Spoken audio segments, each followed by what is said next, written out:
Live media, esports entertainment, leaders in competitive gaming.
Live media, esports entertainment, leaders in competitive gaming.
And we're kicking off a great day for some Dota here. It's the Movistar Liga Pro Gaming, and we're getting towards the end of the tournament. This is a GSL format game. So this is one of the opening matches. Winner will move on. Loser could be in some danger if they lose the next series as well. I got some heroes lined up for us. It's Undying. Coming online very early, but I actually like the Winter Wyvern pick.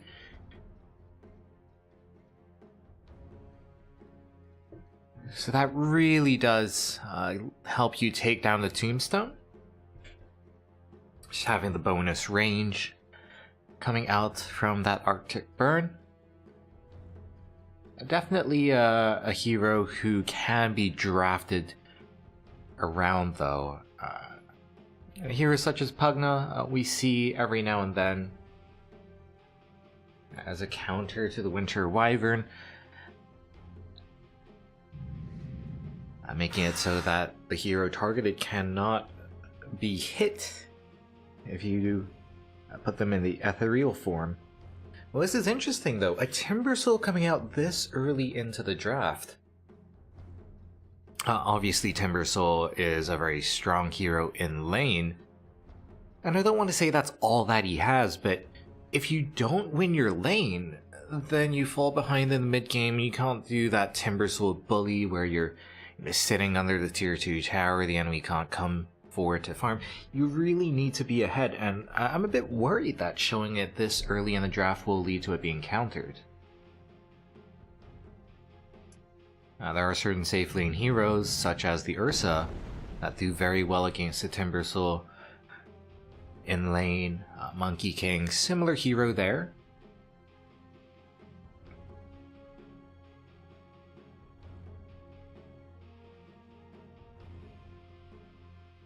And another way of dealing with the Timbersaw actually is just to go with very intense magic damage, and that's what the Leshrac lets you do.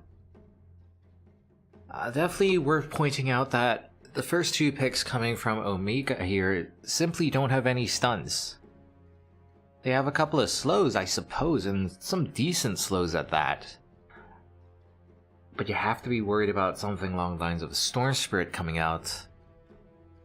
Or, well, any of the Spirit Brothers for that matter. Anti-Mage, so many options for Hokori to go with. And the Leshrac is a hero who does have a bit of flexibility as to how you lane it.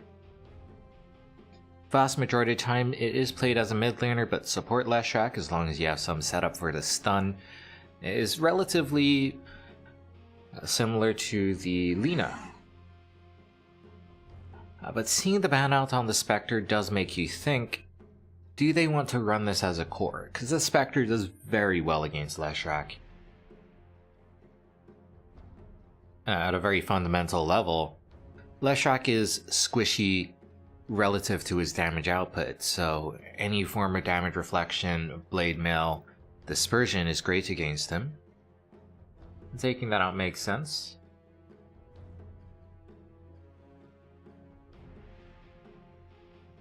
But honestly, I'm not too sure Omega would have gone with the Spectre anyway.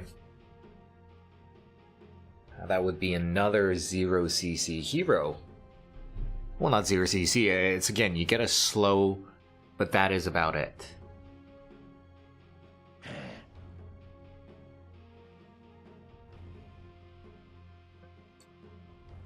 Obviously, when it comes to position 1s with stuns, Sven is by far the most popular hero.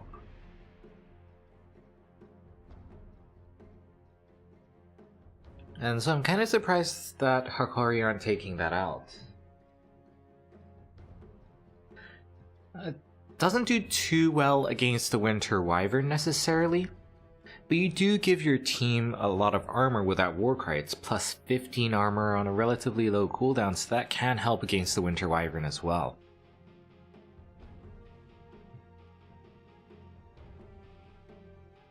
Earth Spirit being taken out of the picture, I think that's exactly the kind of hero that Omega need to draft. They need a lot more control. With the Winter Wyvern, it's not 100% about the ultimate. You know, you also have the Cold Embrace there, which is a very nice defensive ability, but that doesn't do anything against the Timbersaw. And for the Undying, with the Tombstone, you still pile on the zombies.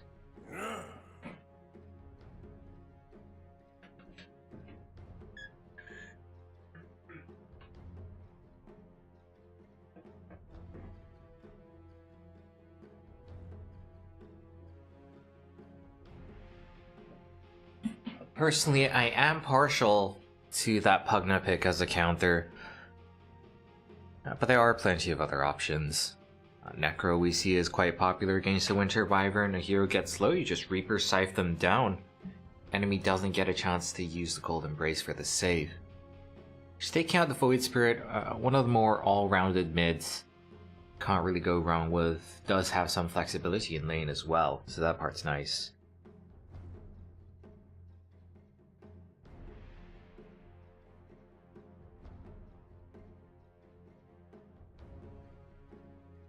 I think Hokori looking for some sort of stun, some sort of setup for the Leshrac.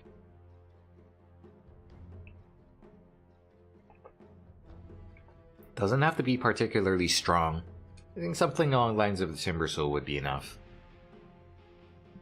Not the Timbersaw, the Tusk, my goodness. And it is actually the Tusk. I like the Tusk with the Winter Wyvern because the Winter Wyvern can actually freely fly over the shards.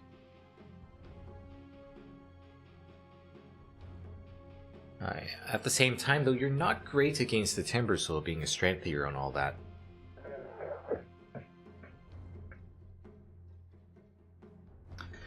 But one of the ways to deal with the Timbersaw is going with hard-hitting physical damage. Which sounds a bit counterintuitive, but if you kill him before he can build up those reactive armor stacks, then that's not a problem, really. So they are going to go for the Anti-Mage, and again, it just comes down to the lack of lockdown. Undying and Timbersaw literally do nothing when it comes to taking out an Anti-Mage, and the fact that the Rubik, all of his spells, unless he gets some nice steals, all of them are targeted spells, so the Anti-Mage can actually reflect those. So the AM pick was fairly obvious. It was either that or something along the lines of the Ember Spirit, but the Phantom Assassin pick coming in here against the AM. Now that is one of the traditional counters, but I am somewhat worried about picking a PA into a Winter Wyvern. Winter Wyvern is literally one of the best heroes when it comes to negating physical damage, along with maybe the Omni Knight, but unlike the Omni Knight, whose Guardian Angel can be purged, the Winter Wyvern, that Cold Embrace is very absolute. Not to mention, Winter's Curse, any hero nearby the Phantom Assassin will just get destroyed. We're talking 4 or 5 right clicks for a Phantom Assassin to kill a Rubik, so I see what they're going for, but I think there's more to the game than just the position 1 versus position 1 matchup.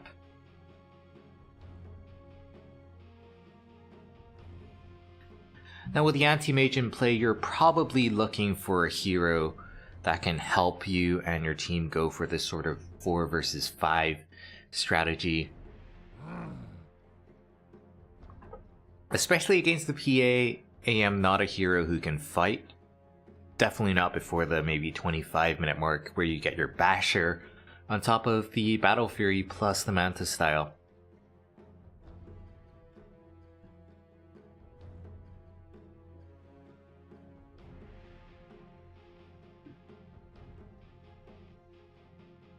Hokori probably just looking for an offlaner.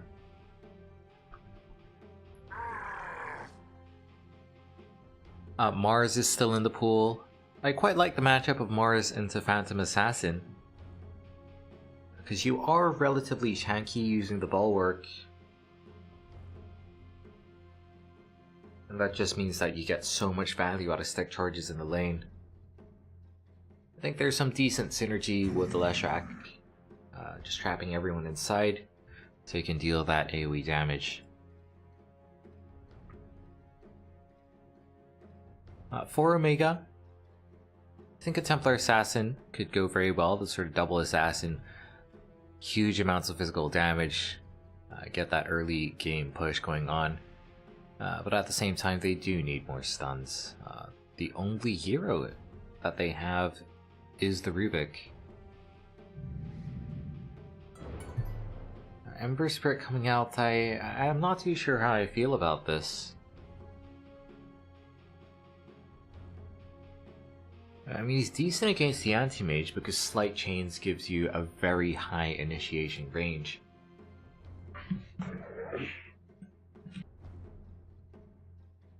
And that kind of is the CC that they needed. But I'm just not too sure about the matchup. Into the Winter Wyvern is still very squishy.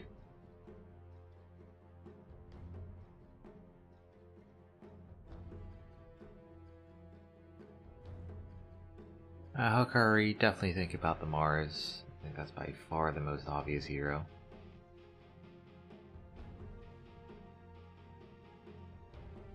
Maybe a Centaur could be good to help them disengage.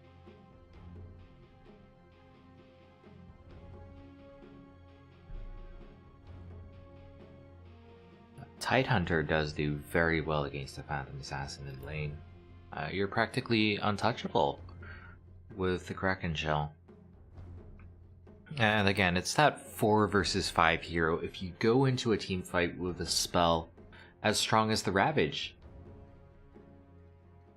just gives you more options to fight without the Anti-Mage, and it is going to be an Anti-Mage who has to farm early on. You don't have a great matchup into the Timbersoul.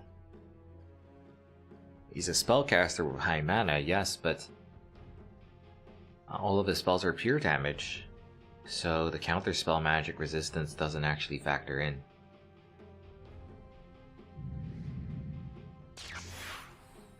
They are going to go with a Storm Spirit. That was the pick that I was thinking they might have gone for earlier. That does mean that we're looking probably at an offlane Leshrac or the offlane Tusk, both of which are viable. With the Storm Spirit, not a great matchup into the Rubik since he does have that instant cast lift. It's not a projectile that you can disjoint.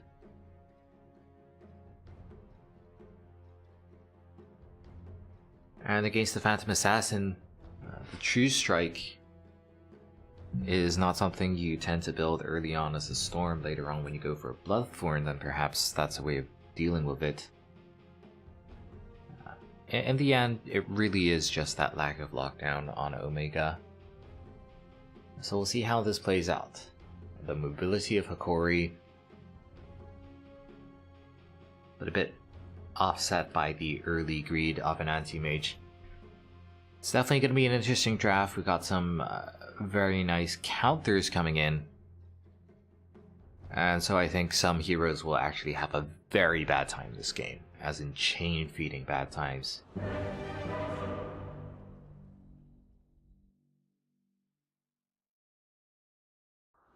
Omega versus Hokori coming up in just 1 second.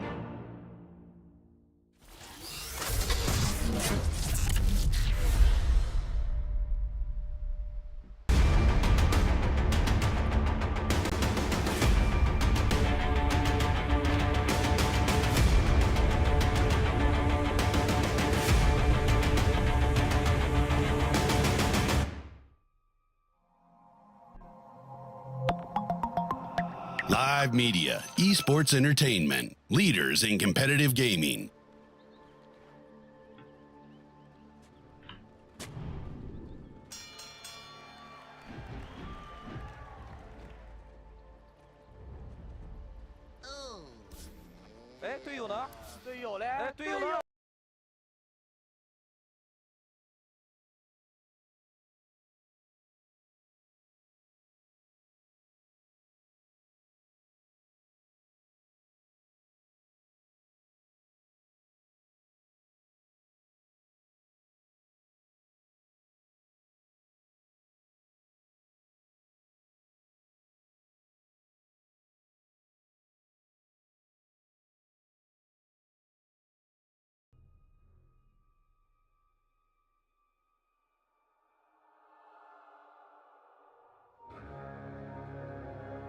Apologies for that. My camera was bugging out there. But it looks like we're back. Undying without a doubt is one of the strongest laners in the game. But you really do need to get a lot done. Because fundamentally, you do fall off later on. Especially against a team which has such high mobility, they can pretty much ignore your zombies. And they have a decent solution to the tombstone. With the Winter Wyvern coming out. Speaking of Winter Wyvern, hiding in the trees here. They're not actually looking to lane, just seeing if they could get a cheeky first blood. Turns out they couldn't, so immediately TPing up top. And I do think our anti-mage will need some help against the Timber Soul.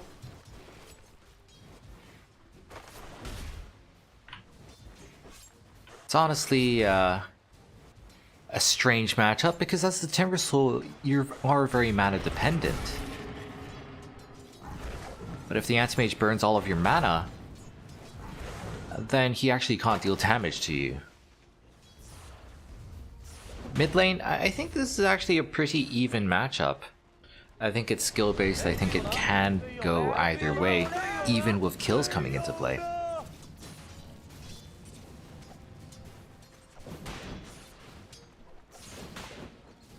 And depending on what build you go for, I'd say generally speaking, the Storm Spirit outscales the Ember. Down bottom lane, Moonlight taking a lot of damage. Splitter from the Leshrac, not exactly necessary to keep him alive, but since you're full mana, you might as well use that spell. And the power of this lane is just having the slows, having the Phantom Strike to chase up the targets after they're brought low. Their max HP is reduced by the Undying. But at the same time, there's a very clear weakness, and it's that both of these heroes spam out spells, so we already have 7 sick charges on the Leshrac, and he's full health, full mana, so that's a pretty nice situation for him.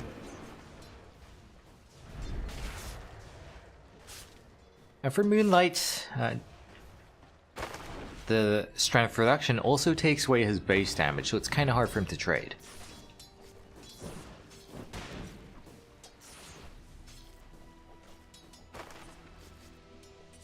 Definitely worth pointing out that the Storm Spirit can jungle, and going for his skill build, going for the max on the Static Remnant does imply that you want to go jungle.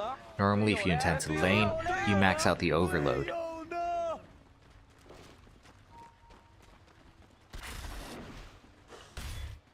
Now Oscar, 1 point into every single spell, but very low on mana.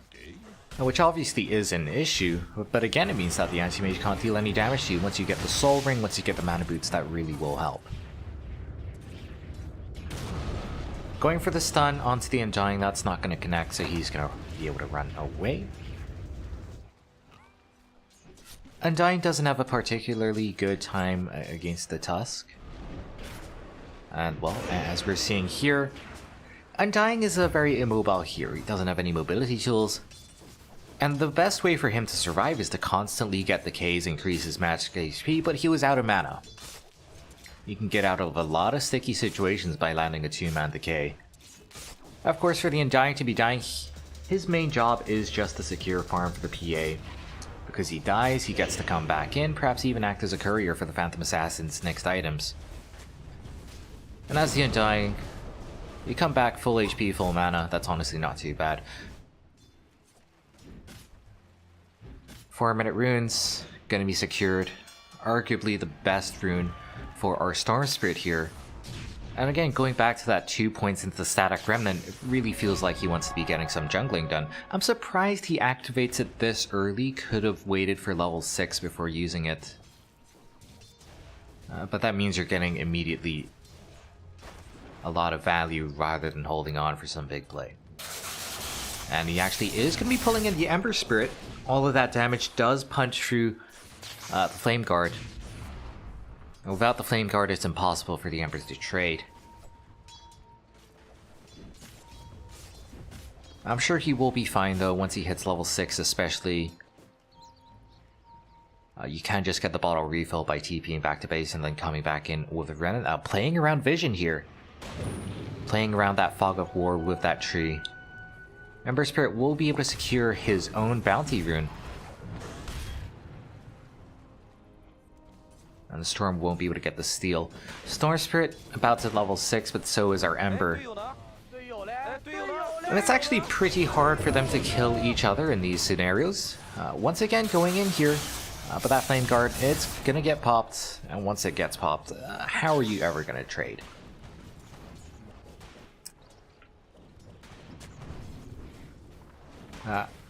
Inns, realizing that he probably was spotted, gets that D word there.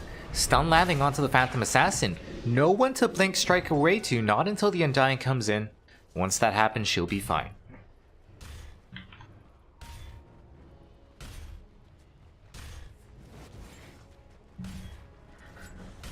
Our anti-mage is doing decently. I'm actually surprised that Oscar doesn't have that much farm. I think it's a decent matchup.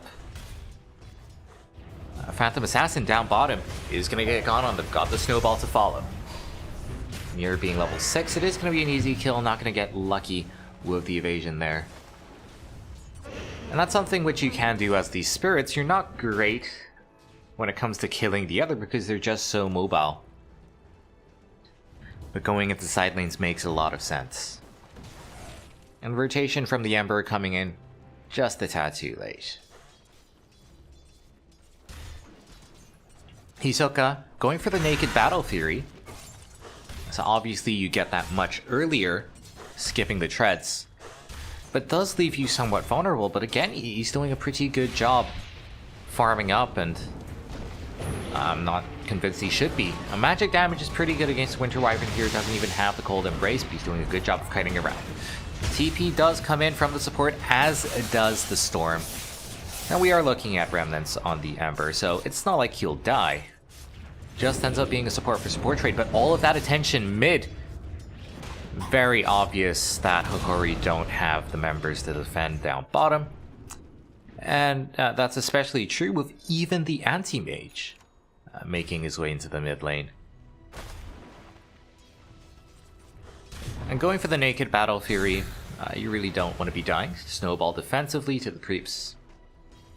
You want to be farming as soon as possible, and then heading into the jungle as soon as possible.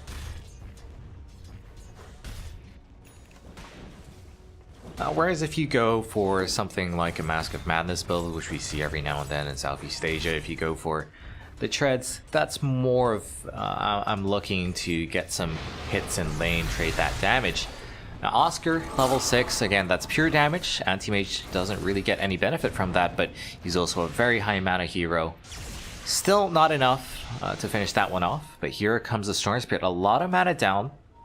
Actually barely has enough mana for another static remnant, so he needs to use that for vision, and he just TPs out of there. He sees the supports coming in.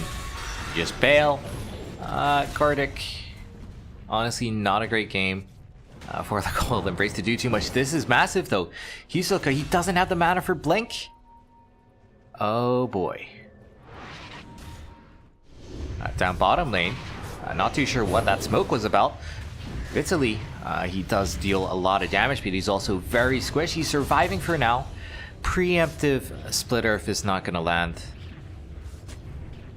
I see what he was going for. That's not a great look for Hokori, losing 2 cores in rapid succession.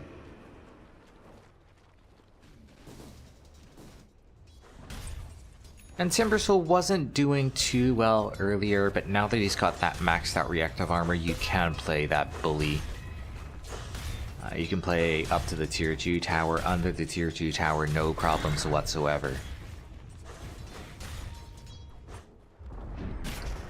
Panda here, again, he's a very mobile hero. Is going to get trapped in those ice shards, but he is able to get a decay, and that does increase his survivability. But still not enough, and well, his death leaves our Phantom Assassin isolated. Does have the treads, so a little tankier than our anti-mage here. TP gonna be cancelled, which means that the Rubik is left high and dry. Mingat looks like he'll be able to TP out just fine. But his Battle Fury, because he went for the treads first especially, his Battle Fury is going to be much later than that of the Anti-Mage, even though he's ahead in net worth. And it is a bit of a gambit going for this naked Battle Fury. And if he had the treads, maybe he would have survived against the Ember Spirit earlier. Ember Spirit on the high ground has that maxed out Flame Guard, 3 points into the chain as well. Now Tusk does have the Snowball, but he doesn't get the chance to use it. And Ember, this is the point in the game where you are just ridiculously strong from your levels. I think at this point he's probably stronger than the Storm Spirit, who is fundamentally limited by mana and does need items to scale, whereas, I mean, Ember Spirit, you just get the maxed out chains, very high uptime on that, because the cooldown decreases while the duration increases. Remnant forward, not level 6 on the Winter Wyvern, very hard to turn around. Snowball save for a while, is that enough? We are going for the squishy supports here, that does seem to be the plan of both these teams. And it's 2 supports taken down by Omega, so that is obviously a better trade for them. Not to mention they get that tower as well.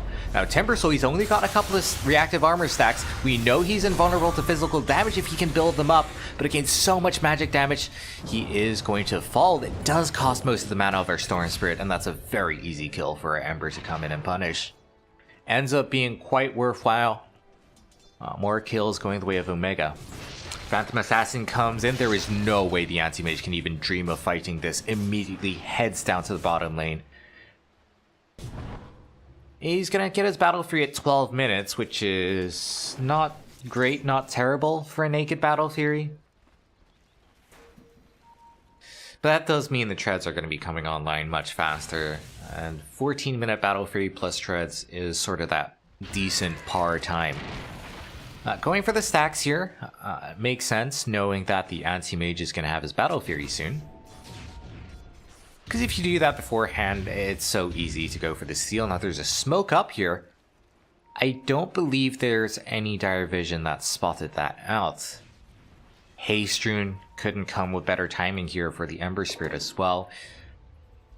Increasing the spell damage of himself as well as his team with that Veil of Discord. Now it is just a 3-man smoke up. Timbersoul not nearly able to contribute to this. And of course with Hokori going for a smoke of their own, it is going to get very awkward. They have spotted out the Timbersoul. Again, not great against magic damage. And that is just the split coming in. Dark Mago though, he's got that Haste Rune. 1 versus 3, can he actually do it? He's getting low on mana. Split Earth does land. And he will get cut down. Couldn't activate that Remnant, but he does do it when he buys back. Chasing in, he knows that this is an important fight they cannot afford to lose. Because if they end up getting team wiped there, the Anti-Mage just snowballs out of control. That's a very expensive thing to use to buy back on the Ember Spirit. Orchid coming out here onto the PA. She's desperately trying to get her own Battle Fury. It would have been a pretty good timing otherwise. Looks like she will survive.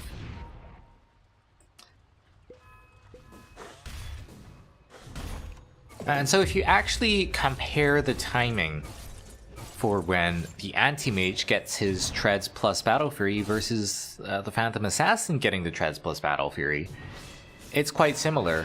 In fact, PA is slightly faster there. And that does make you think, what if our Anti-Mage went for the Treads first? What if he didn't die there? Obviously, we can say that with perfect hindsight. Ember, how does he keep getting these runes? Actually does get silenced up. Split Earth not landing once that Orchid expires. He's going to be turning around. He's got that Flame Guard up in just a second, dealing so much damage. They're even using the Remnant aggressively. Dodges that Snowball, but in the end, the Tusk will be able to finish him off. And that is big. Obviously, he's dead with no buyback, but they do get the Storm Spirit in return. But it's that massive death timer that you're looking at. The first death after buyback really hurting him there. Leshrac going for the tanky build is still going to turn around for the Yules. Sometimes when you see Leshraks go for the Guardian Greaves early, they just skip the Yules entirely and rely on their team. But this game, I think they could use the extra initiation for the Storm Spirit to start every single fight. It is a risk, and that's what he did last time.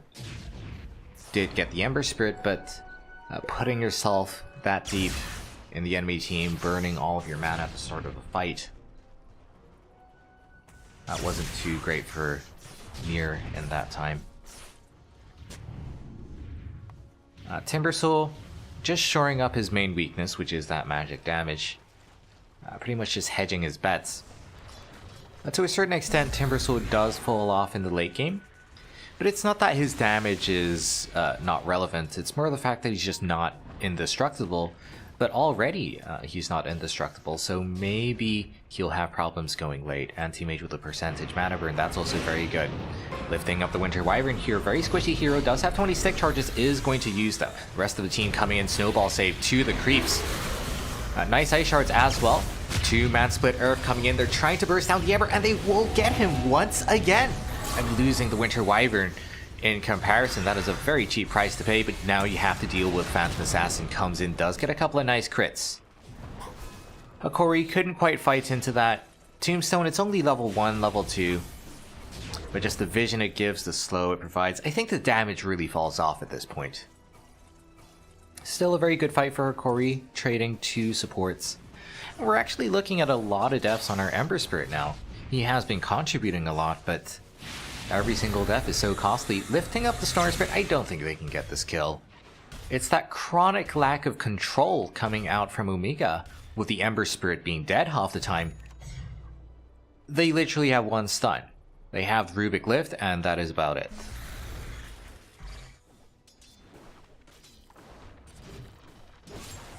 AM still behind the Phantom Assassin, that is not good news. It's not behind by a trivial amount, it's down 1k net worth. There are certain heroes in the game that are designed to play from ahead. Alchemist, Sven, Anti-Mage. If you're not top net worth, you've got a problem. And part of that problem is that 6-slot Anti-Mage is weird. He feels very strong, but he also feels very weak.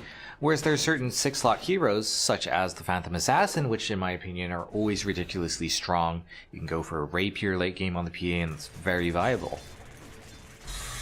And the deal with the Anti-Mage is that he hits that late game earlier than other heroes. But again, that involves you being able to outfarm.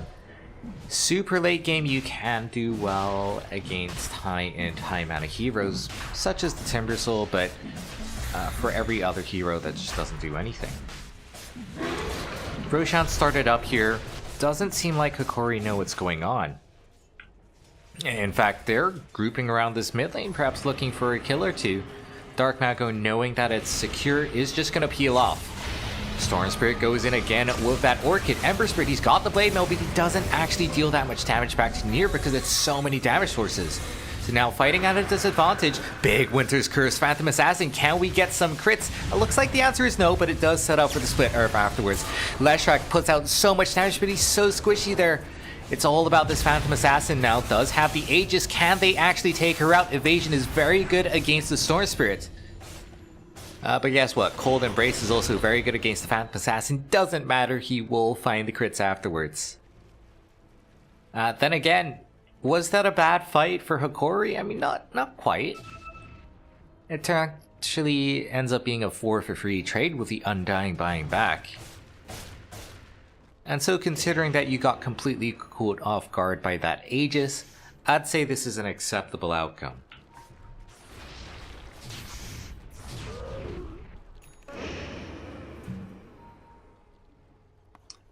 Storm Spirit going for the mana boots, not the standard treads, but he is going to be rushing the Bloodstone afterwards, so I suppose that makes sense. Does leave him a bit squishy, doesn't have any bonus armor, nothing like a Shiva's Guard. Doesn't have the Yule Scepter, just to avoid some CC. It's kind of a glass cannon type build. Oscar with the pipe. feeling confident, but he doesn't have any reactive armor stacks. And personally, I think it's a mistake to not have those. You're attacking a tier 1 tower. You might as well put him under. Just try and get some bonus armor, bonus regen for yourself.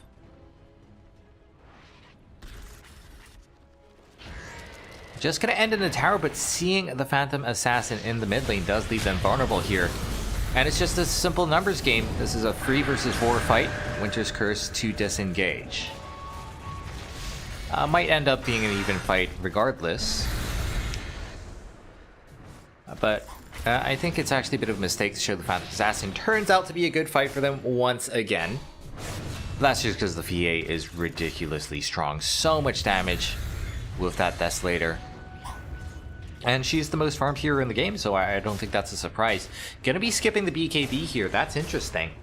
You'd think that playing against the Storm Spirit and the Leshrac, you'd really want that BKB. But full-on aggression here. And that's a very good way to lock down the Anti-Mage, which probably is going to be your chief concern later on. PA just has a good matchup into the Storm Spirit. That evasion really hurting his DPS against her. And this was the last pick Storm Spirit, guys. He picked the Storm Spirit into the PA. So looking at the enemy's relative lack of lockdown rather than looking at the damage sources that they have. Now with this Aegis playing very far forward, gets onto the Tusk. Save does come out in time, but of course, Cold Embrace ignores pure, does not interact with pure damage. And Vitaly does have the Essence Ring, does have the mech. That makes him very tanky. Guardian Greaves, in fact, Storm Spirit, that's enough time for it to come in. Pulling in the PA under tower, evasion will not save her this time around. They do have to be careful. Once you respawn, PA going back in does get the bash. Similar situation here. Timbersoul gets that last hit, comes in with a Chakram for the finish. Now this entire time, Anti-Mage has been farming. I think he's been cutting creep waves as well. So it's very hard, even with the Phantom Assassin Desolator, for Omega to actually take towers. And despite having that Aegis, despite getting so many kills, it's only a 2k net worth lead, so pretty much non-existent. And honestly, our Anti-Mage, it's not that he's under-farmed, I think it's more that the Phantom Assassin is over-farmed. Really seeing the weakness of Cold Embrace. Great against the PA, not great against every other hero. There's too much magic damage coming out. Our Leshrac's in a bit of a weird place, actually, with his item build. He's kind of tanky, but not nearly tanky enough, not when he gets bashed. Don't even need the crits to finish him off. A Snowball just to buy some time. Storm Spirit already TPing out. Hokori recognizing that this is a lost cause, and I mean, how do they deal with this Phantom Assassin? That is the fundamental problem that they are going to be facing going into the late game. Anti-Mage, he's got some ideas. He's going for the Heaven's Halberd, which on paper is a very good way to deal with her, but I don't know, once that BKB comes out, late BKB has its pros, has its cons. Ooh, this is pretty big. Can they get the lift? Hisoka, he doesn't have vision. Spell Shield will come out just barely. One hit from the Phantom Assassin. If that was a bash, this could just be a dead Anti-Mage. Ooh, uses his blink. It's down. He doesn't have level 20 yet. He doesn't have that blink cooldown talent. He was in a bit of a sticky spot if they had vision. But he'll be fine. He'll be able to get over to the other side.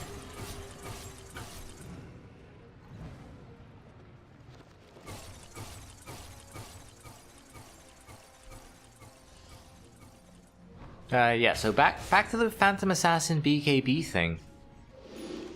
Generally speaking, you're strongest when you get the BKB. And this applies to most heroes, actually. That's your big power spike. But he's delaying that power spike, and he's still getting away with it. He's been getting these kills. He's not having problems whatsoever in these team fights. So when he does get this BKB, if the game does go on late, I think inevitably it will happen. He will build that BKB. But that's going to be so overpowering. No Aegis, they don't care. Head right onto this tower. This could be a bit of a risky fight very good wave clear coming out, but actually slightly off the mark here. Anti-Mage is pressuring that tower bottom, but we're going to focus on this one. This could be a very big setup for that Winter's Curse. But no, Winter Wyvern doesn't have that initiation. This is big though. Phantom Assassin trying to TP out. That makes a lot of sense if you have the BKB, but or they're just trying to bait the fight, already losing the PA. Nice Winter's Curse, looking to disengage, but Dark Mago actually not caught in it. Losing the PA though, in exchange for a couple of heroes, that is not a problem. Because that PA is most of their team fights. Still have to deal with the Anti-Mage, who actually takes down the range tracks. Now he gets the TP back in, looking for the cleanup, and no PA, no threat. And gonna be a very easy set of kills here. Sloppy retreat.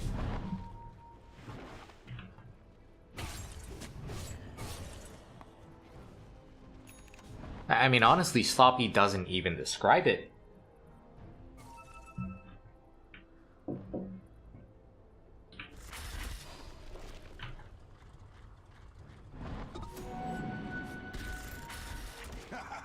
Just very questionable movement there. I can appreciate the rush to go and deal with the Anti-Mage, but the damage had already been done. Maybe if he had the blur up, I don't think he was blurred. He could have gotten away with that. If he had the BKB, he could have just BKB TP'd in front of the enemy as well, but... I mean, this is kind of a rookie mistake, which can lose you games. That happens one time too many. If you get caught without buyback, a Roshan goes over to the enemy, that can just be the end of you. Speaking of Roshan, he is up. Gonna be going for the smoke.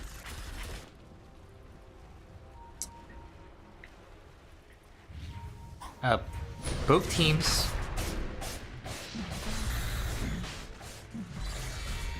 actually can Roshan quite fast. You don't really think about it, but Roshan is weak to magic damage, so Leshrac with his DPS can do a lot. Tombstone in the pit, very good fighting position here, lifting up the Tusk, but he does have backup. Actually getting the assassination on their Winter Wyvern, TPing back in. Getting the bash here onto the Storm Spirit, that is his one weakness, getting locked down. He buys back as well. They are all in this position. Oscar is pretty tanky here, dealing a lot of damage. Hisoka comes in, just burning the mana. Even during that Winter's Curse, that is fine. You will be able to get a pretty nice mana void out of it. Phantom Assassin is still alive and still does a lot of damage here. I think you turn onto Hisoka. The reflection, though, coming out. That is a bit awkward. Phantom Assassin is going to get taken down. Now, this is a very costly fight for Hokori. They need to clean this up, but it looks like they should be able to do so. That's just the power of the Storm Spirit. When you start winning a fight, it tends to go well. That Winter's Curse was absolutely instrumental in winning that one for Hokori. It was looking pretty dicey without, actually.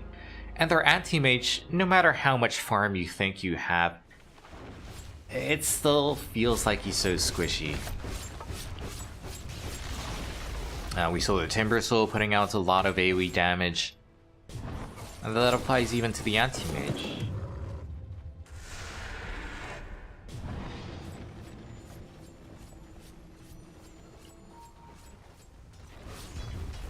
And with that, Aegis on the Storm Spirit, Cheese on the AM. I still maintain AM can die any moment if he gets hit by that unlucky bash, gets hit by 2 unlucky crits. He will just die blinking and very aggressively, just looking for that setup. Glimmer Cape coming out, doesn't matter, they've got detection. Now, that Chakram is a pretty good ability for slowing down pushes. Hisoka just says, screw it, I want damage on the tower, I'm just going to eat the cheese. Remember, they do have that exposed racks down bottom as well, but they're not going to get any of them. Phantom Assassin respawning pushes them away. Our PA didn't have buyback that time. Still does not have buyback, actually. And going this far out, this does scare me. This scares me a lot, in fact. If you get caught by that Abyssal Blade on the Anti-Mage, could go south for you. Definitely thinking about it, does get the crit with Guardian Greaves. Does heal you back up. Coming in with that Lotus Orb, though, that gives you so much more armor. Assault Cuirass completed here as well, so maybe they will be able to tank the Phantom Assassin's damage now.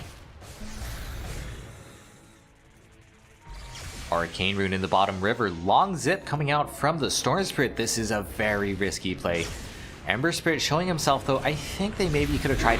Oh, Storm Spirit zipping out. Doesn't have that much mana. Watch the Anti-Mage's health here. Does go onto the backline. Will be successful there. Cold Embrace mitigating the Phantom Assassin's damage. Here comes the Storm. No BKB. Can't get rid of that Orchid. The punch up. Uses the blur, blinks away, but only on a sliver of HP, and without the Phantom Assassin, it's just not going to go well. Can we get a crit? No. Hisoka, he will be able to take down the Phantom Assassin, and the fight is pretty over from there. There is no way this is salvageable.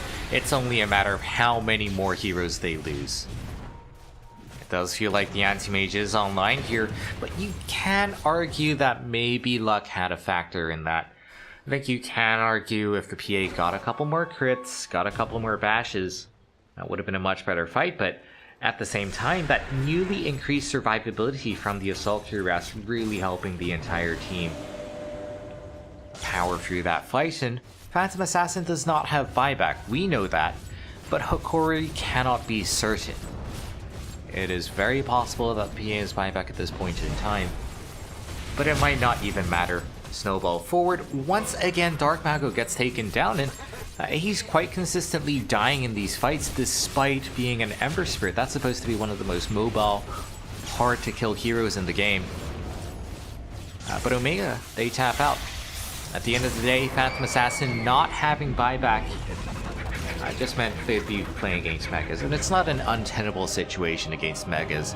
But 31 minutes into the game, your chances just are not looking good. So that's going to be game one going the way of Hokori. This is a best of 3. So we'll see how they do, if they can take the clean sweep,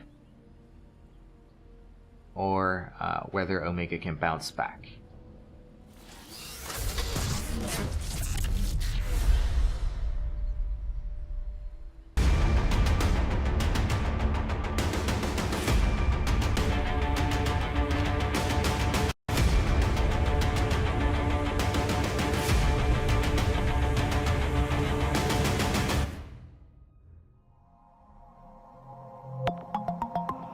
Live media, esports entertainment, leaders in competitive gaming.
Tribe Media, esports entertainment, leaders in competitive gaming.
And we're back with game 2 of Hokori versus Omega. Now, what exactly went wrong for Omega in game 1? Hard to say. I think it comes down to draft. I think they just didn't have the lockdown to deal with the anti-mage. Didn't have the lockdown to deal with the Storm Spirit. I am also somewhat questioning that Phantom Assassin pick. Picking the PA into a Winter Wyvern sort of as that knee-jerk reaction to the anti-mage being chosen.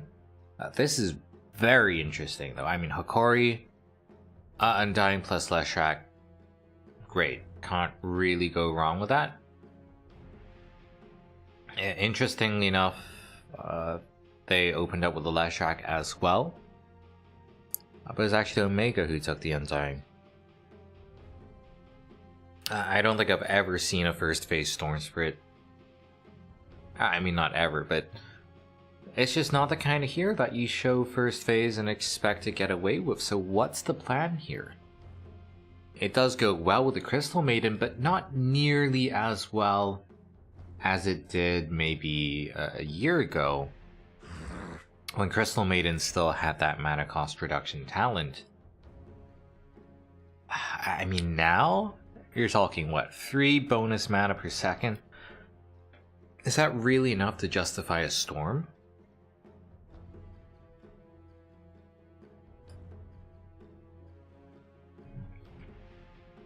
And look at this, they're having to ban out the Anti-Mage very early on. They have to draft around the Storm Spirit one way or another. And if that means taking out all of these heroes, then that kind of limits your draft later on. You have to get rid of the Yam. We saw the matchup into the Phantom Assassin last time wasn't particularly good. And just any hero with a whole bunch of lockdown and control, Storm Spirits tend to struggle against.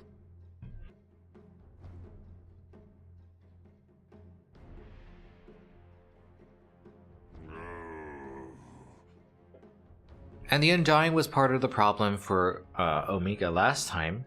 We're in a bit of a role reversal situation where the Undying gives you that strong lane but doesn't do anything in controlling the Storm. But I'm sure Hokori won't make that same mistake, seeing as that was what actually carried them to victory last time. Both the Crystal Maiden and the Storm Spirit are weak to silences. I think that much is obvious. These very spellcaster heavy heroes. When you're thinking about heroes with a stun, position ones with a stun to control the Storm, you have to think about that Sven. I'm surprised that Sven was completely ignored in the previous game. I'm surprised that the Mars was completely ignored in that previous game.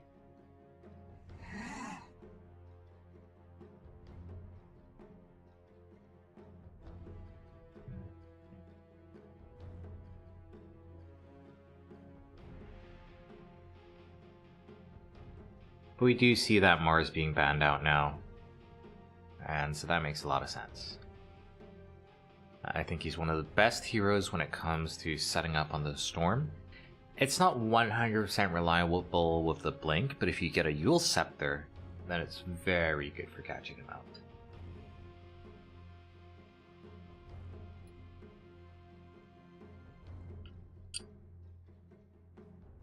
And the Yules we're probably going to be seeing on the Leshrac as well. It's just a matter of who gets it first. If one goes for the Blink, the other goes for the Yules. I think that's a pretty nice split, a pretty nice setup that you get. Now they are putting a bit of ban priority for the Leshrac to be able to play this game. The Spectre ban I think is very targeted against the Leshrac, or rather to support the Leshrac, allow the Leshrac to do Leshrac things. Tusk coming in, very nice setup. The Ice Shards don't bother the Storm Spirit whatsoever. So it's quite nice that they have this combination.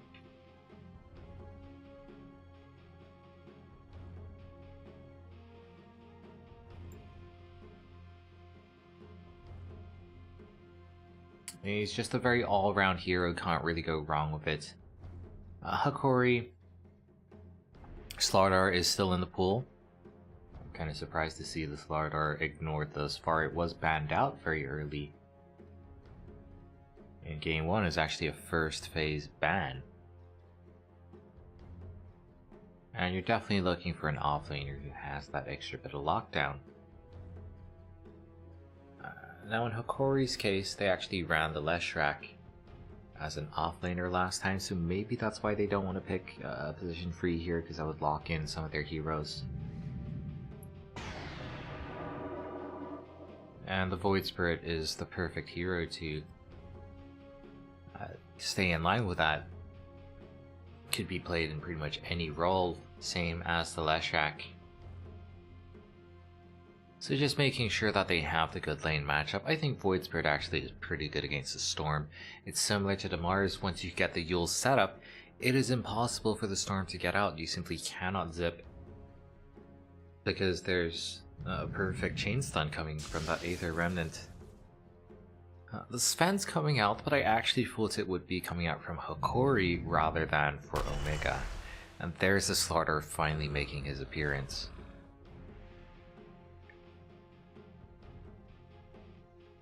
Now, Sven does not do well against Void Spirit. That's a fairly obvious thing. Void Spirit has got the tools needed to kite a Sven around. But Sven, once you get on top of Leshak, that's great. You get the level 15 Stormhammer, the spell talent, and the Yules of the Leshak is completely negated.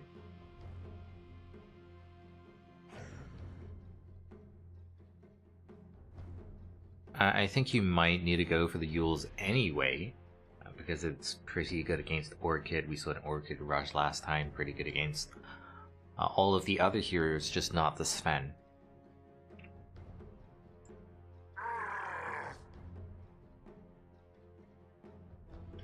Hokori's still looking for a safe laner, and Lifestealer is always a solid choice against the Sven.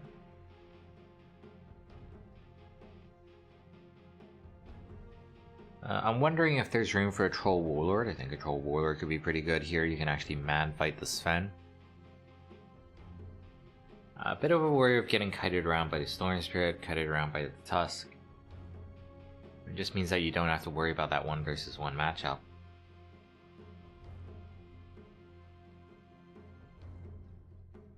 I think you've got plenty of lockdown on your team, so you don't necessarily need to go for something like a Faceless Void.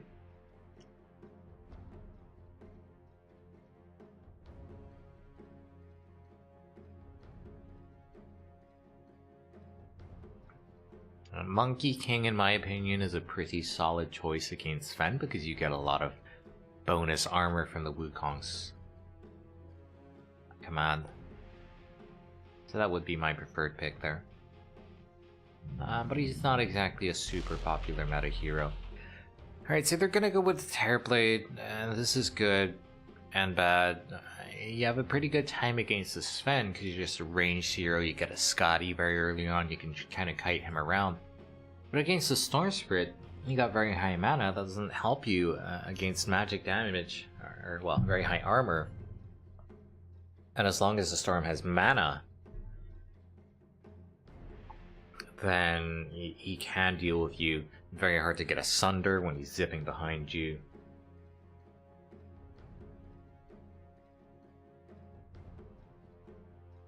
Omega, I think a Legion Commander could be very good against the Terrorblade. Overwhelming odds clears illusions quite quickly. And just having that setup, you got a very reliable follow-up from the Storm Spirit.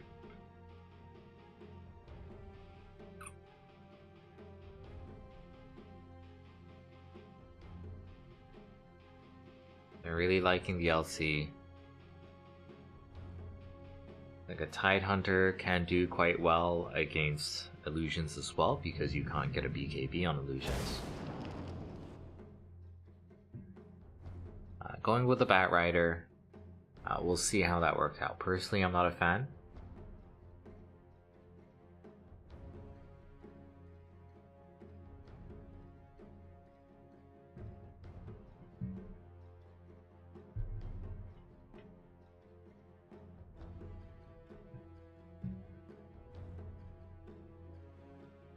I think the Batrider's going to have some issues closing the gap. I think there's going to be a lot of range damage coming out from the Terrorblade. And Batrider fundamentally is not a very tanky hero. Unlike the LC with the Initiation, does suffer from some of the same problems, but fundamentally is just harder to kill. Tidehunter likewise. So I'm not sold on this Batrider. You have a decent matchup into the Terrorblade in lane. You just wait out that Metamorphosis. Then when he's a melee hero, he doesn't do much against you. Again, it's high armor, does not do well against magic damage, but I don't know. Compared to a Slaughter as well, you got that instant blink initiation, For the Bat Rider, you kind of need to drag them along into the rest of your team to really get that damage. And you've got that follow through from the Stormspirit, you got the follow through from the Tusk. These are all very mobile heroes.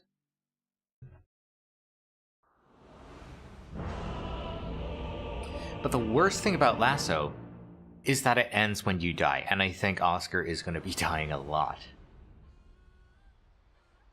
Don't really build survivability items on the Bat Rider either. Don't really go for that mech pipe.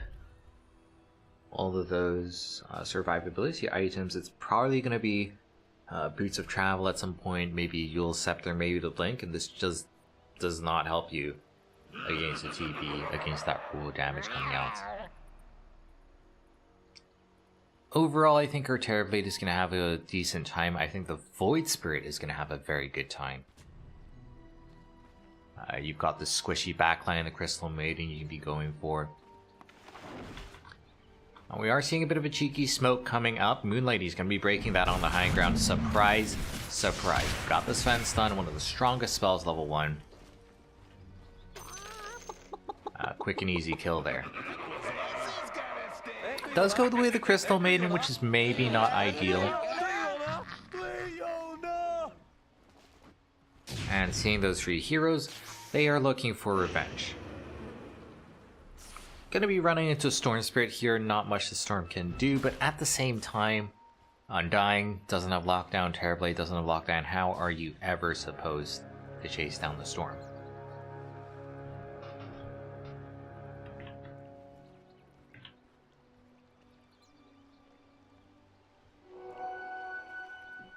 So it's going to be 2 for 2 on the bounty runes. Going to be bringing the Tusk down bottom with the Bat Rider. And this is by far the most common configuration. Checking for the ward there. Inns finds that there is no ward. That ward actually being down here, so spotting Inns rotating. And you've got the interaction with the Firefly. With the Ice Shards. You don't have to worry about trapping your own Bat Rider inside those.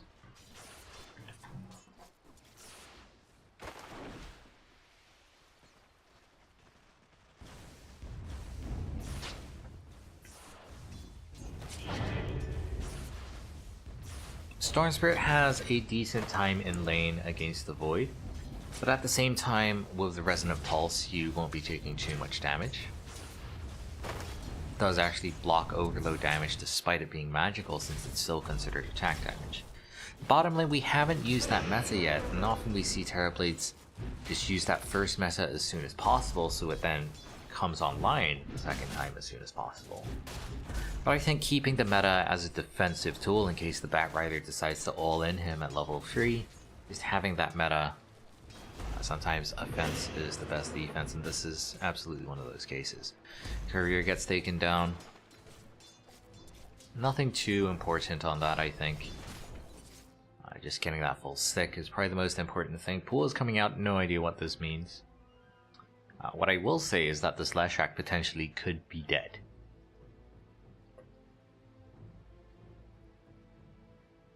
Stun into the slow. The Root don't quite have the mana on CM, but she's got 2 mangoes. And she doesn't have to worry about spending money on consumables because she got first blood. Now our Slaughter's farming, and that's what really matters here. Maybe he could come in, try and save the Leshrac if he lands a 2-man crush. You might be able to hit the 2-man Split Earth on top, but level 1 Split Earth radius is pretty small. And we are going to be seeing that stun come out. We do have Frostbite as well. It's only a 1-man crush, but that's enough to get out. Omega, they've got better things to do, like securing this camp. And because the Dark Troll Summoner is this low, they might as well go for it. And they do have a lot of burst damage, especially from the Crystal Maiden, but also that Stormhammer. They will be to secure that, that's not bad. Sven going for the phase first. And this might signal some intentions to fight. Going once again onto the Leshrac here. Is going to get that Diabolic Edict out. Fitsley with the crush setting up into the Split Earth. Sven is a relatively tanky hero. He's got that casual chainmail that helps against the bash, but it's still not enough. That's a pretty big kill, slowing him down. Slowing the farming. He's a hero who kind of snowballs in the farm department. Nier will be fine with that Resonant Pulse. Still no Metamorphosis being used here. So you're basically sacrificing CS in the long term just to make sure that you don't die. Finally seen that meta come out.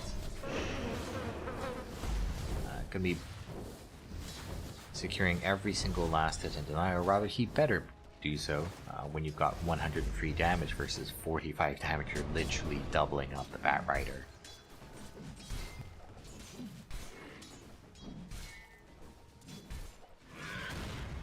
And Sven, he's kind of weird. Certain heroes, missing those kills down bottom, ends up being a pretty good trade there, 1 for 1. And the reason why it's such a good trade is because the meta was used. So if you're getting a trade like that when the meta is up, that gives you a very good time afterwards. Melee form Terrorblade really does struggle, especially with the turn rate.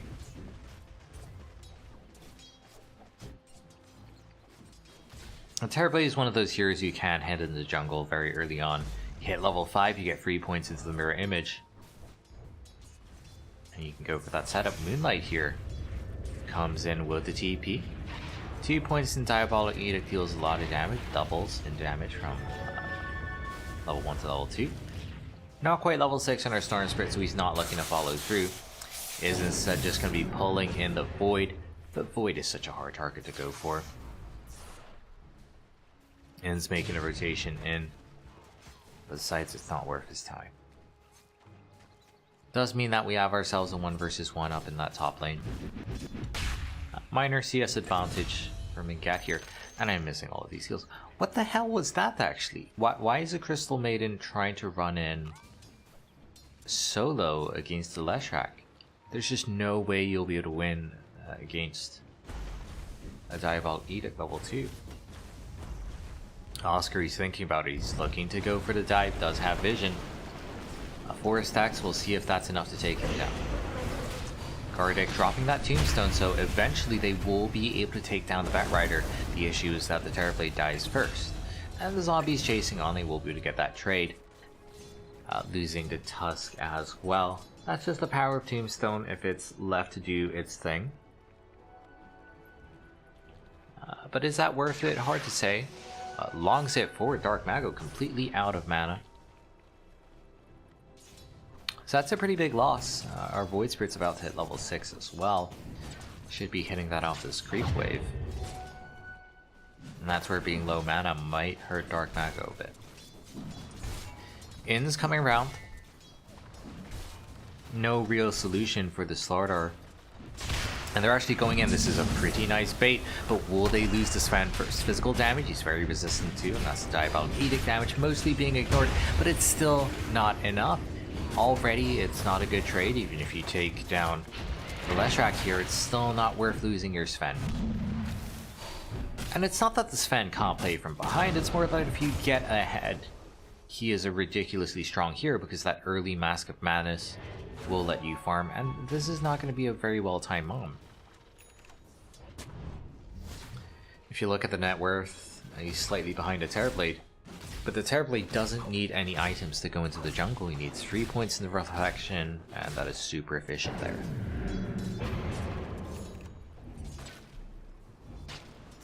Level 6 on both of the Spirit Brothers here. Should be quite hard for one to get the kill onto the other, but that's where we see the rotations coming out. Tusk with the vision. I think he does spot that D word, and yeah, that's a very easy word to kill. It's a nice trick to cut the tree for the extra vision, but it also makes it very obvious what you want to do. And I like having the Terrorblade in the jungle. You're not making yourself vulnerable. You're a very obvious target. Nice shards coming out. Gonna be helping them disengage. We've got level 6 on our Slaughter, and consistently our Sven is having survivability problems. If he gets stunned once, it's going to lead into another stun. That's the bash, that's the crush, and bringing in the Undying. He's got 2 points into the tombstone, but with 3 heroes here, make that 4. It can be very easy to take that down. Oscar coming in. Nice save with the snowball there, taking so much damage on the Sven, but this time he will be able to survive. Firefly does a lot of damage over time. Sven even popping the God Strength, he just got that. And this time they are able to take the good trade, or have I spoken too early? Void Spirit for the counter engage. Not to mention that Tombstone running the whole time picks up the kill onto so many heroes as well. I thought that was great for Omega, but that Tombstone level 2... so much work there. I'm gonna be getting the bottle refill from our starter as well. That's quite nice. Now the trade-off is that the Storm Spirit, who didn't rotate, gets a lot of farm mid. He's actually now top farm going for the Orchid, and the timing's gonna be very good. I think he might be able to get the Orchid before the Yules of the Void Spirit. This entire time though, the Terrorblade also has been farming. Going to be TPing up top, looking to use that meta to clear out some stacks, and you can kill Ancients decently with the Metamorphosis as well. And I appreciate that Omega are getting active on the map. I quite like that. Maybe should have just focused on that Tombstone sooner.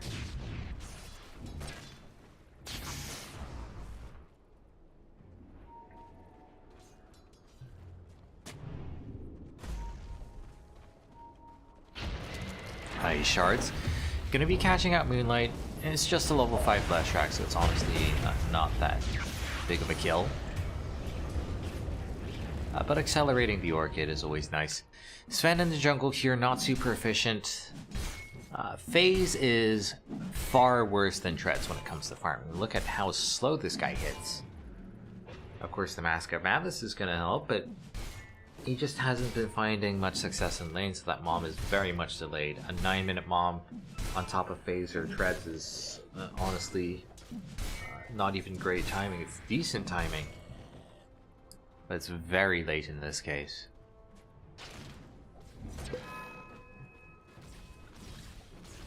Void Spirit Yules, again, it's going to be round about the same time as the Orchid, I think.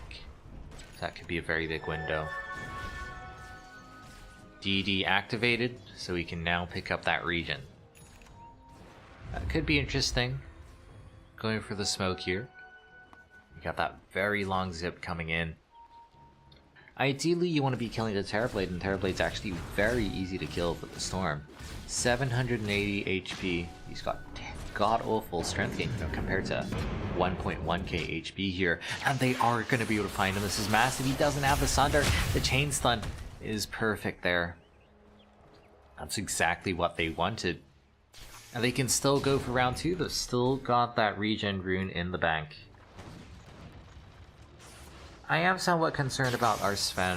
It's a similar situation to the anti-mage in the last game. It's not that you can't play from behind, but if you're not top net worth, it's so hard for you to engage.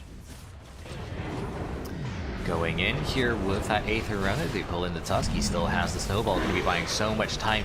Not able to get the crush on the Slardar. Freezing Field being channeled here. That's dealing so much damage to the Slardar. He's actually got very high armor, but that doesn't help him against magic damage. But once again, it's that Tombstone coming in. This has been causing them so many problems in so many fights. And Tombstone doesn't do too much against the Storm Spirit, but it's sufficient to take down 2 supports. Then we've got that regen rune. Could think about that long zip in. Aether Remnant plays preemptively though, that's just not going to happen. Just uses the regen to farm up. And you lose your tower, yes, but at the same time, that's the Metamorphosis being used. It's kind of natural for towers to fall, you know that's a massive cooldown. And their Sven is cashing out on net worth. He better be, as that Sven with the Mask of Madness, but he'll be fine. Bat Rider does indeed go for that Boots of Travel build. We'll see if he's actually tanky enough here. Gardic is a very easy target. No stuns, no mobility. And that is now the full Orchid coming online for our Storm. A 12-minute Orchid is exceptionally fast, although he does skip the treads to go for it. And that's in comparison to the Void Spirit, who still needs a bit more gold for that Yules. And so there was a tiny window, a 30-second window, where our Storm maybe could have gone for the Void before he had the Yules, and that Orchid would be very effective.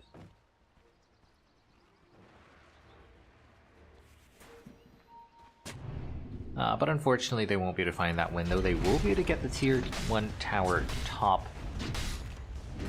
Hokori taking 2 towers in quick succession, and with the mid and safe lane towers taken, they get a lot of access into the enemy jungle. Trying to go for the counter push here. Terrorblade doesn't have Metamorphosis, however, so I don't know if they'll have the damage output to fight this. Gonna try regardless, gonna be going for a smoke.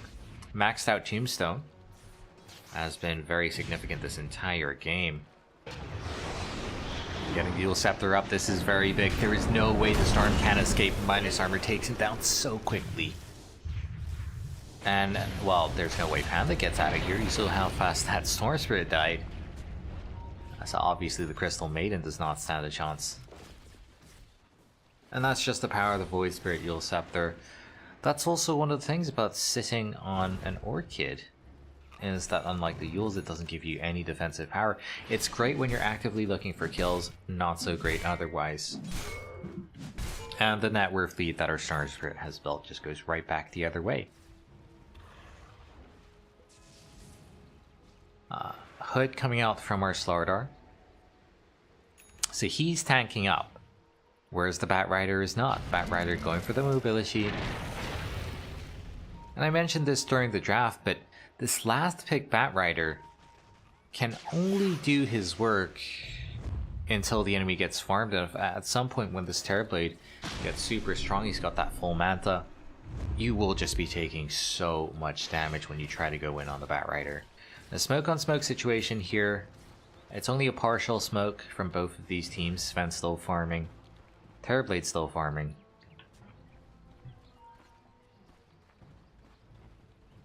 I just don't see it particularly going well for Omega.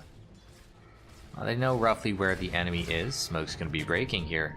Tusk places the ward, and immediately the reaction from Hokori. They know what's going on.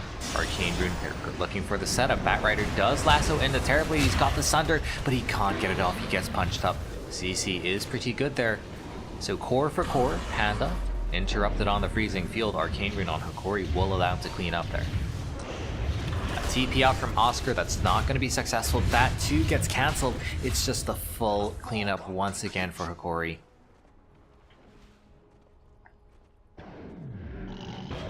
And the Undying is Tombstone once again doing a lot of work. Very nice position there. Did not get taken down. And that's sort of what I expected. You simply have more tools on the side of Hokori. The Yules is great. It's a bit of a shame that the Terrorblade died. I thought he would be able to survive if there was the Orchid on him, but they actually went in with the lasso and the punch instead. Now this is not quite a free Roshan in the strictest sense, because you have to use the Metamorphosis for it, but it is an uncontested Roshan. If Omega knew, definitely could have tried to contest. Storm Spirit, one of the best heroes in the game for doing so. Tusk very mobile, Batrider very mobile. But just not having the vision, not knowing that it's going on. And we saw something similar in game 1. The Phantom Assassin is going in very early, taking that Aegis. Now the Aegis is on the Terrorblade. Strictly speaking, he's not a very good Aegis carrier, because when you die you lose Metamorphosis, but seeing as he's the target of Omega constantly, I think that's fine. I think that makes a lot of sense.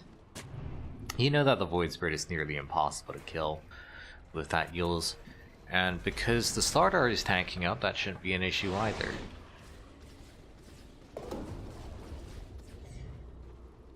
Gonna be going for a push here. Without the Terrorblade, it's not super fast, but they do have a maxed out Diabolic Edict as well. I don't really see Omega trying to fight into that, not into an Aegis. So they're going for the next best option, which is going for that split push. Pressuring 2 tier 2 towers. But they won't actually be able to take any of them. Terrorblade here with a clumsy net. You can use the net aggressively and then purge it off yourself using the Mantis style. And normally you don't want to be doing that, you want to be saving that for the Orchid. But because you have the Aegis, I think they can do that, and that extra bit of lockdown really can help, especially against heroes such as the Storm.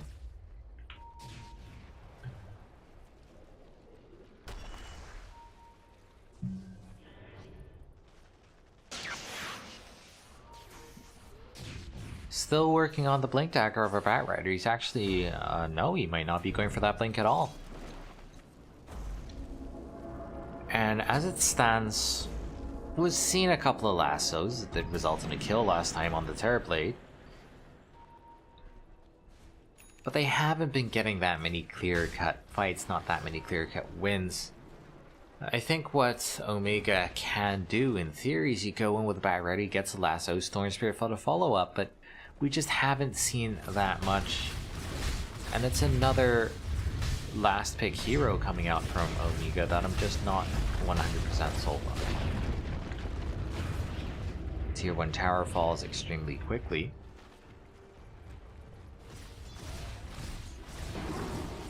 Going for the tier 2 as well. Don't even need the Metamorphosis for that once the Diabolic Edict comes online. Okay, maybe not for the glyph, but they will be able to take this tower regardless. And that's being traded for a tier 1, so it's clearly not worth it for Omega. And if you look at net worth, they're actually not too far behind. But that's not the issue. It just feels like they can't start fights cleanly. Can't take down the Undying at the very start, stop him from using his Tombstone. If they go for the Terrorblade, it seems to come at a cost of the other heroes. Now this is a very awkward smoke. It's going to be broken in a very strange place. Now the snowball in. Undying does drop that Tombstone, however, so already his team fight contribution is done. They won't be able to get that down. Going for the other support now, Moonlight. He will be able to survive. And the zombies they're chasing, it's so awkward for Omega. They get one kill that comes at the cost of more. Not quite losing them just yet. Oscar will get dashed upon. So that's already a very bad trade for Omega, losing a core for support. But you have to remember they still have the Aegis on the Terrorblade, and he hasn't been using Metamorphosis to kill those side lane tier 2s. Still a minute left on this Aegis. I think they can easily take this tier 1 tower, but they're actually not going to go for it. Respecting the Sven.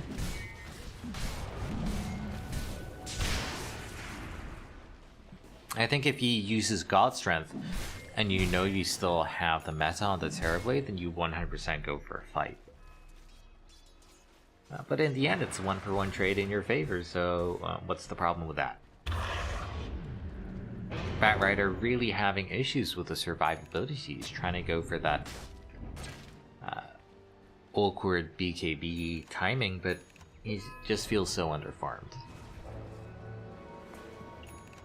No, it's not a Blink, it's not a BKB. He's actually ahead in net worth compared to the ME offlaner, but our starter has all he needs. He's got that Crush, he's got the Blink ability.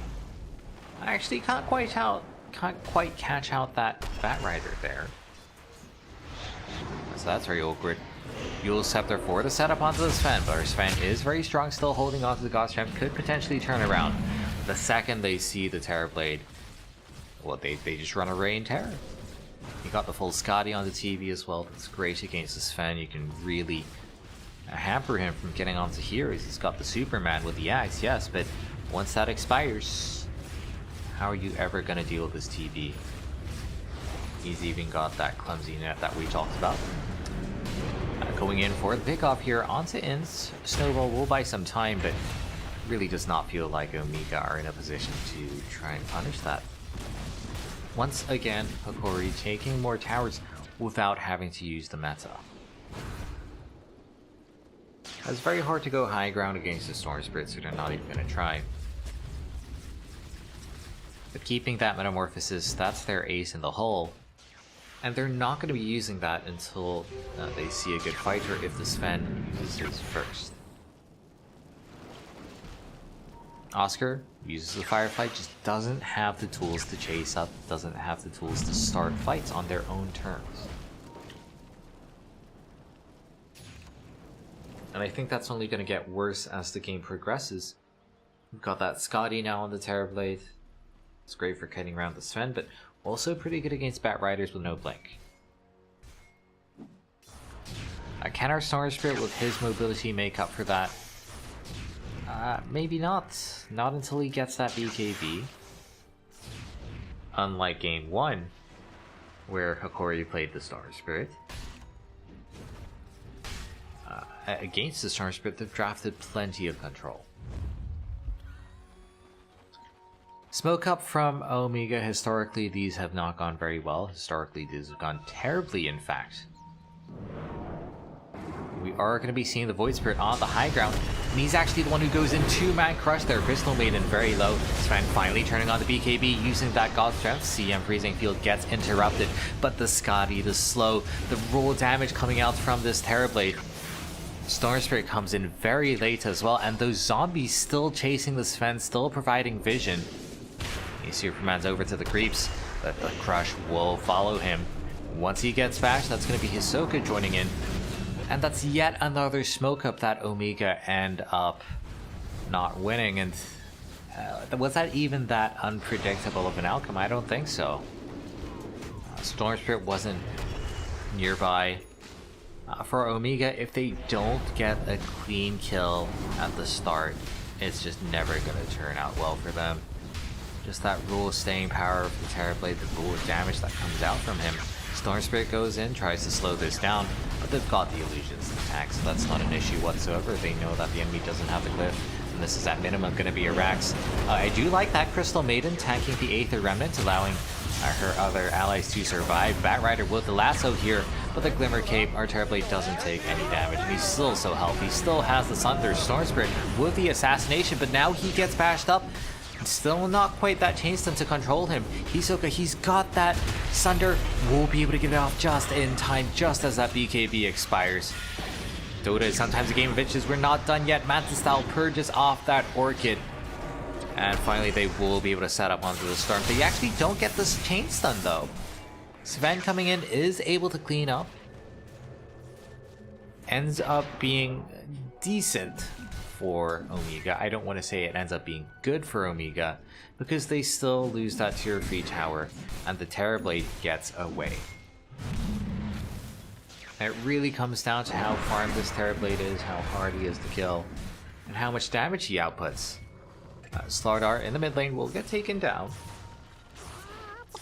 And despite being on the back foot in a lot of these fights, at least Dark Mago is able to get kills. They kind of come in a bit too late at a bit of an awkward timing after the rest of his team is dead. But he is still getting Bloodstone charges, 17 Bloodstone charges on him. And I think that's after he's died once since having that Bloodstone, so it's not too bad.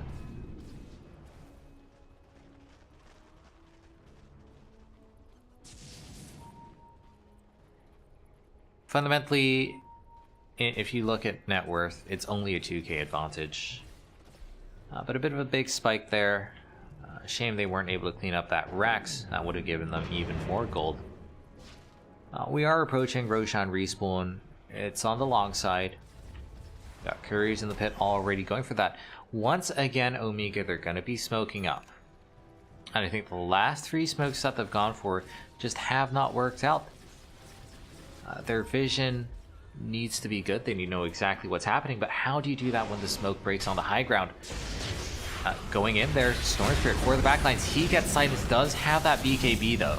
He will be able to take down the Undying. But Terrorblade on the high ground. What an amazing position. Hisoka, he's got that BKB as well. So what the hell is Dark Mago going to do to him? This time it is a bit of a better trade for Omega. Taking down the Stargard. But look at this going into the Roshan pit. I'm not too sure about this one. They don't have the numbers advantage. No buybacks available either. Of course, it is a very sensitive timing issue. You've got the God Strength wearing out, you got the Metamorphosis wearing out. And without the meta, I don't think Hokori can take this Roshan. Not without the Slaughter as well. It ends up being a bit of a stalemate, and neither team can leave this Roshan area. Both of them have to defend Roshan.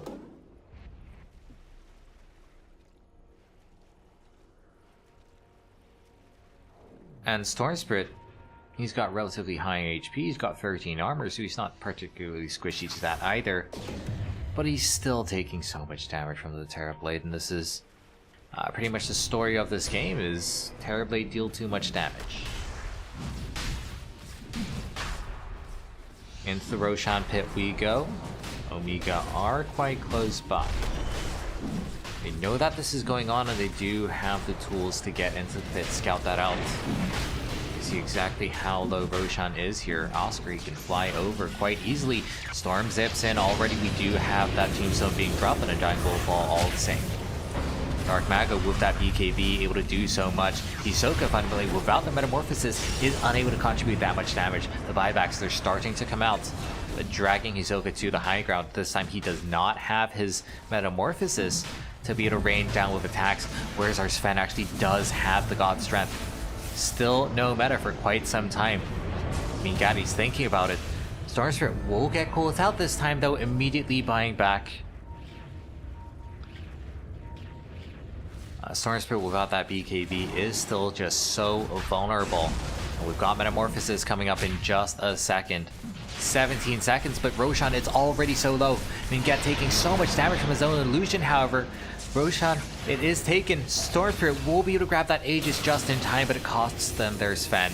And Moonlight, he's dealing so much damage into the pits. Storm Spirit is going to have to use that Aegis immediately, and when he respawns, he won't have that BKB. I don't think this is going to end well. We've got the clumsy net to lock him in place. And now that is our Storm Spirit dead with no buyback. Best part of it all, Terrorblade actually didn't have the meta cooldown, so he now has it back up. Still comes down to that same old problem. Terrorblade hurt too much. And the Terrorblade with the reflection actually dealt so much damage to the Sven inside the pit. What a ridiculous hero there.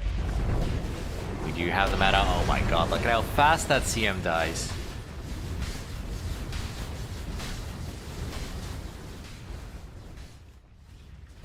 And I think this might just be game.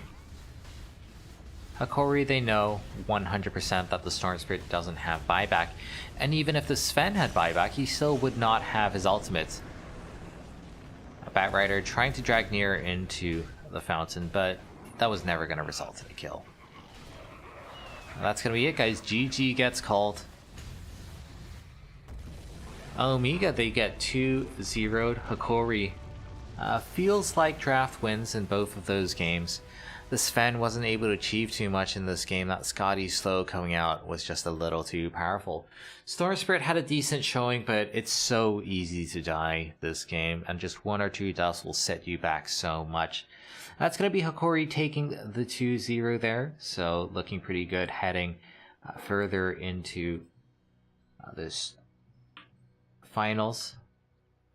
So we'll see where that takes us. We do have more games coming up. It's Latin America Defenses versus Thunder coming up in just a second. So don't go anywhere.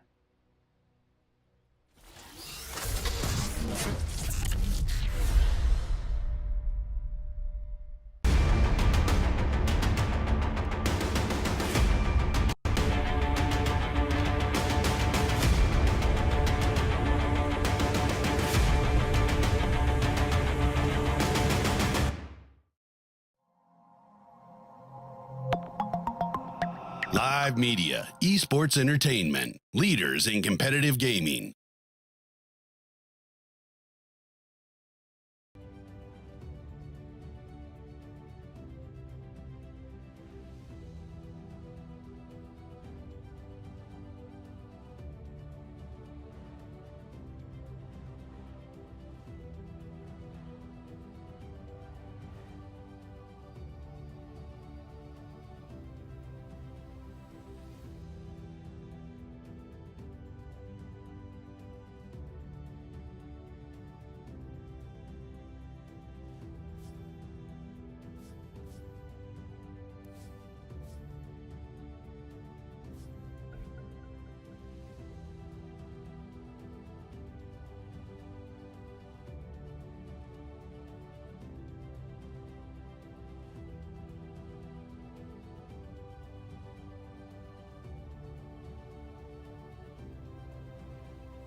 Live media, esports entertainment, leaders in competitive gaming.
Live media, esports entertainment, leaders in competitive gaming.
Live media, esports entertainment, leaders in competitive gaming.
Live media, esports entertainment, leader.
And we're back with the second game of Group B of Thunder Predator versus Latin America Defenders.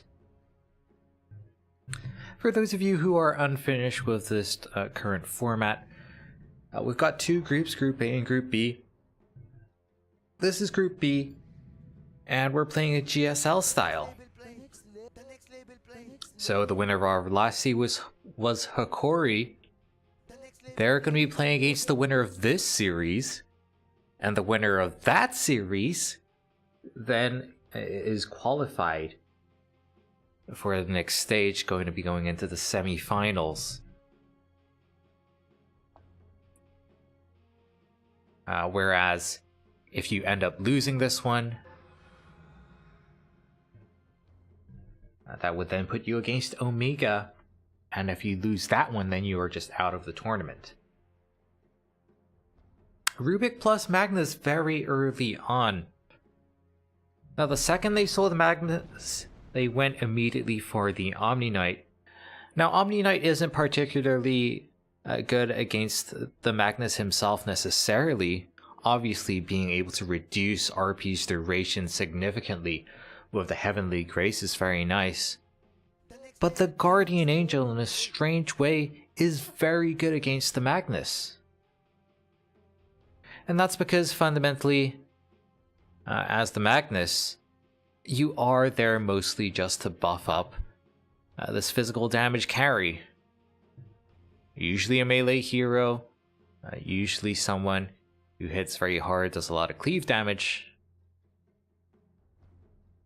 And that's why this Omni Knight makes so much sense. But seeing the Omni Knight immediately gonna be going for the Rubik, and Rubik is a great hero. Against Omni Knight, every single spell that you can steal is amazing. You benefit fully from all of the abilities, perhaps even better than the Omni Knight, because as the Rubik you tend to get the Aether Lens. Leshrac coming out is another hero where every single spell is good for the Rubik. But a Leshrac pick this early on, that could quite easily be a support Leshrac. Is core Leshrac necessarily bad? Well, not really, but it is susceptible to certain counters. Spectre is definitely one of them. Some people really like the Wind Ranger against Leshrac. And obviously the Anti-Mage, with him being a spellcaster, that's also pretty good.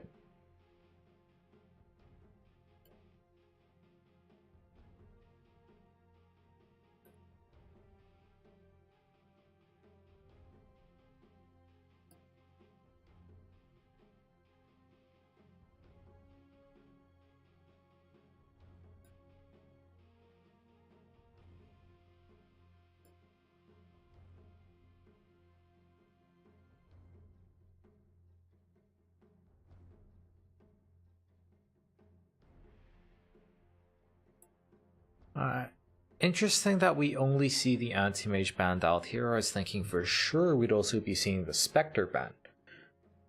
And Spectre against Omni Knights is actually not a terrible matchup, because Desolate damage is pure damage and Omni Knight does not reduce that whatsoever.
Void Spirit coming out, just a very generic all-round hero. And we saw a similar draft in our previous series where we had a Leshrac plus Void Spirit coming out, and it's so hard to go wrong with these two. If the matchup is bad, you can also just simply shift them around. Make it so that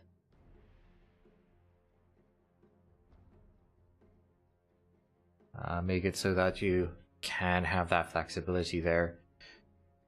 We've seen safe lane Leshracs, we've seen mid lane Leshracs, off lane Leshracs, support Leshracs as well. Faceless Void coming out though, Thunder Predator really going with that teamfight supremacy. And the Faceless Void against Omni Knight, that's a very interesting one. Obviously, Heavenly Grace does not work against an ability which is just there, I guess, as a almost terrain type thing. It's not a direct stun, so Heavenly Grace does not reduce that duration.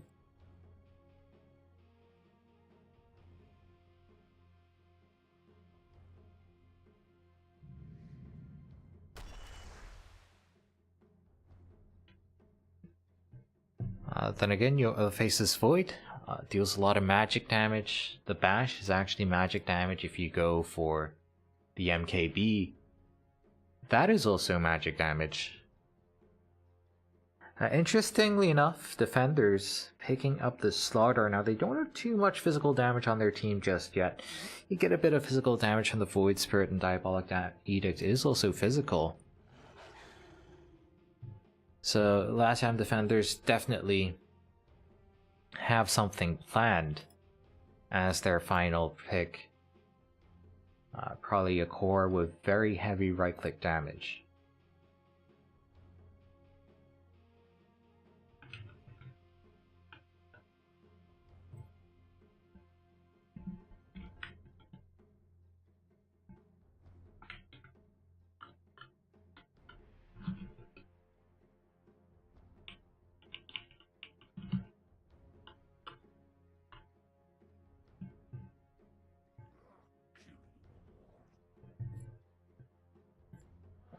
Who comes to mind? Troll Warlord, definitely one of those heroes, has a pretty decent matchup in the Faceless Void as well. Definitely have to be thinking about the Phantom Assassin, but because you see the Beastmaster, you might not want to go with that pick. I think Lifestealer is always very solid, hard to go wrong with him. You have a very nice couple of Infest carriers, both the Slaughter and Void Spirit in my opinion are good.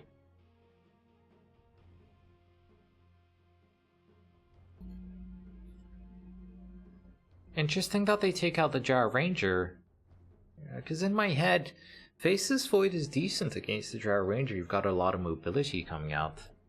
You should be able to get right on top of her.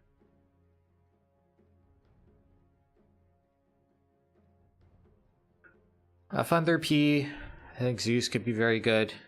Zeus doesn't care about the Omni Knight's physical damage reduction.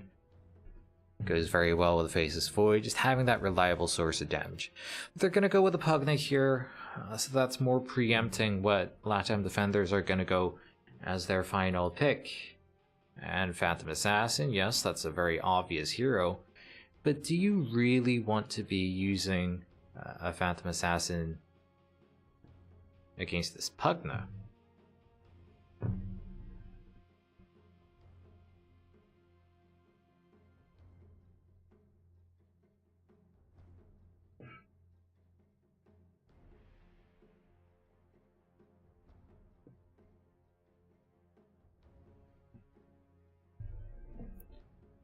LATAM defenders, the Sven would be a very good choice here because he's tanky enough and he can dispel the Pugna. But of course he's already been taken out of the pool. And actually the Lifestealer that I was suggesting, that too is gone.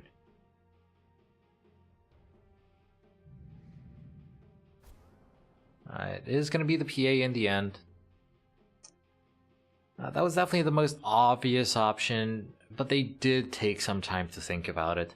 And there's a lot of reasons why you don't want to be going for the PA. It's obviously a terrible matchup against the Pugna until you get a Nullifier. Not great against the Faceless Void since he naturally builds the MKB as well. And so what is your solution here on the PA? You really can't go for a BKB. Magnus, Faceless Void, Beastmaster, all of their ultimates pierce BKB, so there really isn't too much point. So instead, do you just rely purely on your Omni Knight for defense and just go balls to the walls with roll physical damage? Battle Fury, Desolator, Nullifier, just ignore the BKB. I don't think that's a terrible option, honestly. We'll see how that works out for them. They made a choice, they took a risk, but I don't think that's a terrible risk for them.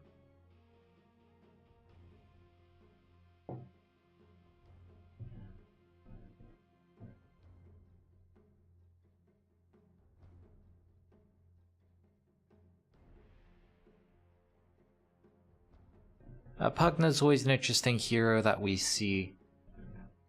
Arguably the best hero in the game for safely pushing towers, slowly poking away at it, and there's really not too much you can do unless you have something like a Treant Protector. And so that's very unique. You have the Suck ability, which can heal people up as well. Not that many healing abilities in the game which are as strong as that. The damage that comes out from the Suck is decent. I wouldn't say it's nearly as strong as the defensive usage, the healing usage, because it depends on actually dealing to the damage to the enemy. So it's an interesting mechanic where you heal for as much damage as the enemy is taken. That's why you always want to decrep someone before you go for the Suck, because that increases magic damage.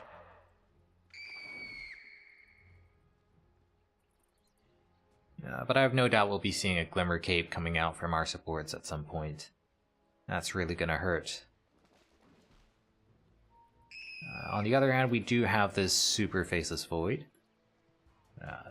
The main job of the Magnus, the only job of the Magnus, other than to hit RPs of course, is for the Empower, and I think you could even argue that the Empower is more important than the RP because you already have so many good control spells. A bit of a trade here.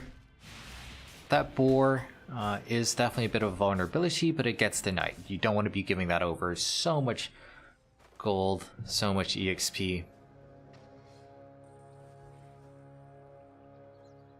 With the Omni Knight going for Heavenly Grace level 1, not as strong at killing the boar. With the burst damage that comes out from Purification, I think you could actually get something done, and this is big. Slardar here getting cliffed. Oh no. And well, I don't know if they have vision up on the high ground. It's not like they have a ward placed. But that's fine, you know that the Slardar is forced to use his TP. And the plan here, actually, with MJZ being around, is that if the Slardar TPs, then in theory you can interrupt that. But you don't actually have vision. Regardless, it means that the Faceless Void has an absolutely free lane. So the first wave, actually, none of that EXP going over. Leshrac doesn't have any EXP, and of course the Slardar doesn't. So that's a great start here for Thunder P. I do expect Thunder P to be able to win this offlane. Omni Knight is a decent laner if you can use the Purification as the heal as well as the damage. But if you can't, it's a bit lackluster when it comes to simply being a defensive heal. The zap from the Rubik makes it very difficult to trade against.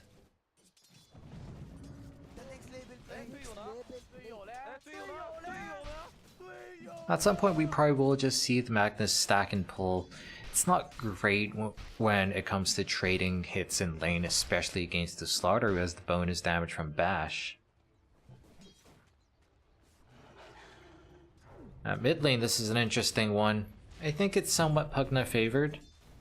So much spell damage, you can spam out that Nether Blast. Pretty good against the vast majority of melee heroes. And then you can be so annoying with Decrep. Just getting denies, getting last hits. And he gets both range creep denies there. They are able to take down the Rubik. But Omni Knight very low once he gets slowed by the board. That's just going to be a 1-for-1 trade in all likelihood. But no, he actually outruns the board. He doesn't even have any movement speed items.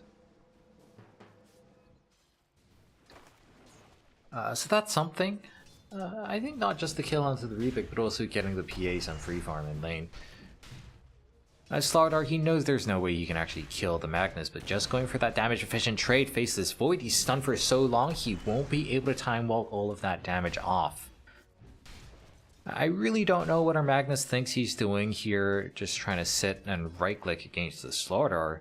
Plus a Leshrac, that ranged advantage. You lose 1 versus 1 against the Slardar anyway, and you can't expect any help from your Faceless Void since he just wants to hit creeps. I am missing all of these kills in the top lane. But it's a kill right back the other way, so it looks to be pretty even up there. Pugna gets pulled in, and look at that, so annoying using the glyph to defend that range creep. Now once you hit level 6, I think it's better for the Void Spirit than it is for the Pugna. Oh, going in with the Aether Remnant, that's not going to connect, and that puts our Void Spirit in a very awkward situation. Probably won't die here since he has to dissimulate. More kills happening in this top lane that I'm not catching. Trying to go for the trade, but it just won't happen. Time walk forward, looking for a little bit of damage onto our Slardar.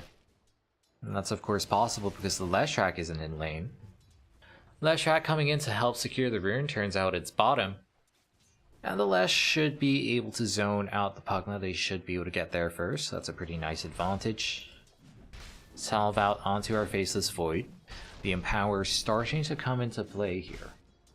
And with the Mask of Madness and the Empower, you can farm extremely quickly, which is why I would like to see the Magnus go over and make some stacks. You can actually make multiple stacks as the Magnus quite easily using the Shockwave. At top lane, more action. This time we're here to spot it out. Beastmaster taken low, but that zapped. The Fade Bolt deals so much damage reduction. Heal Bomb will help out there. They will be to get that kill. Bottom lane, Magnus. Honestly, not doing too much other than giving the Empower. And again, I think that's fine, but you gotta be getting a little more efficiency from the jungle. A Phantom Assassin unfortunately does not have a Magnus on her team. Oh, that Fluid Bash here onto the Void. He doesn't have the time walk out. Couldn't sustain with a Lifesteal, and our Magnus using the Skewer to get in to try and save his Void. That's not going to turn out well for him. The good news is that the wave is pushing in, so they won't be missing too much EXP, won't be missing too much CS. When it's under the tower, I think the Faceless Void can farm quite safely, should be to hit level 6 with good timing.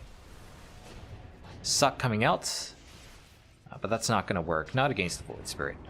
And this is that level 6 that we were talking about. Even though the Pugna has been bullying him the entire time, it's quite clear that the Void Spirit has the advantage when he hits level 6.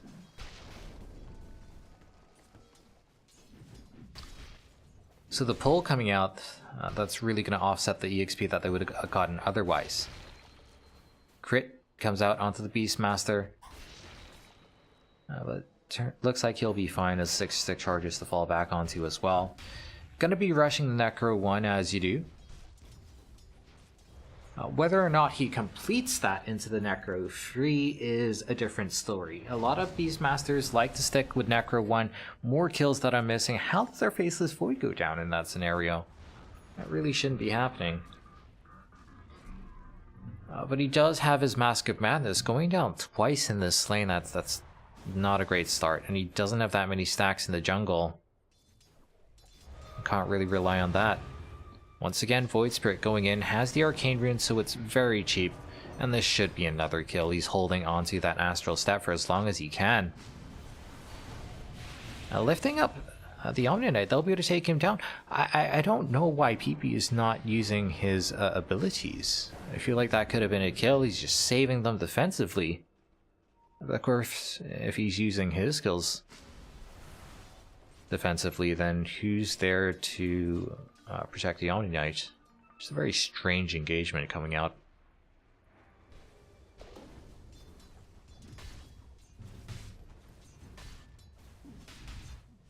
Faceless Void does head into jungle with Empower, but already Leshrac on him.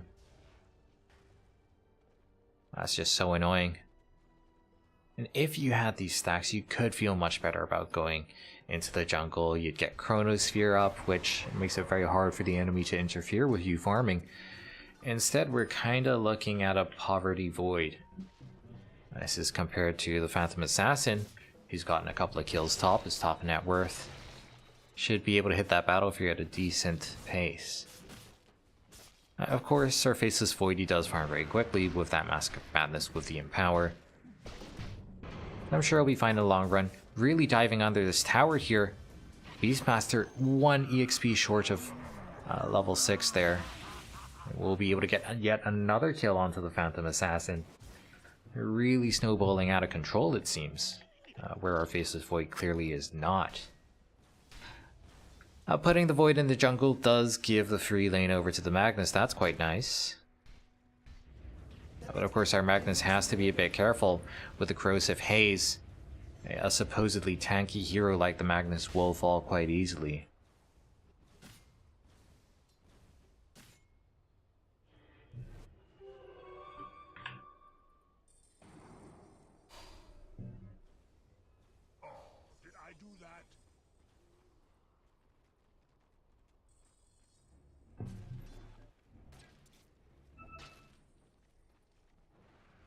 Void Spirit going for the Yules. And that's really going to help against the Pugna. You can interrupt the Suck, you can purge off the Decrep. Also pretty good against the Faceless Void. You use him in his own Chronosphere, you can't actually do that much. And later on, it's not bad against the Magnus. Perhaps you can interrupt an RP, or at the very least stop the Skewer back. Rotation in, they're able to kill the Leshrac, but that's not too important of a kill. I mean, main point is that the Slardar's doing very well. He's going to have a pretty well-timed blink here. Now, this is not supposed to be a close fight, but if he misses on the Aether Remnant, then perhaps it is. There is a Roar available. That's going to be coming out. And we got the summons here dealing damage as well. Void Spirit using 2 Astral Step charges offensively. That is not going to end well for him. A very bad trade there. Losing your mid laner, especially because he's so high leveled, is particularly bad. Pugna doing Pugna things, sieging this tower. One more hit will actually put it in deny range. So pretty important for Leo Style to come in and actually secure that one. Don't want to let a tower get denied this early on. It's a significant amount of gold. Going for the Suck here onto the Leshrac, or Leshrac will be fine. That was max range. Now the aggression last time did not work out here for PP. And this time he doesn't find any success either. And if anything, he baits his own Leshrac in. And now that's going to be the last hits onto the tower. So the dream scenario here for Thunder P. Not to mention they get the Phantom Assassin down in the bottom lane. That was the Chronosphere being used, and with the Mom, they've got plenty of damage. Of course, you have to account for the rule power of the Slardar's minus armor. Time walking on forward, Katara will be able to clean that one up as well. So all across the map, it's a 3-for-1 trade. Thunder P looking pretty good. Faceless Void finally overtaking the Phantom Assassin in net worth, and that's what you expect with the Empower. PA does not farm exceptionally quickly until she gets that Battle Fury. Both teams do have pretty good tower killers. Seeing the Leshrac do that from this side, Hyper aggression yet again for a Void Spirit, but he gets lifted up. Thought about using the RP, just going to be using it after the Dissimulate instead. And what does our Void Spirit have now? His Omni Knight already dead, no defense abilities coming out from him. Still going for the chase, they need a bash, they will not find it. Skewer for the slow, and they've got the nuke damage from the O-Style. Big crush coming out, the minus armor, dealing so much damage to the squishy Pugna. Leshrac does put out a lot of damage, but he does end up dying if he was able to stay alive. I think they could easily run down this Magnus, run down Kotaro even. But without the Leshrac, without his damage, it looks like the Faceless Void will be able to escape. A pretty even fight in the end. 3 heroes for free, both mid laners going down.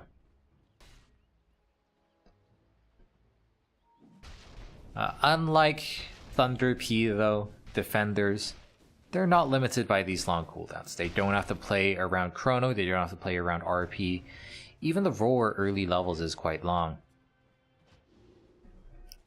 Instead, they've got the ability to go for constant action, and that's all the more so once the Slardar gets his blink, which is up in just a second.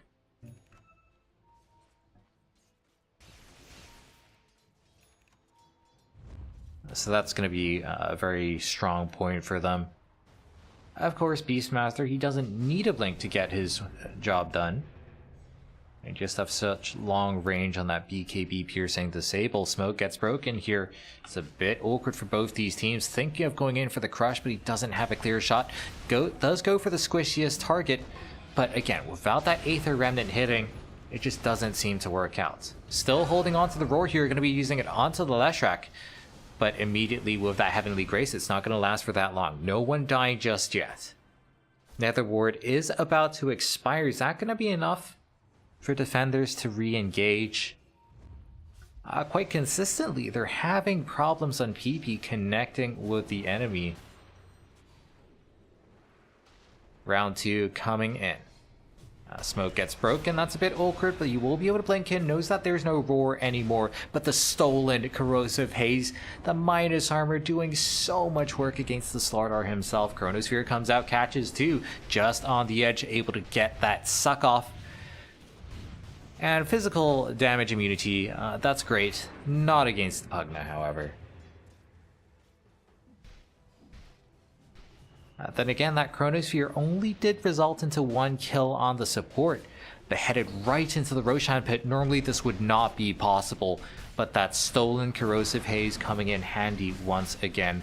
Great synergy with the Beastmaster, who offers his entire team attack speed. So minus armor plus attack speed, that's also what allowed them to take down the Slardar so easily after he blinked in. All of a sudden, Thunder P looking to be in pretty good control of this game. And they're a team that plays very well from ahead. If you're ahead, then there's not that much of a damage threat to your Pugna, so you can just walk up to these towers and constantly go for that slow siege. It's not a super fast push if you consider the DPS against towers. It's nowhere near what a Leshrac can put out. But it's very safe, your range is much longer. Mid lane.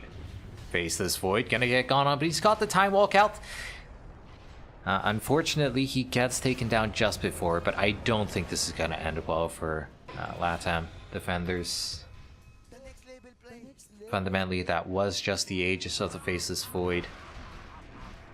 But because of that trade mid, because they attracted so much attention, they are able to take down the Beastmaster.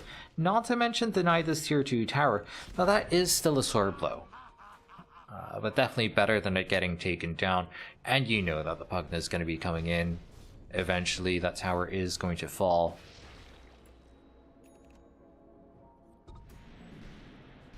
Necro free coming online from our Beastmaster. It's not a super fast Necro free, but before the 20-25 minute mark, it's still a very powerful spell that you get.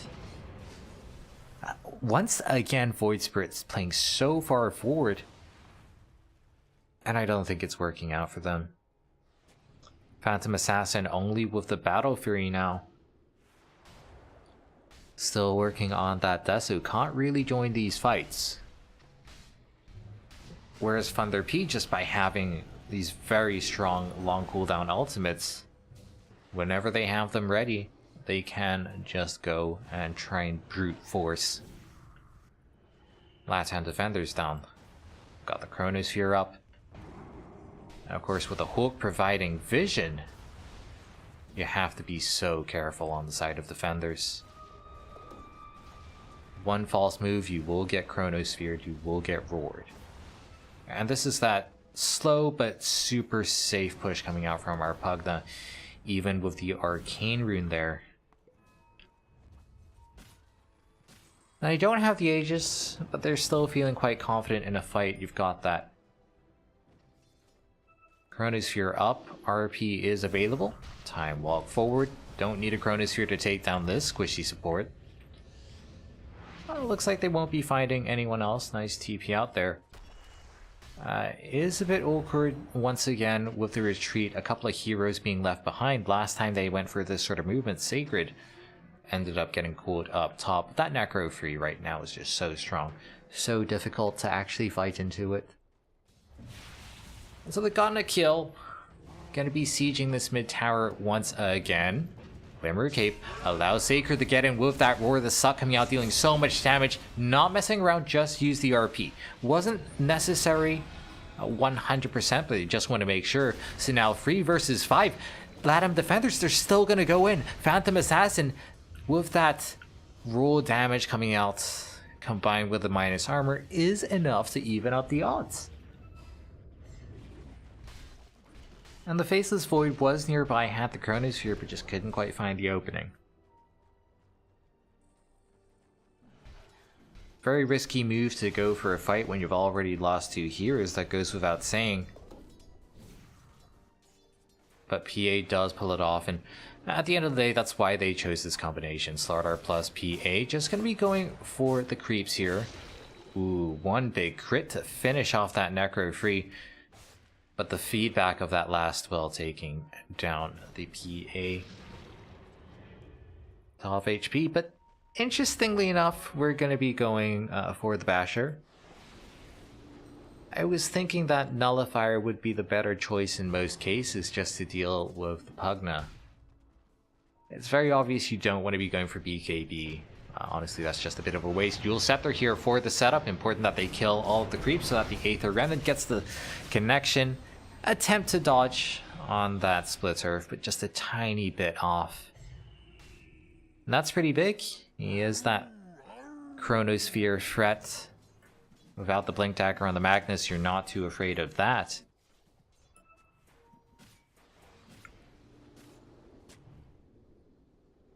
D-Ward battles coming out. Gonna be stealing the Purification. Only level 3, but every single spell from the Omni Knight is good.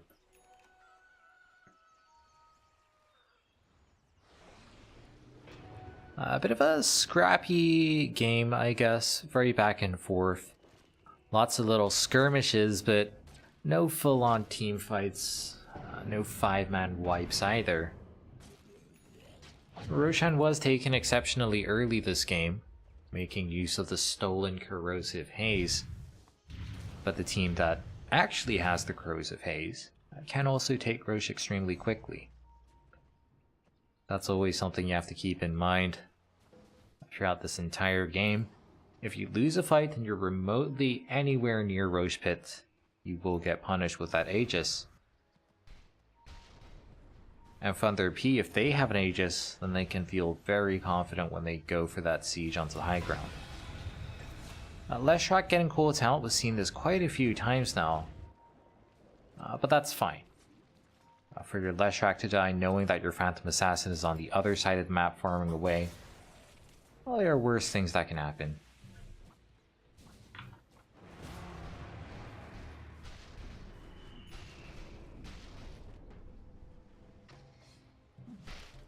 Still working on the Blink Cover Magnus. Interesting that he doesn't end up finishing the Vlads. Personally, I'd rather see the Vlads completed before the Blink, seeing as the Blink is going to be super late anyway. And the RP against the Omni Knight with a Heavenly Grace. I don't want to say it's useless, but definitely reduced in efficacy. We are going to be going for the siege. Both teams do siege exceptionally fast. There's the heal coming in from the Pugna.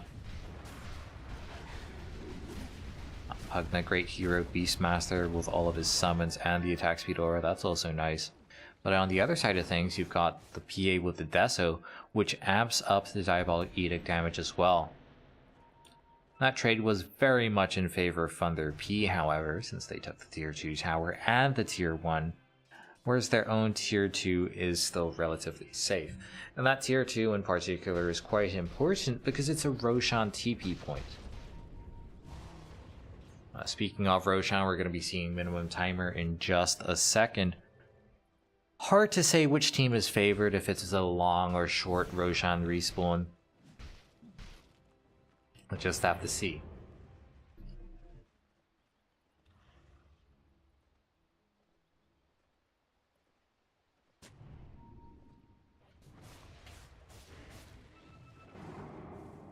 Phantom Assassin.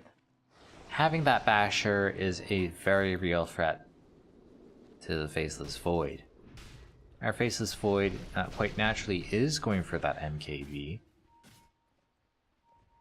That means he's relatively squishy, only going for the Manta style as his real defensive item. All it takes is one bash and your dreams could be ruined. Going for the smoke up here. If that smoke gets broken, the Hulk is in a very good place to spot things out. And there's just so many targets that feels like they have to go for it. Going on the Beastmaster, that's a decent one. He does have buyback. Gotta watch out for that Chronosphere still. And with the buyback, ooh, Chronosphere comes in, lands onto 3 heroes. But that Guardian Angel from the Omni Knight doing so much work. And now the Phantom Assassin goes in. Really gotta watch out for the PA's damage. Kataro in the backlines. He is isolated from the rest of his team, however. If they can just catch up to him, the blink constantly getting cancelled, but that's fine. Let's just go in. PA does so much damage to Suck, nearly taking her down. Decrep is very annoying to play against. A Phantom Assassin still dancing around Kataro. Kataro able to time walk away. We've still got the RP on the Magnus. Gonna be using it there.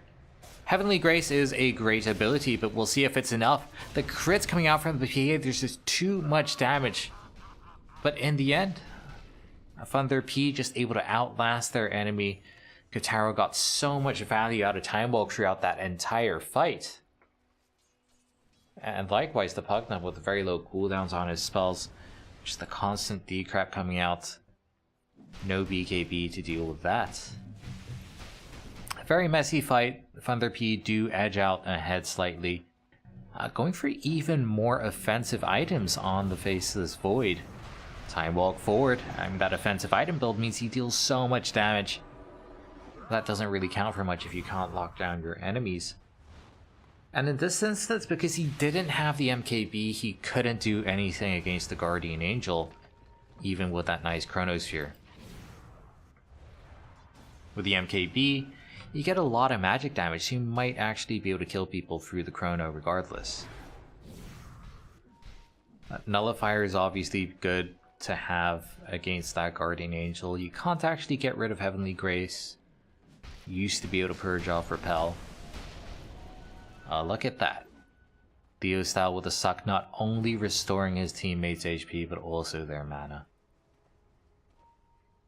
And PA, quite clearly, is having some issues. I think getting Lifesteal on her would really help, but didn't get the Vampire Fangs as a neutral item. Roshan is back up. It's Thunder P in the pit, but they don't have their big ultimates just yet. Chronosphere down, RP down. I think there's a very real chance that the Fenders can come in and try to interfere. That's not a slow Roshan by any means, but it is Aegis plus Cheese from the high ground.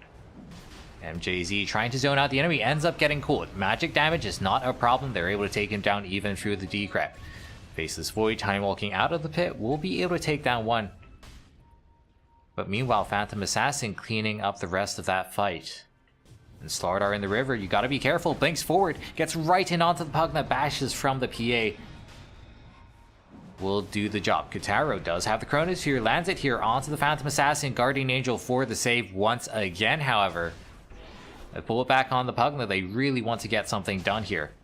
Phantom Assassin does have to be careful. Corrosive Haze on him means he's quite squishy. The suck as well. There's no BKB. I cannot stress this. The one crit to rule them all. And that is Pugna dead with no buyback, but Slaughter in the pit taking a lot of hits from Roshan. And fundamentally, Kotaro is just so damn farmed. Fully offensive build, built for killing Phantom Assassins. He's got that MKB. He wins that fight, then he's able to claim Aegis Cheese. Oh boy. It's not looking good for Latam. Of course, they strike a very sore blow against Thunder P, taking down that Pugna with a single dagger. But now they've got to deal with the Aegis. Now they've got to deal with the Cheese. Phantom Assassin constantly having troubles of some description.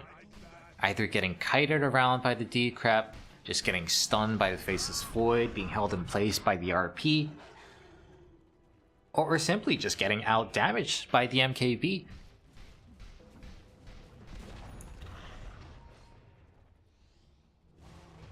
Thunder P, fundamentally, they have the better team fighting lineup. There is no question about that. How do you beat a Chronosphere plus RP? I don't know what the solution is. Early game, you can try to play around that. Chronosphere comes out, fine, just brute force a fight, knowing that Chronosphere is down. But that becomes much less possible later the game goes, because death timers are very long. And normally I would feel very worried about our Faceless Void going for this super aggressive build. No status resistance, no BKB, just the hero with 2k HP. And that's quite scary, especially against the Phantom Assassin. But he's got the Aegis now. With the hook, they do spot out one. Blank forward. Time walk there as well. Look at how fast that Omni Knight falls. RP doesn't actually hit anything. Dissimulate pretty good ability to dodge that one out. They don't have detection either. Pugna in the river in a bit of a weird spot. Kotaro doesn't actually have that Chronosphere just yet, will not be able to find the bash onto the PA, so PA gets out safely. As it stands, they've only found one kill. And it doesn't look like they'll find any more important kills. It's just the last track, so both supports getting taken down. And we've seen so many deaths on our last track. 9 deaths on our Lesh. 8 deaths on the Omni Knight. Constantly just these supports going down. But such is life. Supports die. We shed a little tear, but don't actually mind too much.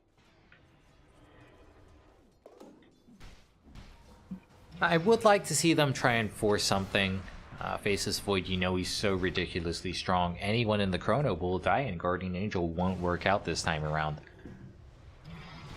You've got this very safe siege using the Pugna.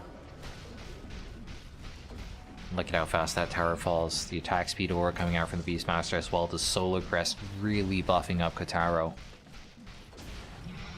We're up 10k. Skewer actually not going to connect on anyone.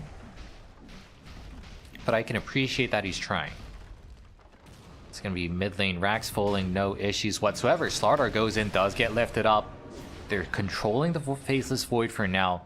But can they actually take him down? Phantom Assassin around the backlines. Chronosphere hits too. And look at the Omni Knight. He's like, do I even want to use that Guardian Angel? What is the point when there's the Nullifier? And all he can do is watch 2 heroes die. Buyback from Arlesha, but they don't have buyback on the Void Spirit. So how are they going to get into the backline? How are they going to be able to assassinate this Pugna before the healing and just the annoying damage comes out? Roar coming here onto the Slaughter, just making sure they can take that kill easily. Phantom Assassin does get onto the backline, is able to take down one. Guardian Angel comes out, but stolen there by the other side. What an amazing steal. It means that Kotaro does not have to fear anyone there. Definitely not the Phantom Assassin. Another RP comes out. It's only for the Omni Knight kill. But they know that they're in such a good position. That is going to be Rax falling down bottom. At minimum, we are looking at Megas, if not tier 4s, if not the game. Phantom Assassin, was that the pick? I don't know. Fundamentally, it was a last pick PA, picked into a faceless void who almost always goes for the MKB. And yes, you have the slaughter, but is this one of those cases where you're just looking at your own heroes looking for that draft rather than thinking about what the enemy has? And I think Thunder P, they have the perfect answers to the PA. PA couldn't go for the BKB, so much BKB piercing disable, and the Omni Knight in the first phase just didn't seem to be enough. Thunder Predator going to be taking this one.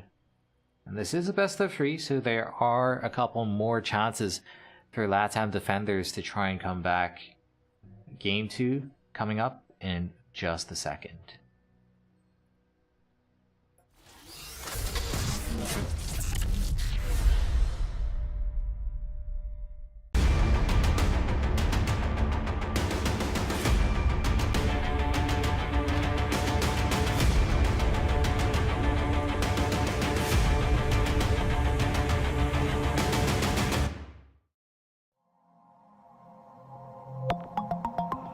Live media, esports entertainment, leaders in competitive gaming.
Live media, esports entertainment, leaders in competitive gaming.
Live media, esports entertainment, leaders in competitive gaming.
And we're back with game number 2 of LATAM Defenders versus Thunder P. A pretty nice game coming out from Thunder P. I think ultimately it just came down to draft.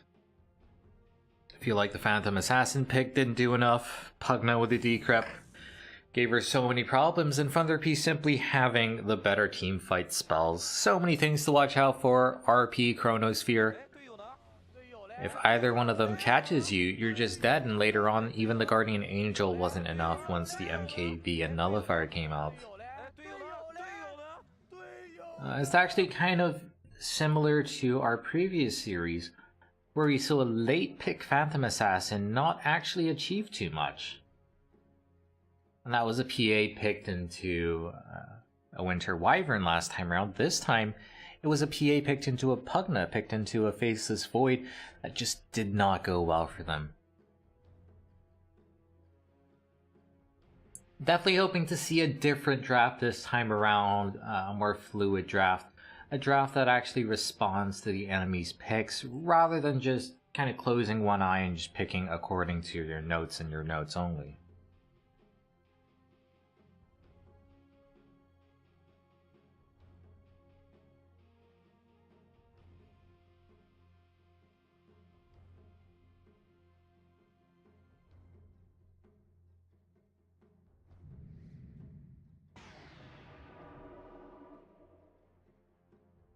Gonna be opening with the Void Spirit.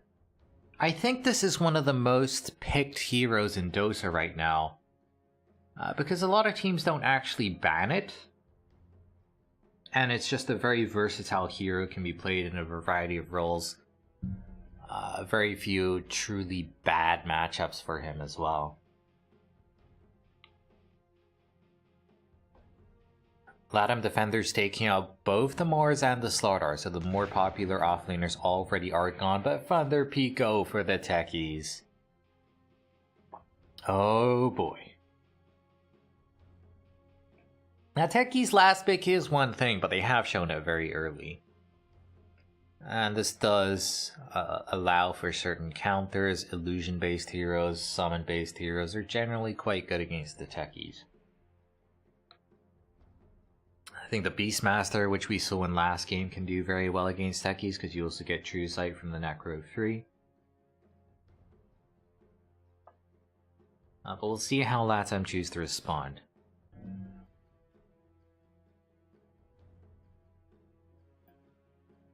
The defenders lineup, I don't think they played poorly. I think most of the fights that they went for did make a lot of sense.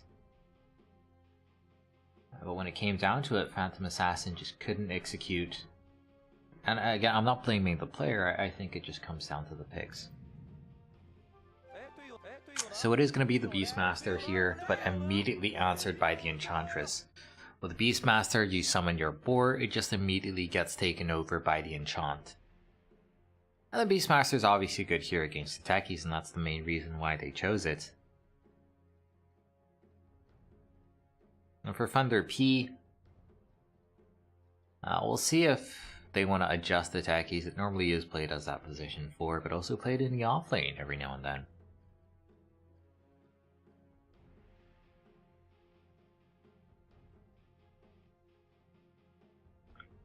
Enchantress does not have a good time against the Beastmaster late game, does not have a good time against the Void Spirit late game, but it's mostly there just to make sure they win the lanes.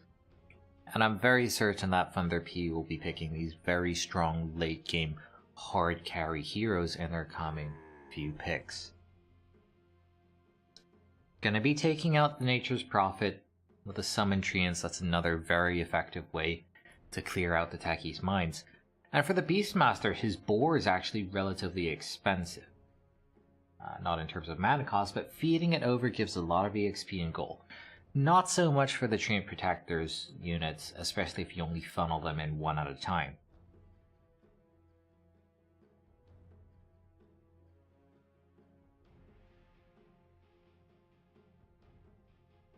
Terrorblade going to be taken out here. That's an interesting one. I'm not too sure why they're afraid of a Terrorblade.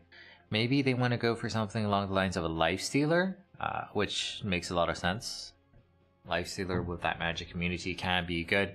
And Thunder P, I don't think they would have always banned out the Lifestealer, but seeing the ban on the Terrorblade then prompts them to take out the Lifestealer.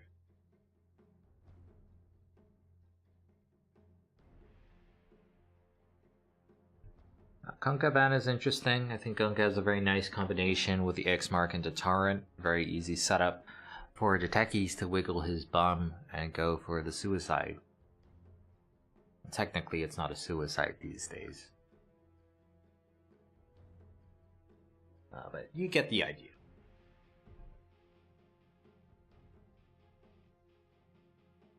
Techies is one of the most hated heroes, but even if you dislike it, I think it's fun to watch.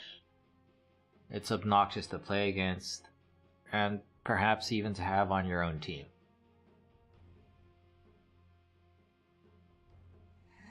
But it's definitely an interesting hero. Going for the Pangolier here, now that's an interesting one. Because the Pangolier can actually be controlled during his roll by the Beastmaster with the stun. And as it stands, they don't have any super reliable setup.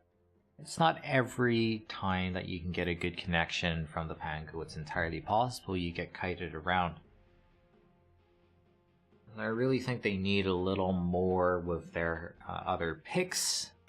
Maybe the Sven could come in. I think Sven has a decent time against the Beastmaster. If you go for the Sanjin Yasha build, get that status resistance.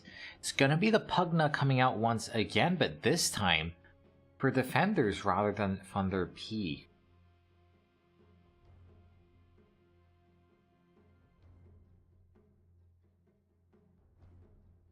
And I think seeing the Pugna especially makes you think of the Sven, a physical damage hero, but he's got the Dispel available on his Stormhammer at level 25, level 15. At level 15, you just hard counter the Decrepify, and without Decrep, Pugna is just a very squishy hero. And I'm really feeling the Sven here. Sven, Mask of Madness into Shanzan Yasha. Maybe even skip the BKB and go right for a Satanic.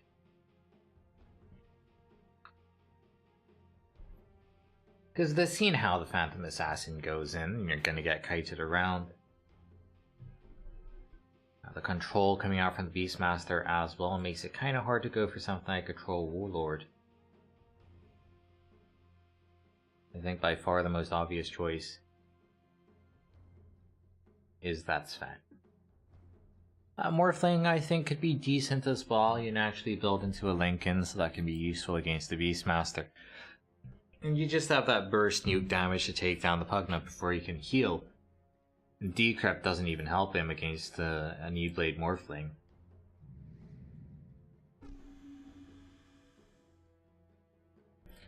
Just gonna be showing the puck for now, and I actually don't know how I feel about this. You can kind of preempt the Beastmaster when it comes to him using his roar, but you can't actually dodge it per se with phase shift. And Puck has a complicated relationship against the Void. Because on one hand, the Dream Cove disables pretty much all of his spells. But on the other hand, if you get into the Yules, the Puck will be caught in the Aether Remnant.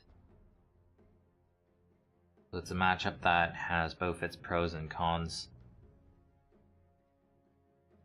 One thing's for sure though is you're going to be taking a decent chunk of damage from that Nether Ward. Interesting that they go for the Juggernaut here. Juggernaut is a decent hero against the techies because you have your spin. In theory, you can also get the Omni Slash out onto the Pangolier even while he is rolling. But I don't know.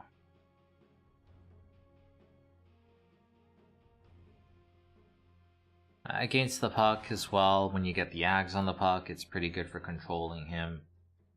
Early couple of levels, there is synergy between the Pugna Decrep and the spin from the Juggernaut, however. It's a very significant chunk of damage amplification.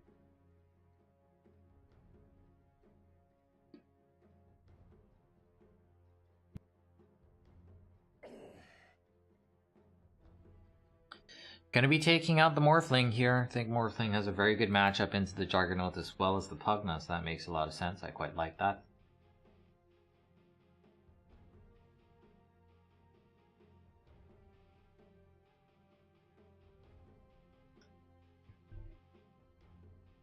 Still think this Sven's a very good option.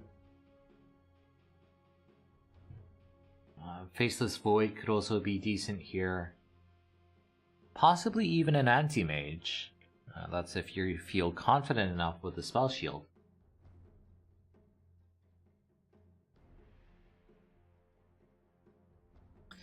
So the bans from LATAM defenders are pretty expected. Those are the first two position ones that came to mind. Not too sure what it is that they could be picking for their mid, however. Assuming that it is their mid here that they're missing. It's entirely possible that they just put the Void Spirit in the mid lane or the Pugna in the mid lane.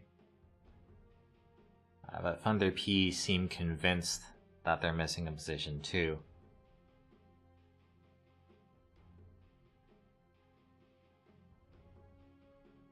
I think an Oracle could be very good. Just giving your team that magic resistance to deal with the Checkies and his mines.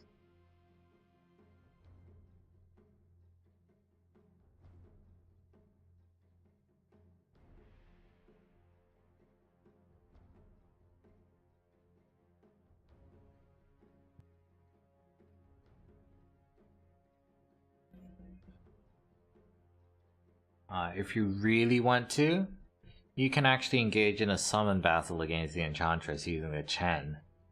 I'm not saying it'd be particularly effective, but it's fun to watch.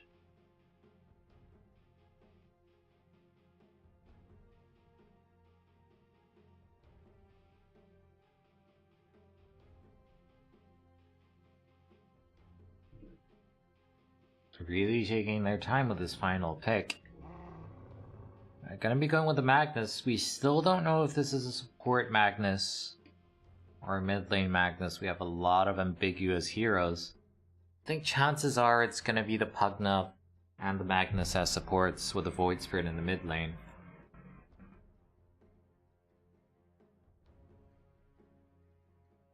Seeing the Magnus, seeing the Beastmaster, you know the BKB is not going to be great value.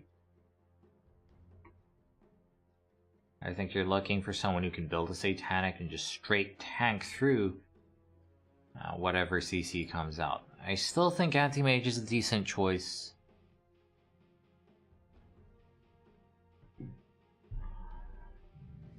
Could be a Drow Ranger setup as well. Going for the Weaver though, that's interesting. This is a 100% gotta build a Lincoln's game against the Beastmaster, otherwise the Weaver's terrible. And with the Weaver against the Beastmaster, you have to be a bit worried about the mana burn as well. Until you max it out, Timelapse does have a mana cost that's pretty significant attached to it.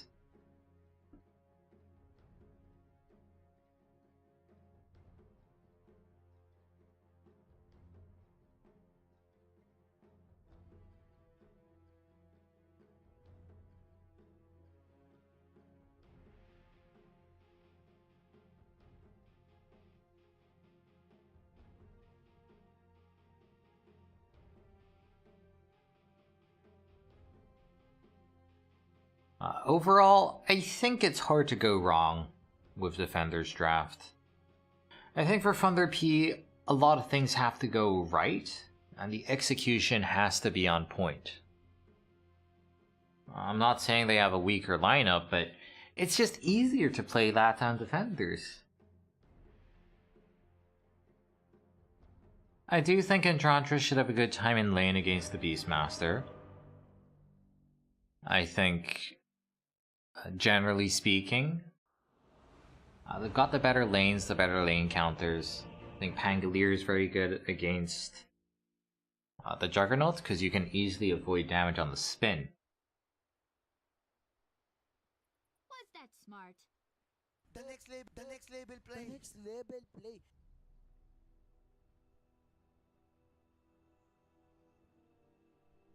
Now, Swashbuckle is just so annoying. There's no other way to describe it. So hard for the Juggernaut to use his spin, knowing that most of the damage will be avoided once the Pangolier dashes away.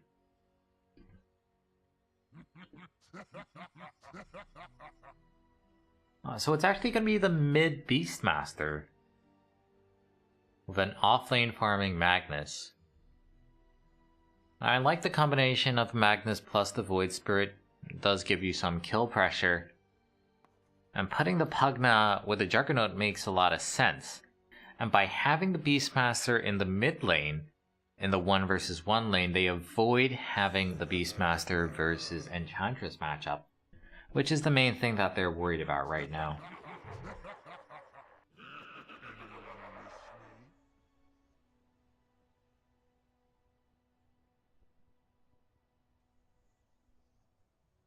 Was that smart?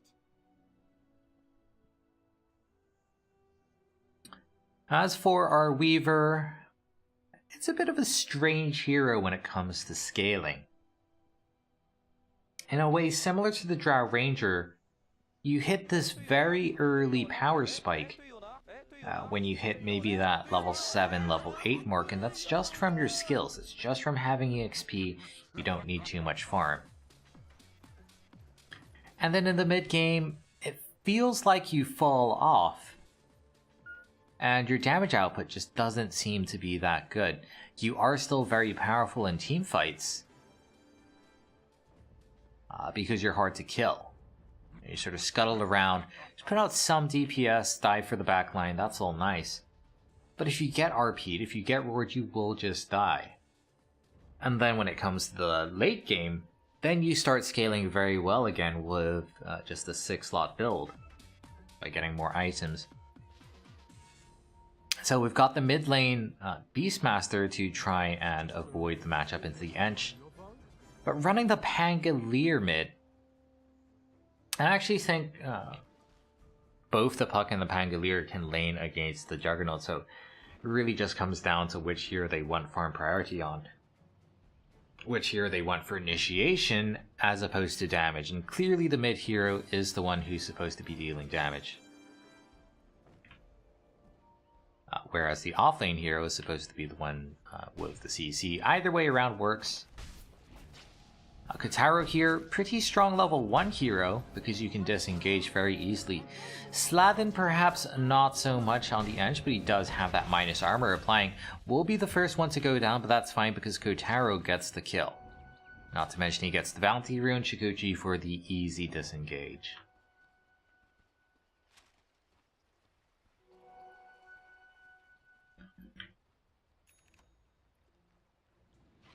What did our Magnus end up taking at level 1? It's the Shockwave.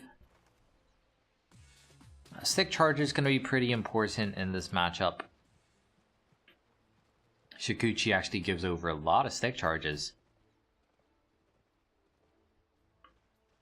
We'll see how our Techies does in the offlane as well.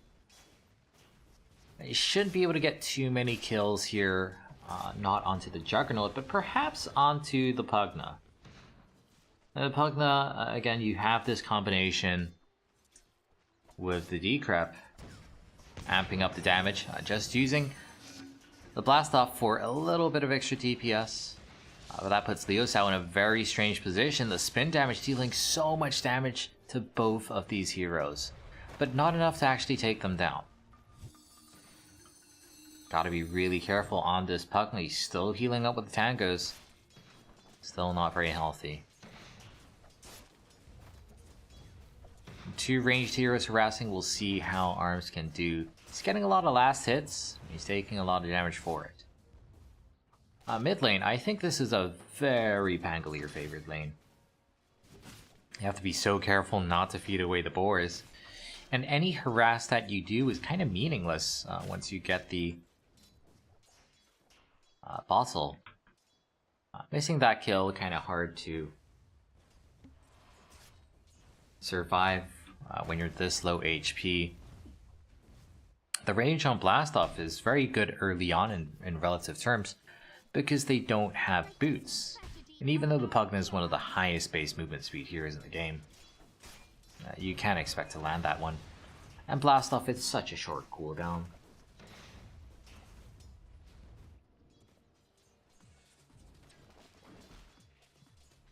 Top lane is going very well for a Weaver, and I don't think that's a surprise. Weaver in lane is pretty strong. You got that Shikuchi, very hard for the enemy to kill you. And if they're not killing you, well, you're simply a ranged hero playing against 2 melee heroes. Of course that's going to go well.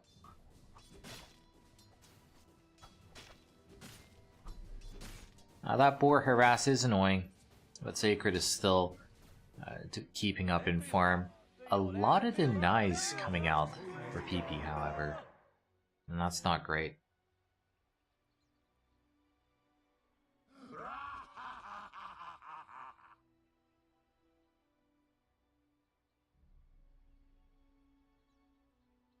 I'll be creeping while you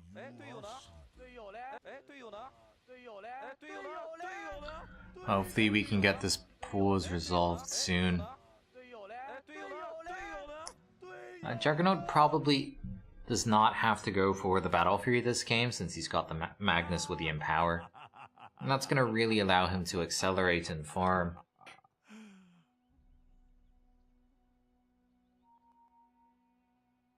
Not too sure what you want to be building otherwise. I think Manta style is always a safe bet. Helps you get rid of the silence from the puck, and from there if you spin, you actually have no way of controlling you through a BKB or any form of magic immunity.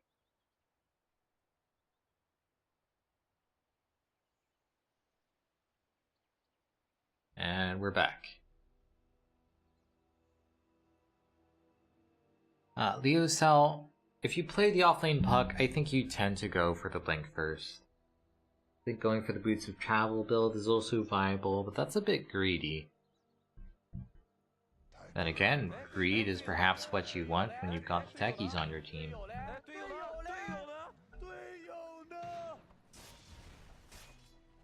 You know that it's very hard for the enemy to fight into you. Both safe laners doing very well in farm. Annoying harass coming out from the creeps of the Enchantress. And Magnus actually going for the max on the Shockwave. And that's basically a sign of the lane being hard. If the lane's easy, you go for the Empower.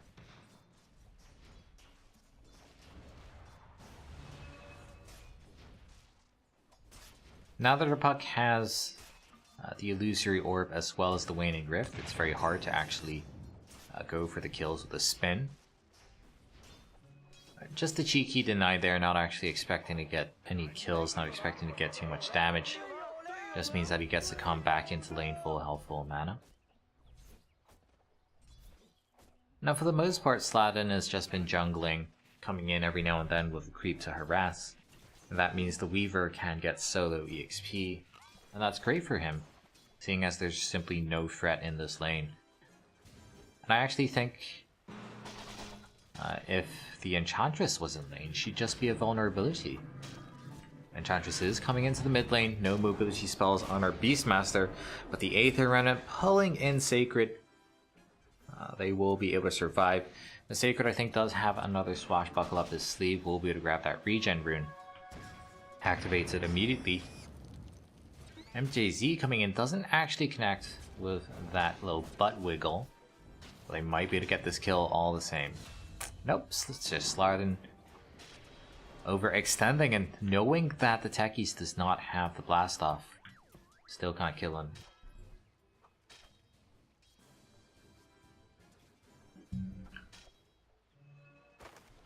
Down bottom lane, still having a pretty good time on the Juggernaut. Can't kill Leo's style, but that doesn't matter. Chasing him down, getting a couple of crits.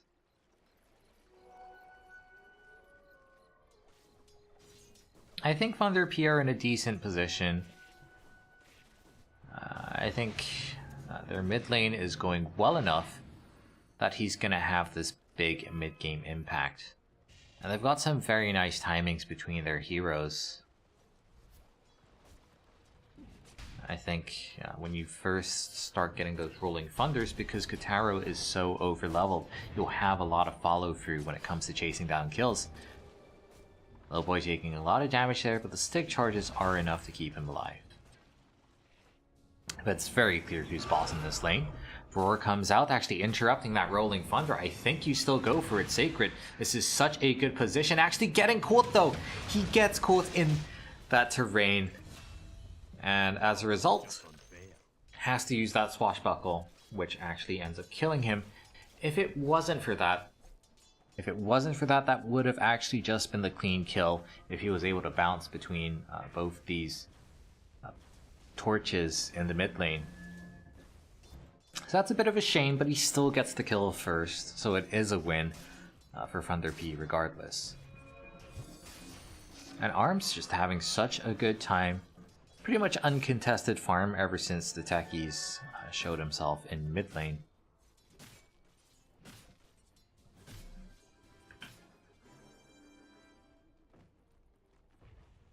Now our Pangolier is going to be going for that damage build that was expected ever since they had him mid. And Pugna against the Troll Summoner creep just does not stand a chance. Destroyer going in, actually assassinating Sladin. I think he was a bit out of position there. Could have just made his way up to the high ground during that kill.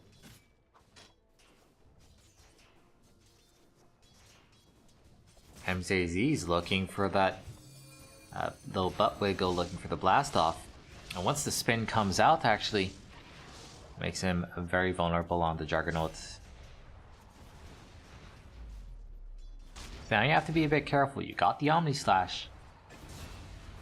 Okay, wow.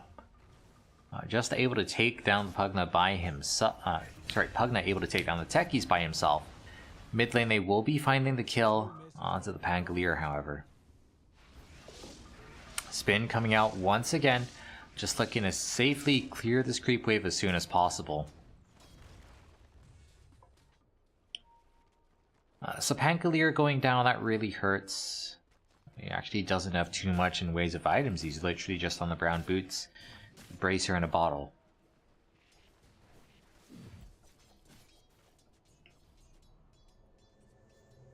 But getting that Maelstrom really will up their damage. That was always the plan when he went mid and the puck went off lane. Just going for the more utility-based setup. Now our Jug doesn't actually have enough mana for the spin plus the Omni Slash. But honestly, this game, at least against his two lane opponents, I don't think the Omni Slash is that high value anyway. As long as the techies gets the timing, he will be able to use the blast off to deny himself.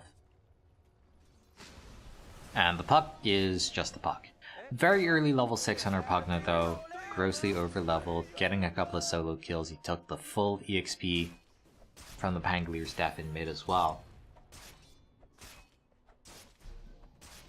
So effectively we're looking at a core Pugna. Speaking of core Pugna though, even if he is level 6, can just get caught out by a Dream Coil, and once you set up with that Dream Coil, makes it very easy for you to get the blast off follow up. But no, MJZ, a little too low HP to come in. They are bringing in Sacred, and that will be enough to finish off this kill. Destroyer also hitting level 6, had a pretty good timing, was able to soak a lot of EXP mid. They got some over-leveled supports on the side of defenders.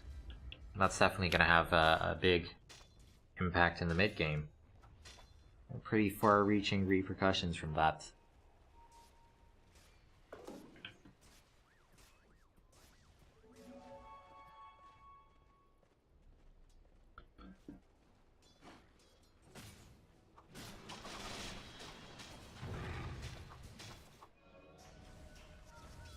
Bottom lane, just going for the lane swap here. Both safe laners rotating into the off lane. Gonna be pressuring those towers, and of course it makes a lot of sense for the Magnus to be joining up with the Juggernauts. So his farm is going to be accelerating, but fundamentally the Weaver had such a good time in lane, getting so much EXP, getting so much farm, also going for the Maelstrom, which is arguably the most damage efficient item as well as the best item for farming. Silence onto the Beastmaster. He does have that roar, 2-man Dream Coil, but actually dealing enough damage to take down the Necro Warrior ends up working against Sacred.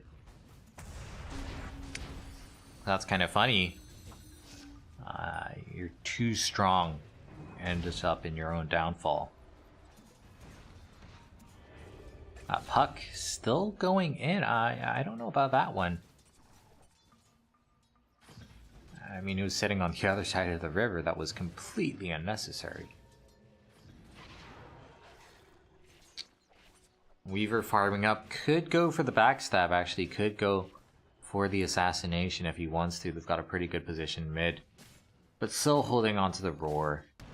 Kind of hard to engage. So we're actually going to be using the tome on the Void Spirit to go from level 7 to level 8. And that just shows you how ridiculously over leveled the supports are.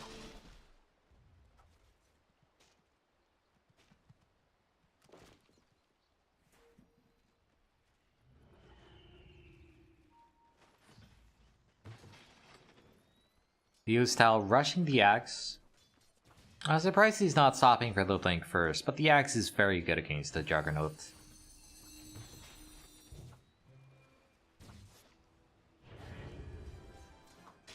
Pangolier, full Maelstrom, flying out. That's going to increase his farming speed as well. The Juggernaut just going for the Manta. That's the safe choice. They get the roar out onto the Weaver, but they don't have the chain stun. It doesn't matter though. That was actually the kill from the Nether Ward. The 150 mana cost is what killed the Weaver there. That's pretty funny. That mana cost does go down to 0 effectively later on. Pretty good position here for the roll. Mid lane is always great in between these cliffs and the river. Able to pick up 2 fairly easy kills. Without the roar, there's no way you're controlling the Pangolier.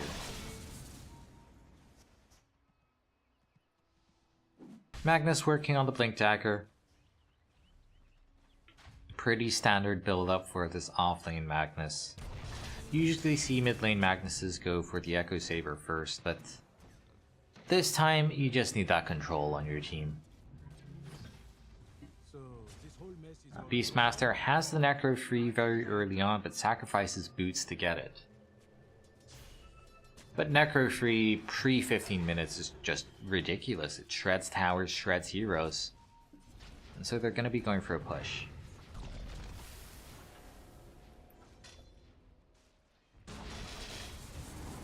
Now in theory, it's very hard to push into Ateki's, but they're doing a good job clearing out these bombs. They've got the True Sight from the Necro Warrior as well, which helps. And just simply having the summons to pop these normal mines.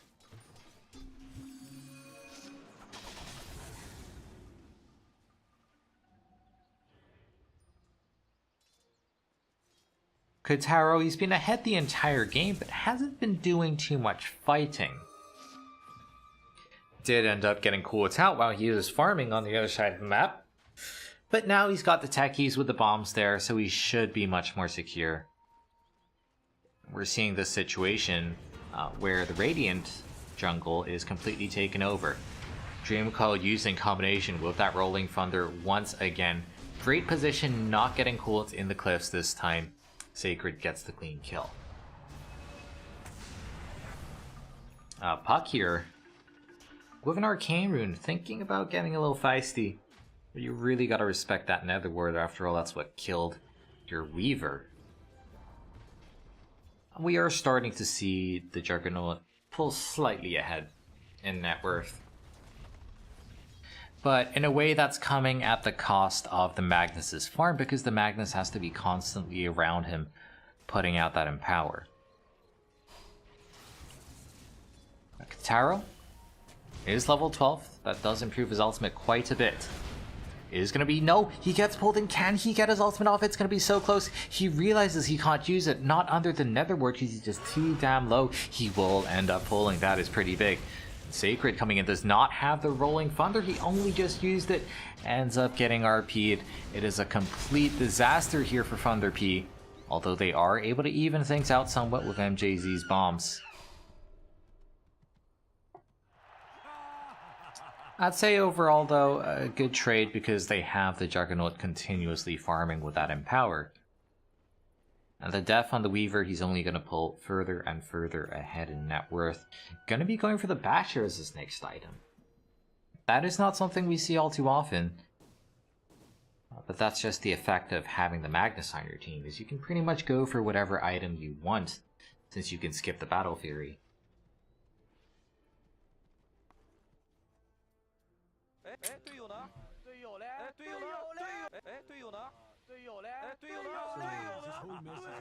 And for Kotaro, that's now 2 deaths where he's tried to join these fights and it just hasn't worked out. He wasn't able to use his mobility because he just gets bursted down at the start of a fight and he can't use the time lapse, not without dying to the Nether Ward. What is the solution to that? Obviously BKB will help, but so does just straight up tanking up, making sure that you can't get bursted down and that you can actually use your time lapse safely.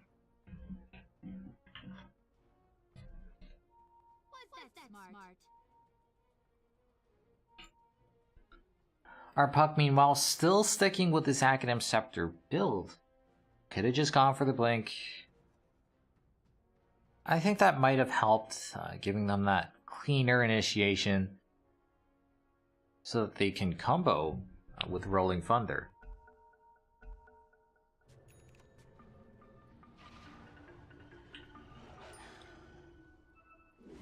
And just an interesting metric, Void Spirit almost has as much net worth as the Magnus. And part of this is the Magnus being underfarmed because he's pretty much just the Juggernaut's little pet with the Empower.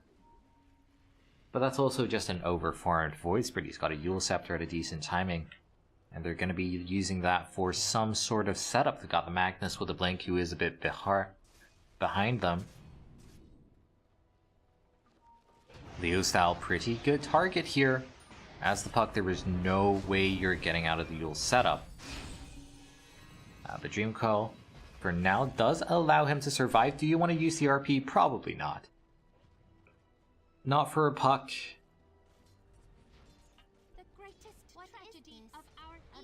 So now they know that there's a Blink Dagger. Now they know that there's a Yule's. Ends up being pretty good for Thunder P. Well, that's just more things that our Weaver has to look out for. Is going for the Sanjin Yasha, however. I really like this. Not going for the BKB. Just looking to tank up. Just looking to get that extra bit of status resistance. Actually, doesn't even go for the Yasha. I don't mind this one bit. MKB after Maelstrom, these are just the 2 most cost-efficient damage items in the game, other than the Rapier, so that makes a lot of sense. And then probably he'll go into Satanic afterwards. Roar and Omni Slash coming out onto the Pangolier. Big mine hit. But we've got that Chain CC out onto the Weaver. That is going to be enough to take him down. Yet again, Weaver dies before he can use the time lapse. And there were multiple low HP heroes, but that healing ward has survived for such a long time. Done so much healing. Thunder P getting dismantled in this team fight. Really respecting the bombs here, so they won't be able to chase up for too many more kills. But I really thought that fight would go better for Thunder P, yet again having more problems on their Weaver. Turns out just the Sanjin Yasha, just the Sanj was not enough.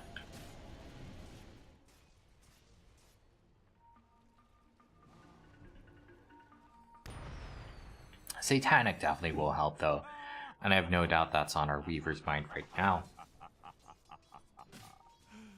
Does have a pretty good neutral item, the extra attack range. Amping up the magic damage is the same combination. Yule Scepter, great counter against the Puck. Do they have the control? We'll find out. There is a Blink Dagger on the Magnus, but it's already on cooldown. Thunder P still unable to find that clean fight win. because these fights are not going their way. The Juggernaut really snowballing here. Has that full basher going for the Aghanim Scepter. Now the Swift Slash is, I want to say, not a amazing ability this game. But it does give you that little frame of invulnerability. Weaver getting caught out yet again. They do have the board to take him out. And without the Weaver, where is the damage going to come from? Yes, you've got this nice control from the Rolling Thunder, but where is the follow-up? The puck, yes, he can come in, and then what? There is just no continuation to that sentence. And that's a fundamental problem that Thunder P are going to have to deal with. If their Weaver is dead the whole time, you either stop dying on the Weaver or you have someone else deal damage. I don't know if there's a clear solution to either of those. Roshan started up here. They've got the Beastmaster, so that's pretty quick.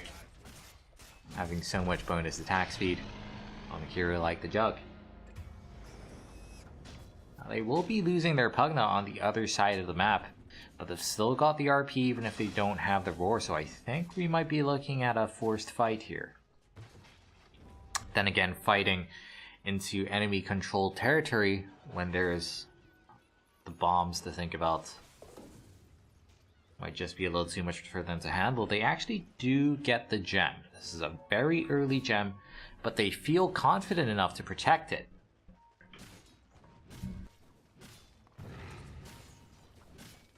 Now, since they had the Necro free, I'm not 100% convinced that the gem was necessary. It is a bit of a risk, but they're in a good position with the Aegis. Once again, Weaver in a sticky position is able to skitter his way out. But he's been eating so many RPs of late. It's just not a very balanced diet.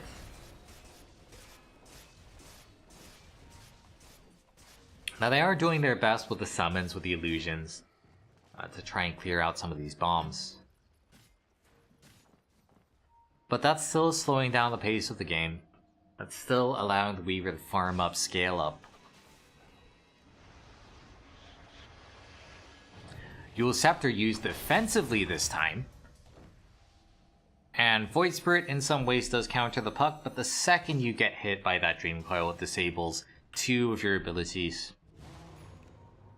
That's obviously very nice. They've got eyes onto the Weaver here.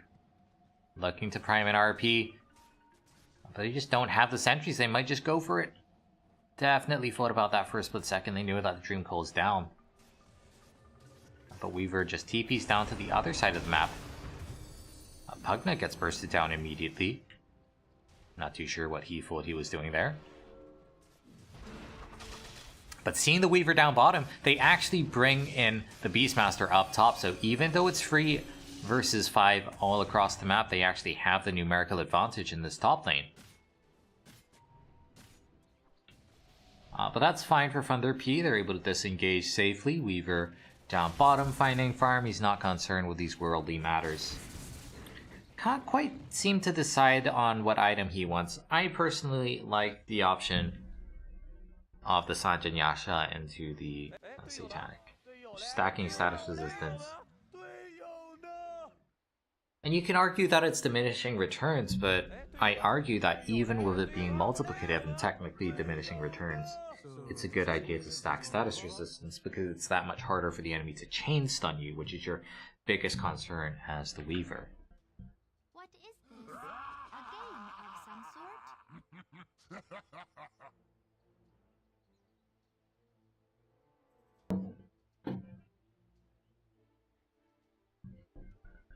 Gonna be going for the tower. I've still got the Aegis. 2 minutes more on that. And with the Necro Warrior, with the Beastmaster Aura, they do push quite safely. Healing Ward in the mix as well.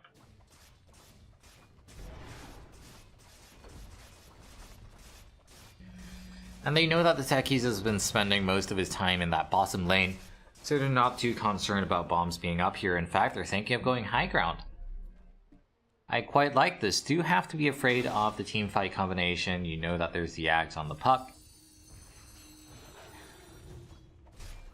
Thunder P, are they going to go for the fight? Dual Scepter for the setup. Sacred does kind of have to fight. Lotus Orb going to be reflecting that 2-man RP just on the edge. However, Omni Slash flying on through. That is a very nice kill there. Pangolier down before he could use his Rolling Thunder. And Dream Coil comes out. They aren't able to get too much damage out of it. However, nearly taking down the Jug, but that's fine. He's got the Aegis. Actually, he's still surviving. Sladden goes in very deep. With the Puck TPing back in, with the Weaver joining up, they know that they're very good at chasing after these heroes. We'll see if Thunder P can get the cleanup. 26 seconds until the respawn. Juggernaut just spins and TPs out of there. And Weaver is not interested in chasing. Just looking to continue with the farm.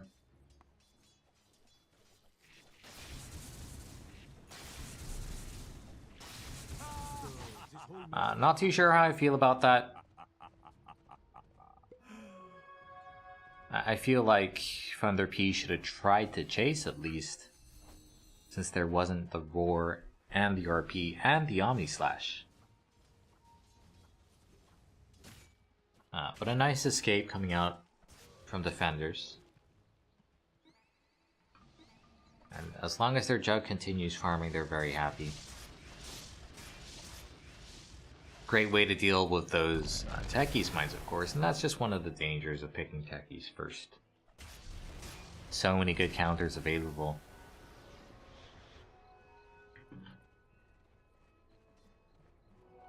Beastmaster runs into an Enchantress, had the Roar, but didn't have backup.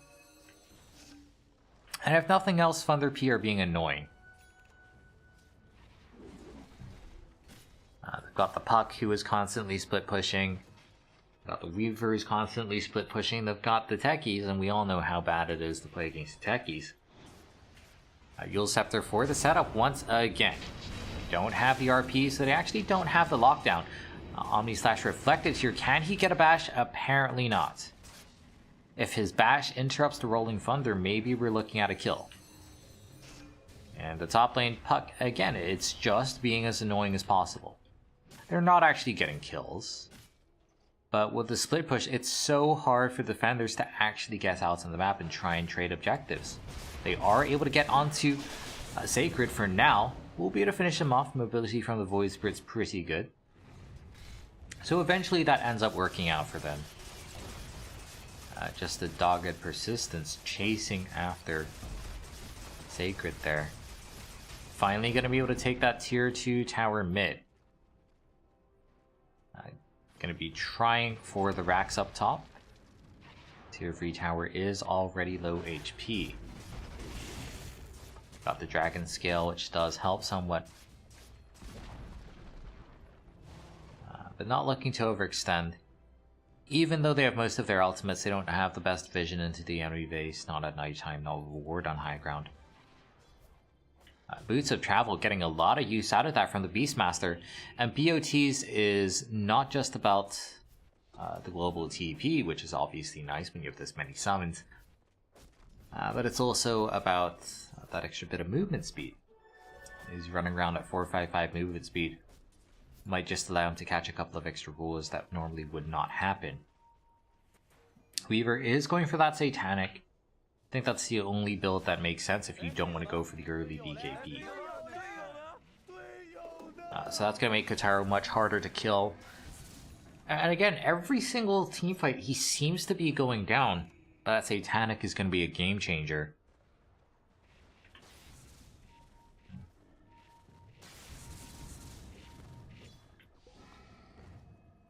Roshan approaching minimum timer. So if a team wins a convincing fight, it is entirely possible I'll be able to take Roshan immediately afterwards.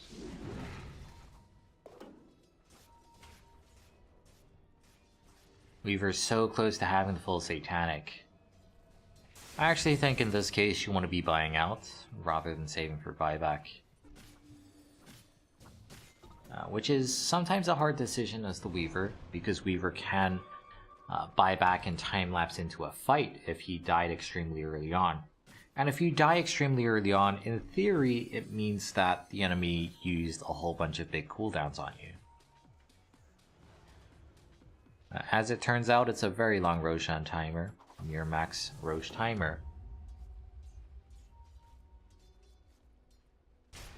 So, for now, losing team fights is not the end of the world. Full Abyssal Blade up on our Juggernaut now, on top of that Axe. Interesting that he's going... Oh, actually, hold that full blink forward, getting right onto the Enchantress. Not a particularly high value kill, considering how hard it is to actually kill her. If you can't burst her down, then she'll just heal up. You've got the Untouchable, which really helps.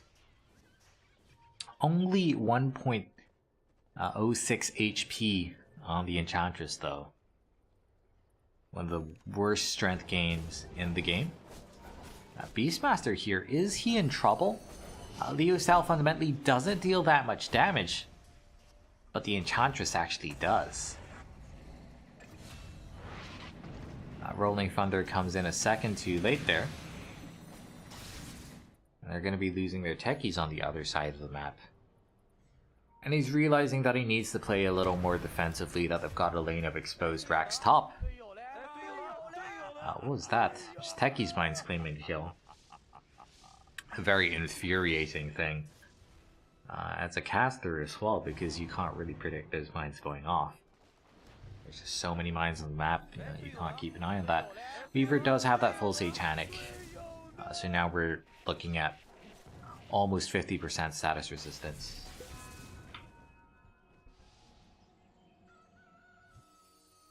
Perhaps a bit low on the damage front,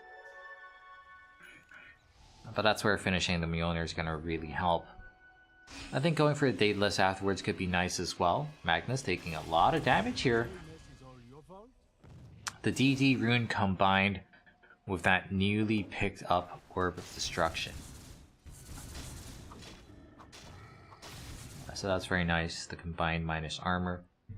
Used to see a lot of Desolator on Weaver. I think with MKB being this good of an item though, it tends to be MKB. If you want to farm, you go for the Maelstrom. Now Roshan must be up soon. Both teams know this. It's approaching maximum timer. Techies in the pit. That's going to be scouted out actually. You don't always go for the true sight talent, but this game it makes a lot of sense that you're playing against the Techies and a Weaver. Just as Roshan respawns, both teams are aware of this. Again, it's close to maximum timer, so it must be up.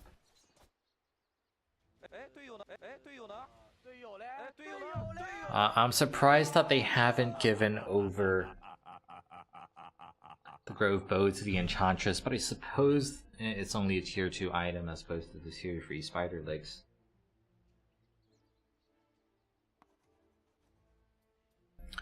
I will say our Magnus is very underfarmed. He's actually poorer than anyone on the side of Thunder P. He's literally just there for the Empower and the RP. He's not expected to do anything else.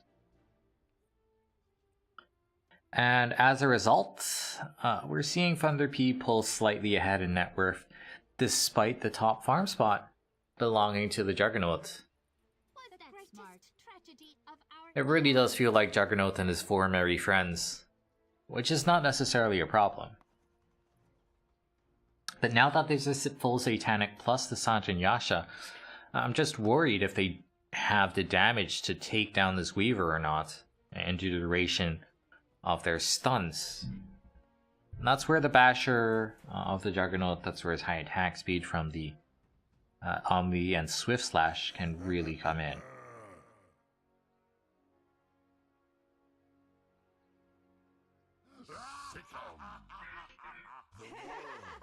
Looks like we're back. Hopefully we can resume.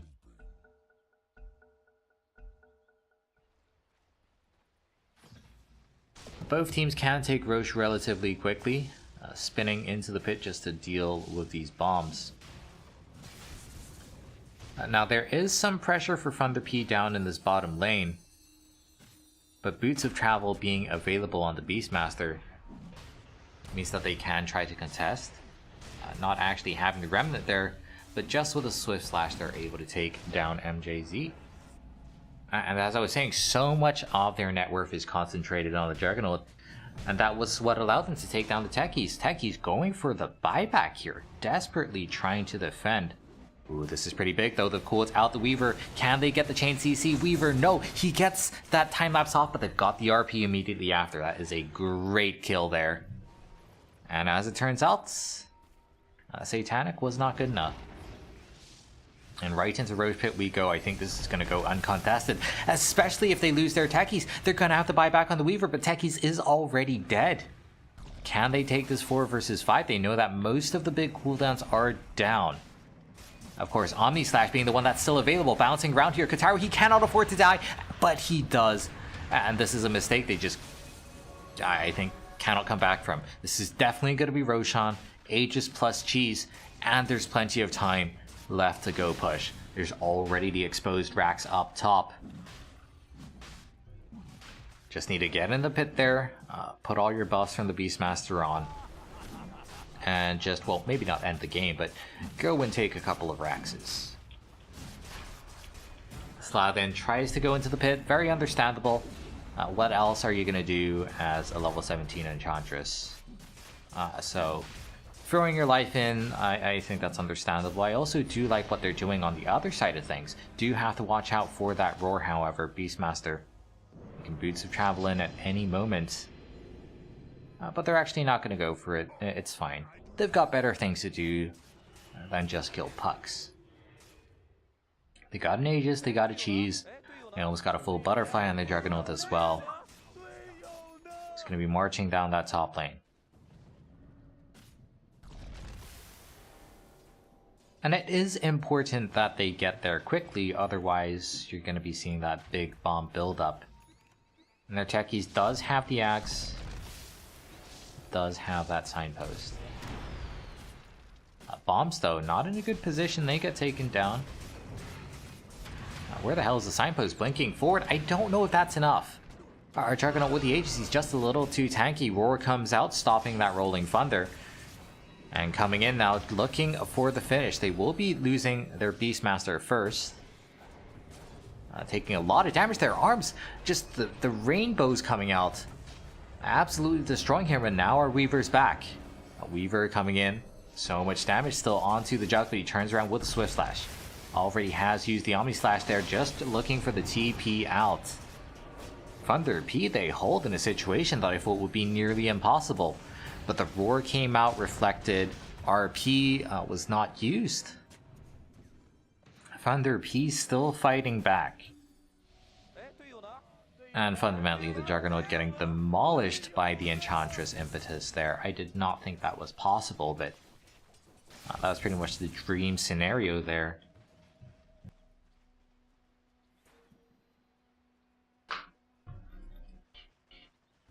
And that buys Kotaro enough time to come back in. Somehow still having survivability issues. I don't know what more you can do. But he's just building into a little more damage from now. I think Scotty could be a good choice, reducing the heal that the enemy gets.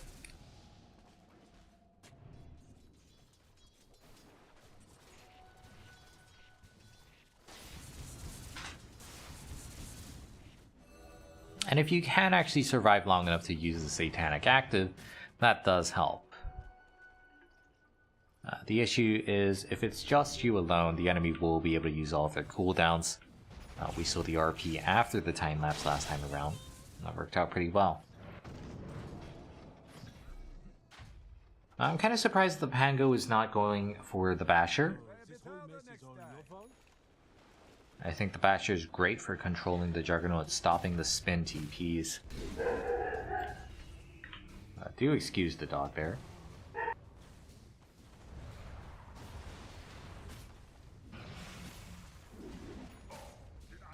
A bit of a stalemate here.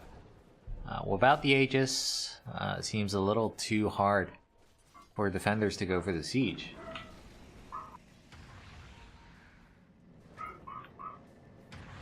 Rolling Thunder coming out. It's only for the support, however. That in itself is not too valuable.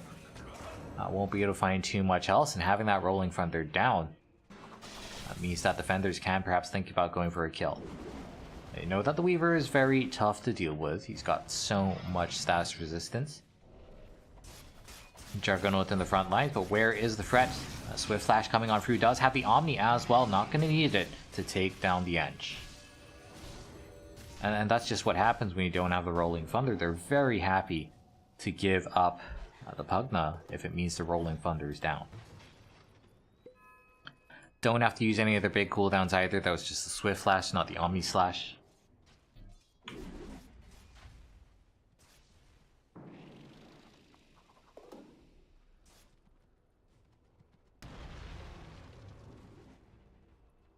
Now we're looking at a level 25 Juggernaut.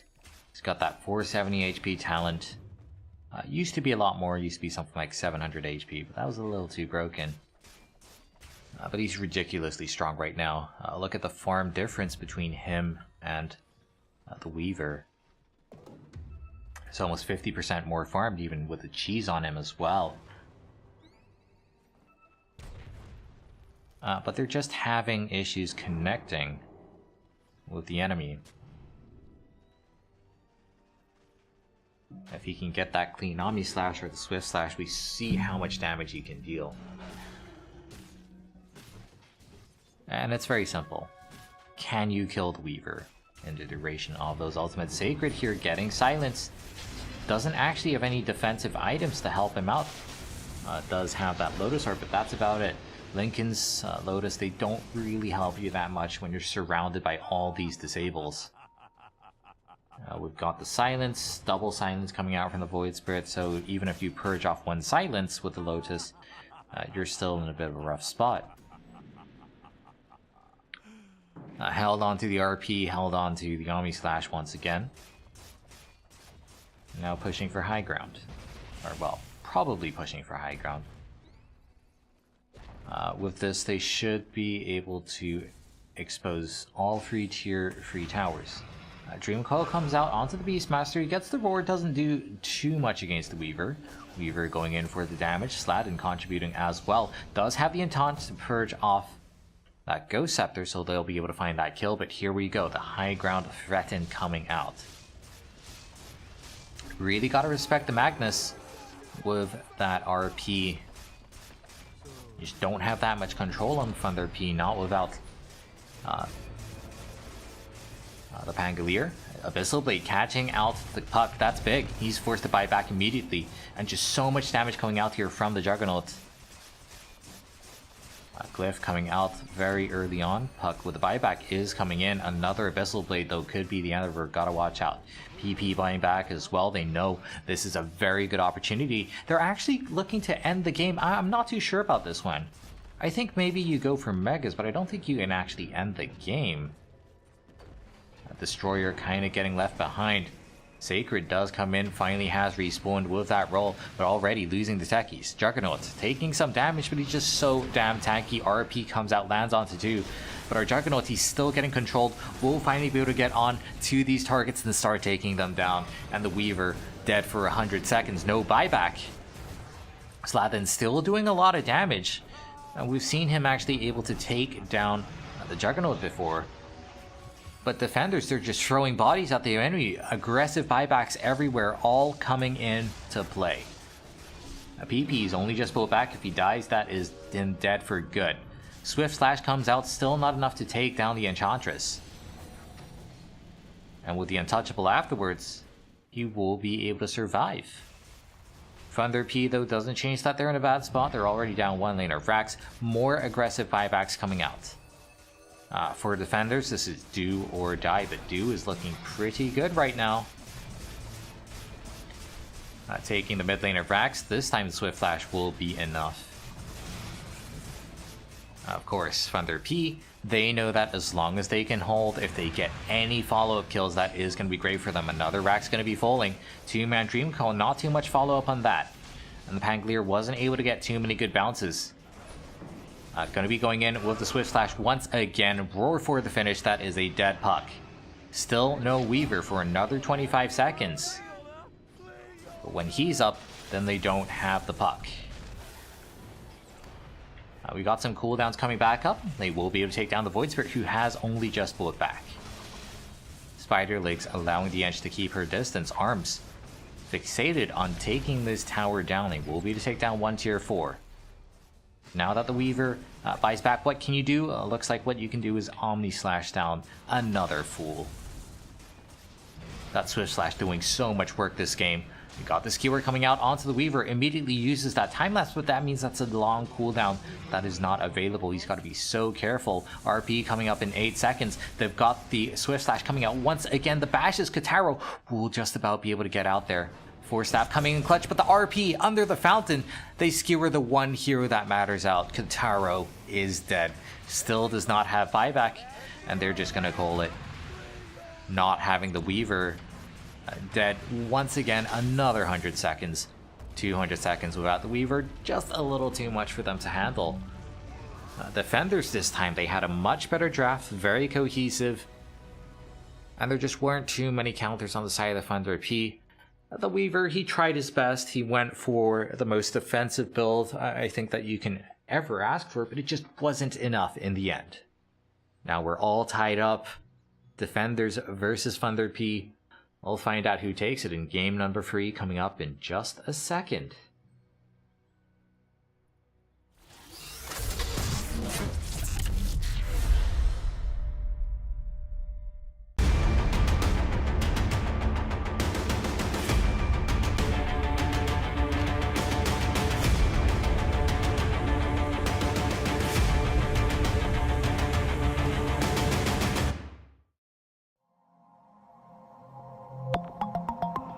Live media, esports entertainment, leaders in competitive gaming.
Live media, esports entertainment, leaders in competitive gaming.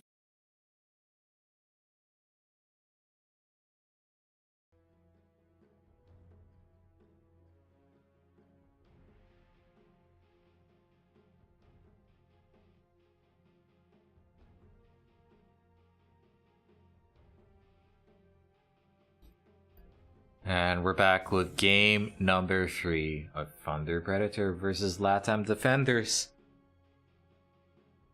It's down to the wire now. One more game to decide this all. LATAM Defenders consistently going with Beastmaster here, and it seems to be working out.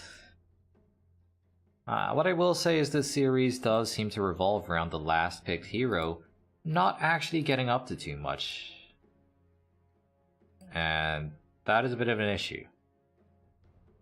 That is definitely a bit of an issue. Because your last pick is supposed to do a lot. You have full information. You're supposed to pick a hero that fits the situation. That game they decided to go with a Weaver against a Magnus and a Beastmaster. It was just too much lockdown for him to handle, even going for the stats resistance build. But this time, facing up against the Beastmaster once again, I really doubt they're going to be going for the Weaver. What other options do you have? Well, when it comes to countering out the Beastmaster, the most obvious ways to deal with him is getting a hard dispel of some sort. But they're going to be going with a Magnus. Just looking to snap up a nice hero for themselves rather than to counter the enemy team.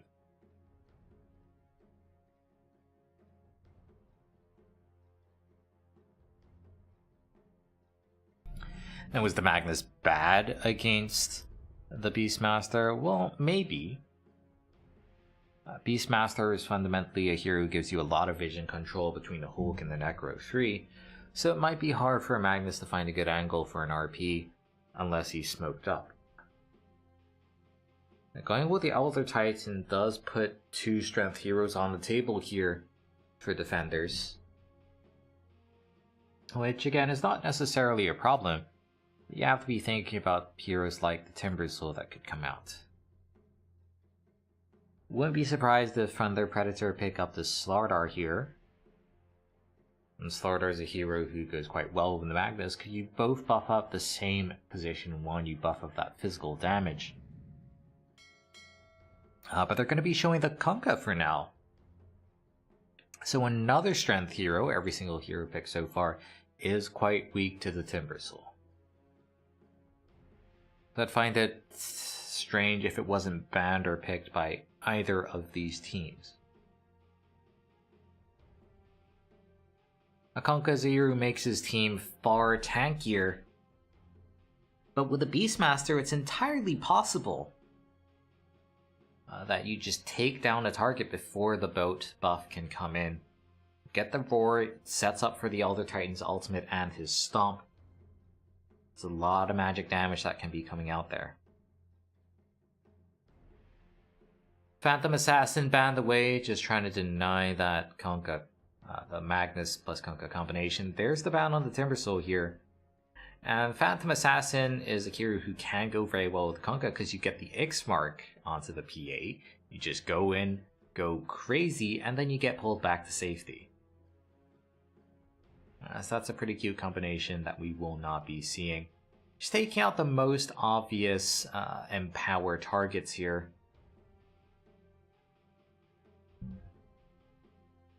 Are still a couple of options in the pool.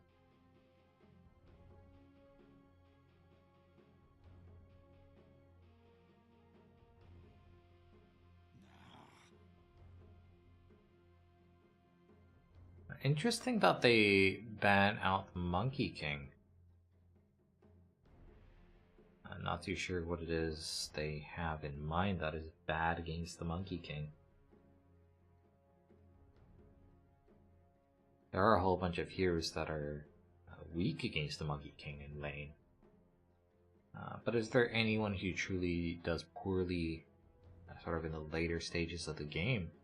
Maybe they're thinking about a Jar Ranger, just the mobility of the Monkey King being a little too much. Haven't seen a Drow just yet in this draft, and that's always a possibility.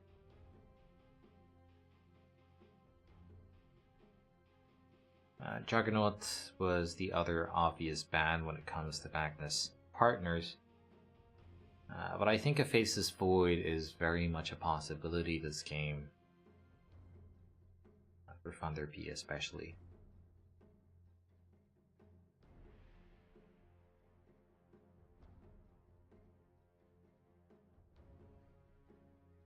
Maybe the plan is to have the Magnus in the offlane, and therefore they're worried about the Monkey King as a counter.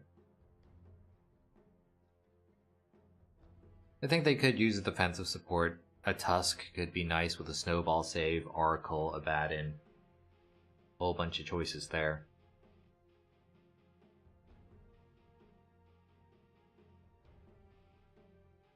I'm also partial to the Shadow Demon as a defensive hero. Not a lot of teams run him like that right now.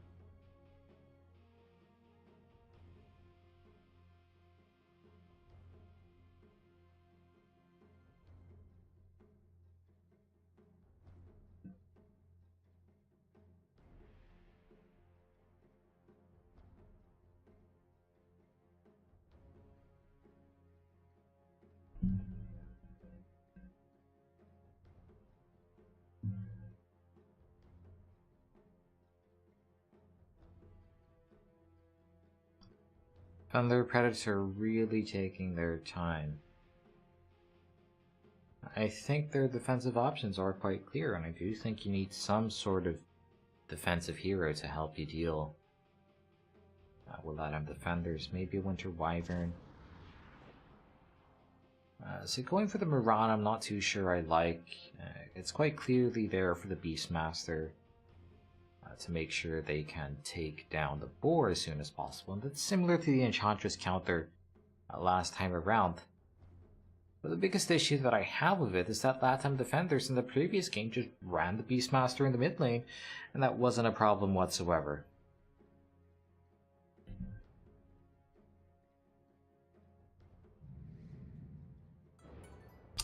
I'm just not 100% convinced. And picking up the Ember Spirit, you think he's going to be going mid. Could just be a safe lane Ember as well.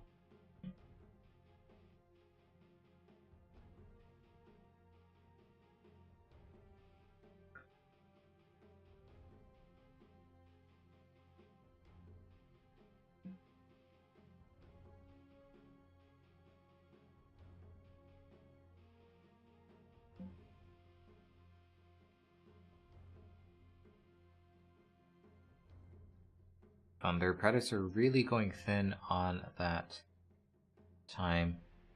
Do you want to go with an anti-mage? I think an anti-mage is decent here. Just going to be shoring up their team fight with a Tidehunter. But this puts us in a very weird spot with a Magnus and Kunkka.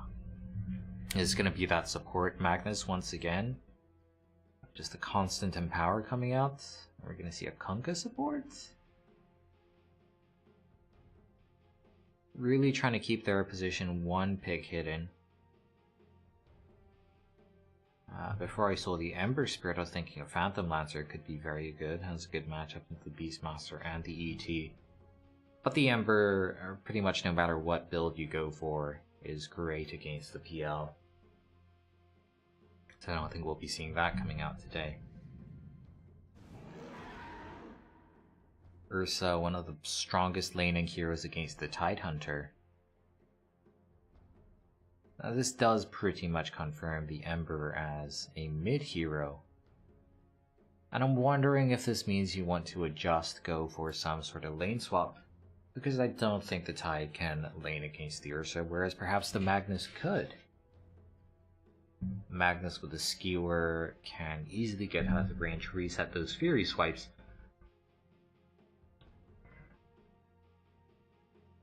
Again, the lanes are a bit awkward. I'll figure out what exactly they want.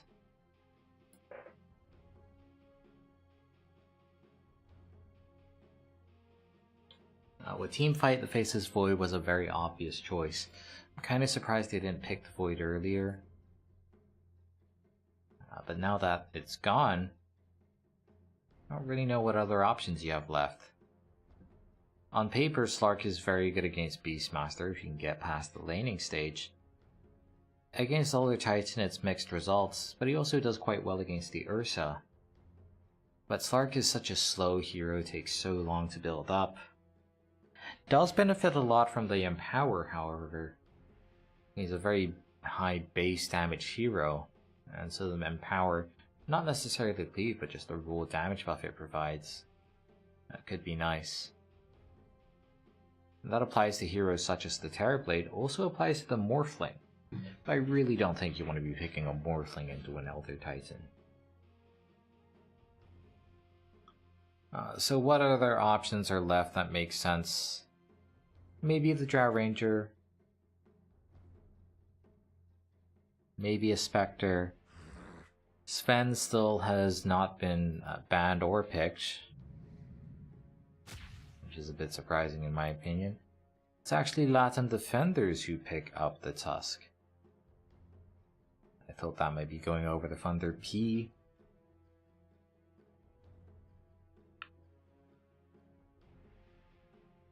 Well, we'll see what they go for. Drow Ranger does not do well against Tusk in the vast majority of situations, so I think that's no longer an option. Now, if you really just want to play for the counter, Razor is great against the Ursa. But they're going to go with a Lifestealer, and I don't really like this. You got the Beastmaster who control a Lifestealer through the Rage. Ursa is very good in the matchup against the Lifestealer. You think you're strong, you think you're tanky, well just wait until I get a few more Fury Swipes. Natural builder of Bash, we see a lot of early Abyssal Blades on Ursa. And even the Tusk has the ability to punch up the Lifestealer. I think this is not a very good Lifestealer game. In fact, I think this is a terrible Lifestealer game.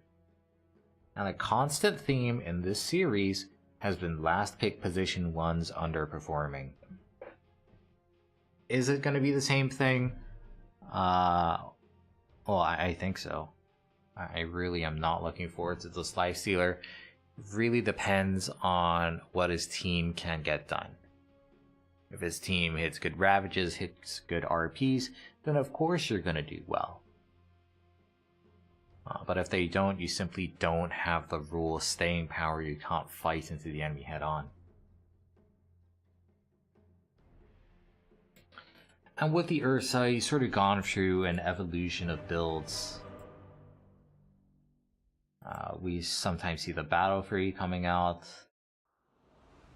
Maybe the early Basher, maybe an early Diffusal Blade. Blink is still always an option. And in this game, especially because you have the Beastmaster on your team, you can Roshan super early. Literally, you just need the Beastmaster in the pit. You need a Morbid Mask. And you can Rosh at even, I don't know, level 5. I think this is a very good game for an Ursa. The only thing you have to watch out for is the Kunkka controlling you, kiting you around, but that's it.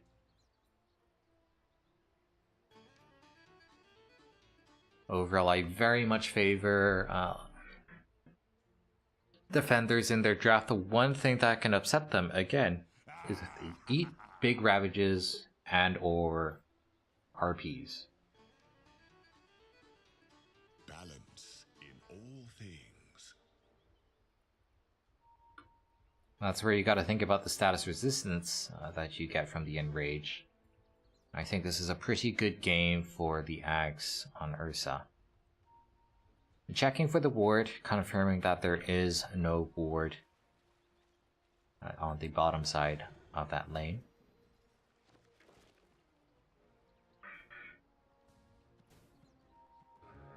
Boar just being annoying. It's gonna be that hard support Magnus. It's gonna be a very late Blink Dagger.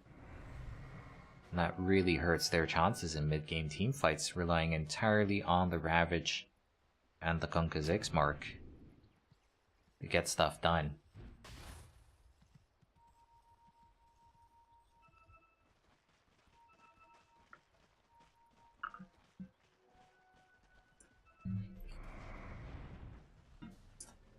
So this is a pretty strong dual lane between the Tusk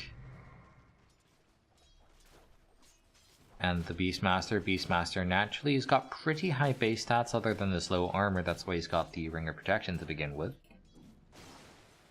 Mid lane I think is pretty even. Later on it's Kunkka favored when you get to very low cooldown on your cleave. But I think PP will be fine. Elder Titan got a lot of damage going cross map with that TP and the Astral Spirit Recall. But trying to deal damage against a Tidehunter seems to be an exercise in futility. And the Baran, of course, is a ranged hero, does get in here, getting a couple of those punches going. Now Arms is also getting that Fury Swipes stacking up on our Tidehunter. That could be make or break here. You're going to get vision in the trees as well. Damage comes in from the Elder Titan. Getting 2 heroes will be able to pick that one up. Going for the chase onto Mirana. The Mirana's got the boots. Will be able to build enough distance. That was very close.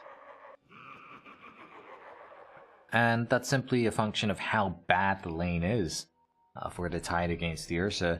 That's why I was thinking they might even want to go for some sort of lane swap, some sort of role swap. Run the Magnus as the offlaner so he can farm against the Ursa, because you know that the Tidehunter is going to have a bad time. And then your next question is, where does the Tidehunter go? And then I don't have a good answer. Maybe put the Kunkka as a support and shove the Tidehunter mid. I think Tidehunter mid does very well against an Ember Spirit, actually.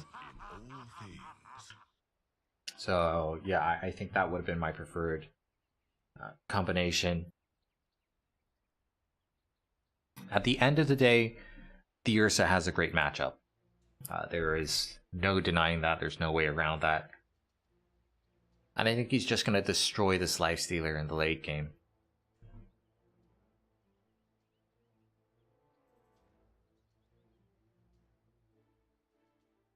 Beastmaster we've seen multiple times in this series. This time it's back in the offlane. That is far more normal. But if you've got the fighting power of the Ursa, the pushing power of the Beastmaster, it can be coming at Thunder P very early on. And Thunder P, yes, they've got some of these big ultimates, but you really can't count on the RP because he won't have the Blink Dagger. Not until much later on. Again, Roshan can be taken extremely quickly.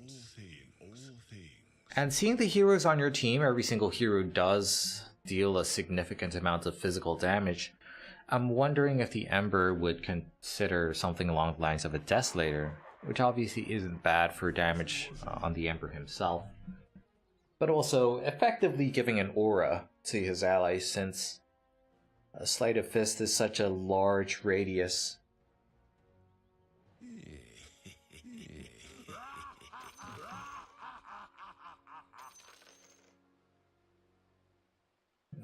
When will this pause be resumed? Hopefully soon. Go muchachos.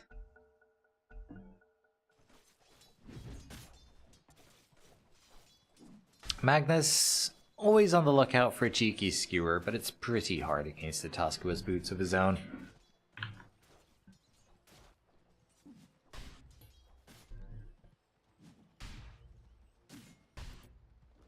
And Destroyer just taking these right clicks for free. He knows he can't really turn around in case there's this skewer coming out. But it'll be fine.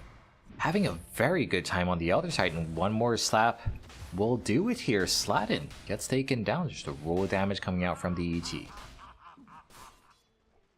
ET. Mid lane, I do think is Kunkka favored somewhat. I didn't expect to be Kunkka favored this early on into the game. I was thinking more level 5, level 7, but at level 3 apparently that cleave is too much for PP to handle.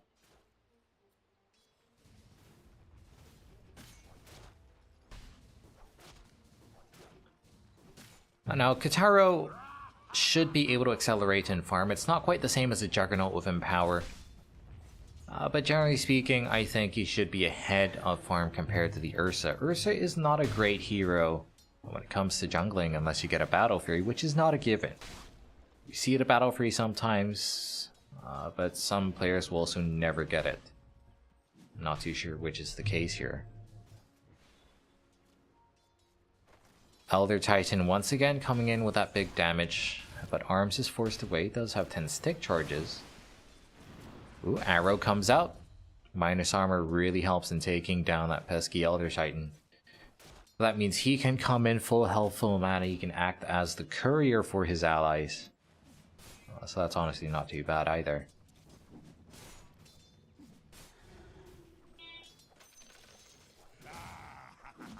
Kotaro trying to get onto this board. They do get the slow. They will get the kill. That's pretty nice. A lot of EXP as well on the board, which you don't really think about. Ursa going for the chase. I'm not too sure about this one. Leaving lane to try and go for Mirana. Just forcing out some leaps. 4-minute rune. We'll see who gets luckier. It's down bottom. Destroyer is the one who has control over that area. So that's pretty nice for Ember Spirit.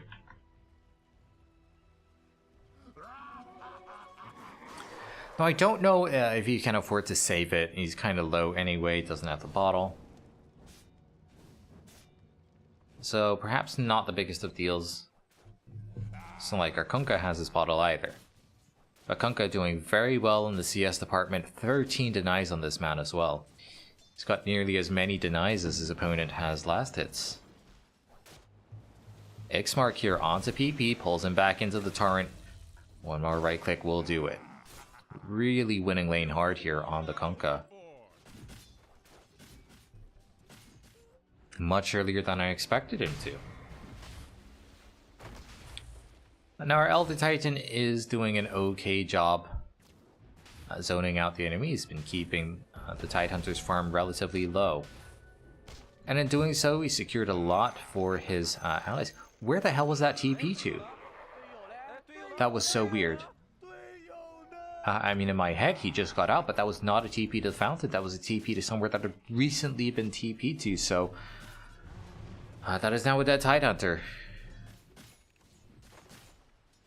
So although they're winning the mid lane for Thunder P, still losing that top lane, so... pretty even game, hard to say who has the advantage. Now the Empower on the Lifestealer, you're honestly not too worried about. I think it's pretty good for farming out the Ancients. It's not terrible for farming most other jungle creeps, I suppose, but we'll see. I can't say much more than that. I'm just not a believer in the Lifestealer at the end of the day, not against this lineup. He's going for the Hand of Midas, which will allow him to scale later on. But what about the here and now? What about fighting against an Ursa? Who is going to be going for that Battle Free build, by the way. He's going to be scaling into late game as well.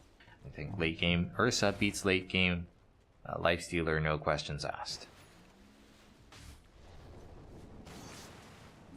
Still taking a lot of damage on the Ember Spirit, but he does have the regen this time around. Gotta watch out for that boat combination. So he just remnants out to relative safety. Spotted by a Radiant Ward, however. And Sladin, if he had the arrow, and be thinking about to kill, but they're able to track him through the trees here with this ward. He's waiting for that Ember to remnant in. Now, if he can force out that remnant, it's a very easy arrow, because you know exactly where he'd be going to. They do take down the Beastmaster. That's delaying the Beastmaster's level 6, keeping a lot of kill pressure off the map. Because if the Beastmaster was 6 and the Ember was 6, then, you know, maybe they could try for a gank down bottom lane here.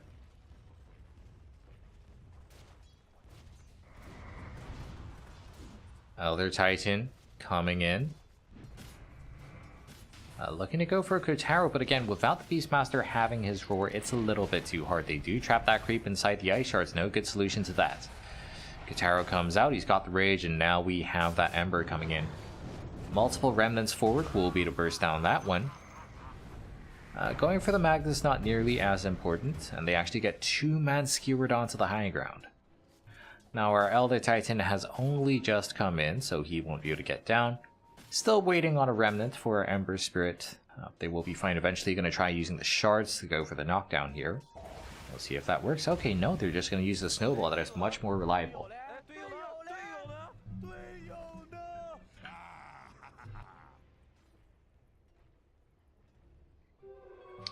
Alright, that's a decent gank, and that puts their Fuzzy Wuzzy even further ahead.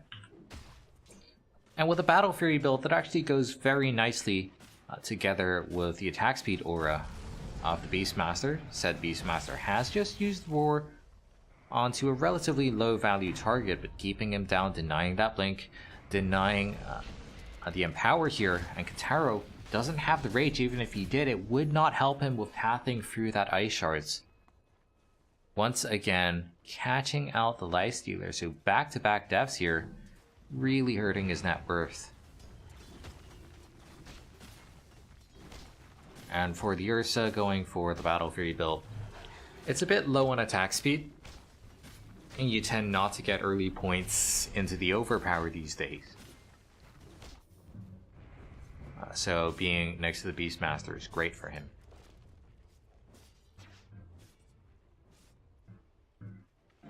Ember Spirit, we'll see what he builds into. A whole bunch of options on this hero. Personally, I would like to see the Desolator, but he's just going for the most neutral item, going for the Trumps. It's the most all-round item in terms of stats it gives. Destroyer in an interesting spot. They want to be going on to the Kunkka here. If the boat comes out, they won't be able to find this kill. There's just too much defensive utility from that boat, which makes the Kunkka ridiculously tanky, even though he only has a sliver of HP left. Meanwhile, Fuzzy Wuzzy down bottom, just farming up. Elder Titan? Okay, dying top. Didn't even have to Ravage for that. That's a pretty nice pickup. Lifestealer trying to catch up in the jungle, but he's not that typical high DPS benefits from Empower type hero. He's able to jungle very safely, very effectively by using that Feast. But now his Empower is down. And what can a Lifestealer do? Really, all he has is the Hand of Midas. It's not even an early Midas coming out. I've almost got the boat back up. Xmark onto the Tusk. Not even considering using that snowball though. 2-man stomp. Gonna be helping them disengage. His tower is pretty dead. I don't want to be fighting into a Ravage just now, as well as the boat, which is up in a second. But that's fine, giving this one up. Got their Ursa still farming.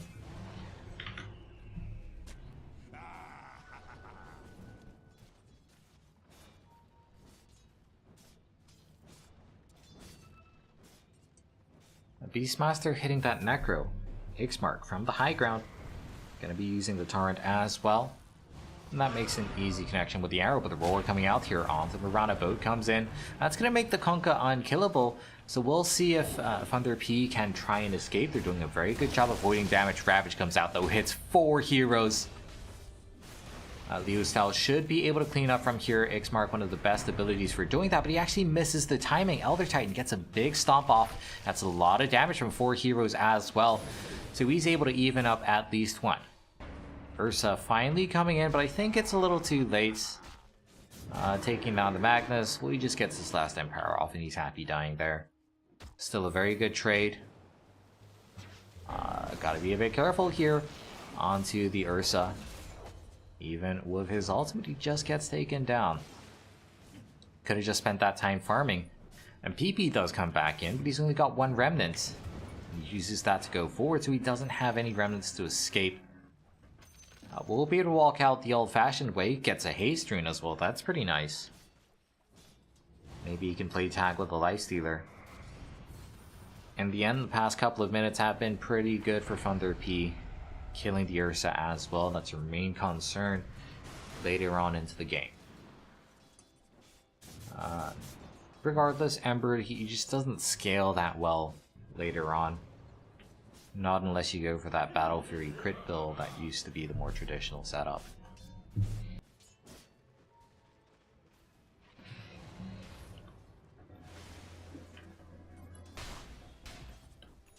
Ravage is down, but RP is still up. A very long way away from the Blink Dagger on the Magnus, however. He is but an Empower bot.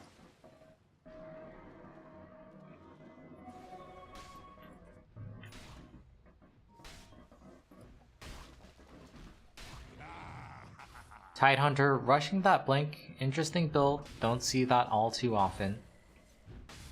Usually it's the Vlad first, which I think would make sense this game since you have a lot of right-clicking heroes on your team.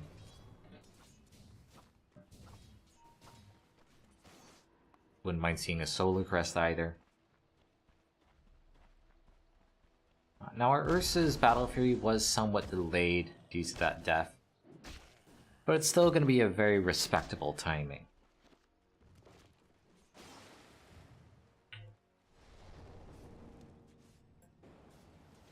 Kunkka with the Torrent setup.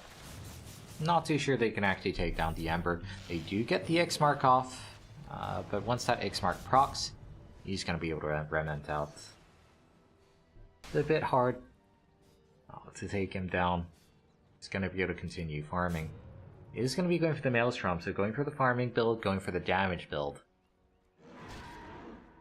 Means a lot less pressure on the Ursa late game. But his farm is really going to kick off with this Battle Fury. Stomp comes out. Can't quite mess up the timing. Ooh, Snowball for the save. I still think they'll be able to take down the Elder Titan.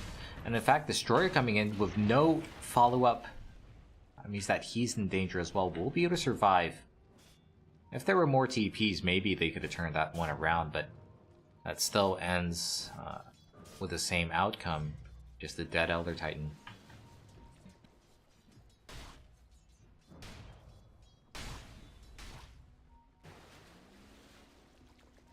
Ravage is available. Maybe they can use that to try and force a fight. Roar comes out onto Lifestealer. The Rage is not going to help you with that. Does infest into the boar. And that's surprisingly useful there. Gains a lot of distance from that boar. If there weren't any summons, maybe that would have been a kill.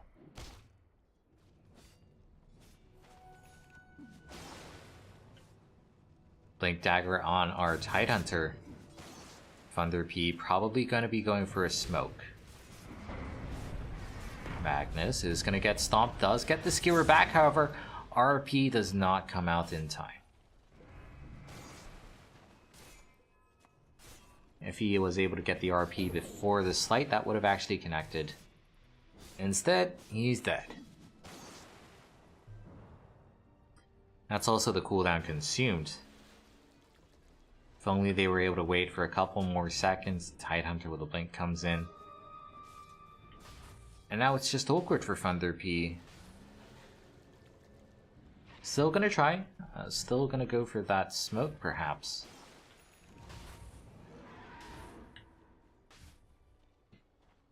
Ursa just wants to continue farm. And apparently so does our Ember Spirit. Going for this Maelstrom. So this is Thunder P's time to shine. This is them having the Blink Dagger timing for that Ravage. Should be able to pressure down a tower or two, but already going for the trade. Defender's in a pretty good position there.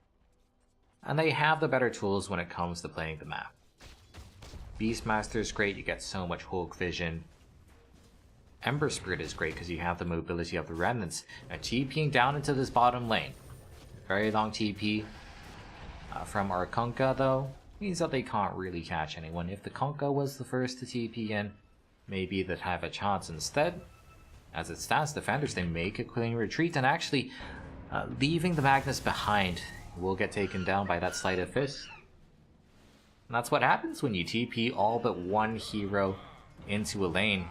One man just gets left behind. Now we've got the Ravage still. Looking for the point blank Ravage here. The Remnant timing is perfect to counter out that X-Mark combination. And again, defenders, they've got more tools for playing the map.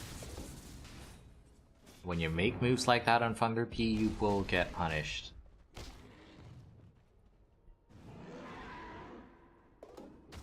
We're getting to the point where Roshan will fall very quickly to the Ursa plus Inner Beast.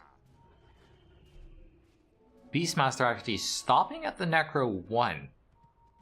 He goes Necro 1 into Vlad's. And that's going to allow a very safe Roshan on top of it being fast. Blink Dagger for Tusk really going to help with the initiation since the Beastmaster's not going for a Blink. And having that Blink punch from the Tusk is great for taking down the Lifestealer. Going for the Heaven's Halberd is understandable against the Ursa, but the Ursa's Enrage does apply status resistance against that. Being very patient with the X-Mark. This is a very dead Elder Titan. We've seen a lot of deaths on this Elder Titan, but he's happy getting Cooled Out if it means you get farm from your other heroes. Nice attempt to deny from Sladin, but not going to happen this time. And defenders, they say we lose an Elder Titan, you lose a tower. I'll take that deal any day of the week.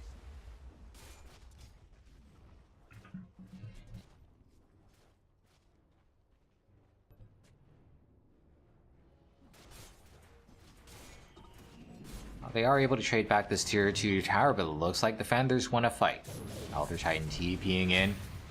And then we go with a punch onto Kotaro. RP actually doesn't come out in time. That Ravage is absolutely massive. Hits every single one. The boat on top means that they won't be to fight back. Just so tanky here. But Ursa, he can still build up those overpower stacks. Even if he can't deal the damage immediately once that boat wears off, he will be doing a lot. But he can't finish out any of these kills.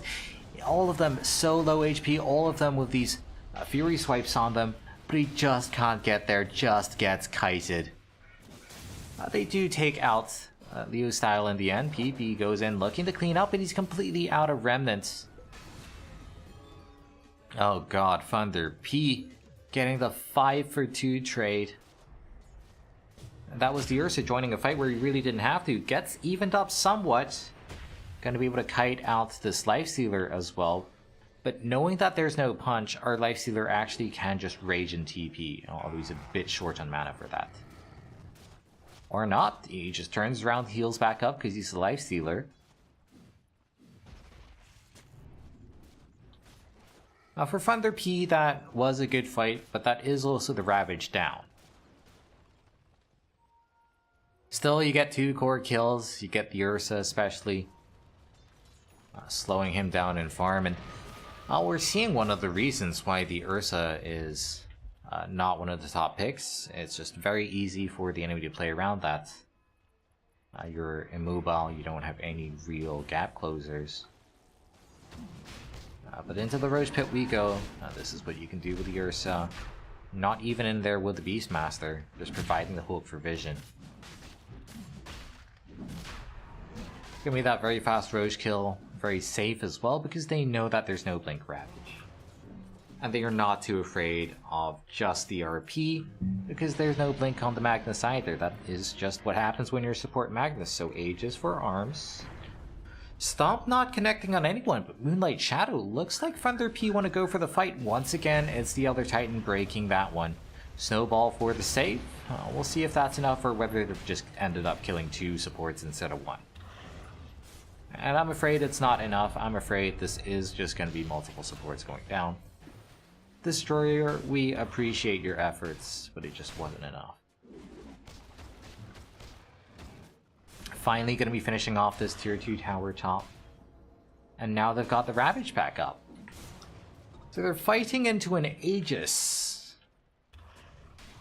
Do they still want to go for it? Still want to go for a fight. The mid tower is quite vulnerable since they've taken the top tower.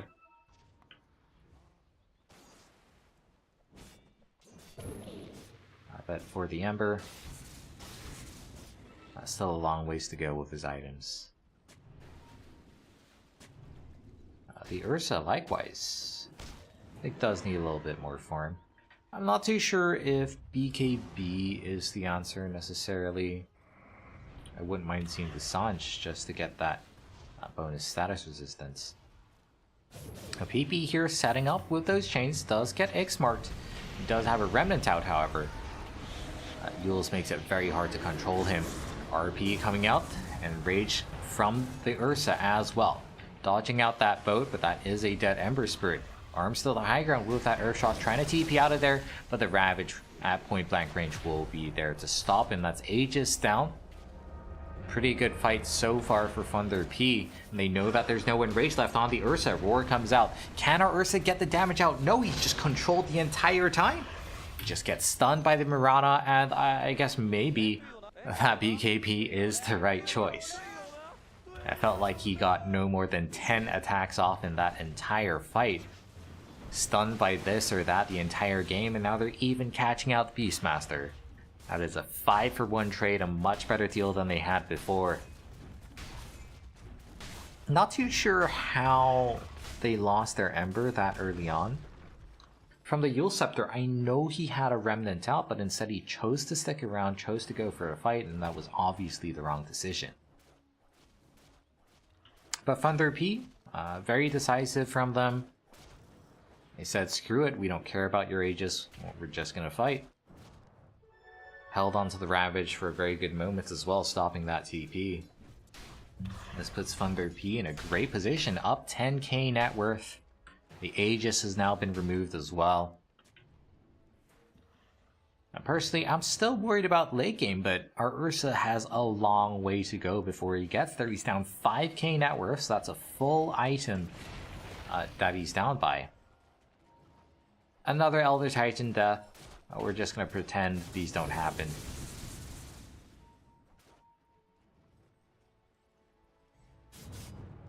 Now, can you go high ground? I don't think so. Lifestealer is notoriously bad at killing towers, unless you have a Desolator. That's because you obviously can't lifesteal off towers, you can't apply Feast to towers. But with that full Abyssal Blade, maybe instead of going for towers, they can just go for pickoffs. Ember Spirit, Defensive Remnant will be fine there. There is a Blink Dagger on our Tidehunter, of course. He doesn't have the vision to go high ground and take out that Tusk. RP, no hesitation coming out.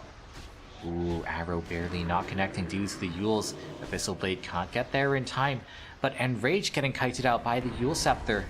That is pretty big. Gonna be losing the Magnus for it, but who cares, he doesn't have the Empower anyway. And the Ursa, again, getting kited around. No BKB on him just yet. And it feels like he's having exactly the same problems as the Phantom Assassin had earlier. Just can't find the right connection. You know that in a straight up 1 versus 1 he's stronger than the Lifestealer, but what does that mean if you can't get the 1 versus 1? If you can't even attack your target once? Now Ursa dead without buyback, he is the main damage threat. Defenders, can they hold on here? It's not a super fast push. Dragon Scale does help somewhat. Once that glyph expires, they aren't going to be coming. This would have been much faster with Desolator, but with that extra bit of attack speed from the Solar Crest, we'll be able to clean out the mid lane of Rax. Now we're looking at a 13k net worth lead. Still have all of the towers down bottom, which they can be going for. But securing that mid Rax, such a big advantage. And because it's such a short lane, and because they're directly funneling into 2 tier 4 towers rather than coming in from one side, in some sense the mid-rax is the least valuable. But also because it's a short lane, it means that the creeps push in very easily, and so you'll be getting a lot of vision from the mid lane of Rax, rather than it being a threat to the structures afterwards. So that's a very interesting dynamic. And that's something which defenders will have to deal with the entire game. Now Roshan is not up yet, it's not even minimum timer. It kind of just shows how wasted that Aegis was. Do have the BKB on our Ursa finally. X-Mark going all over the place.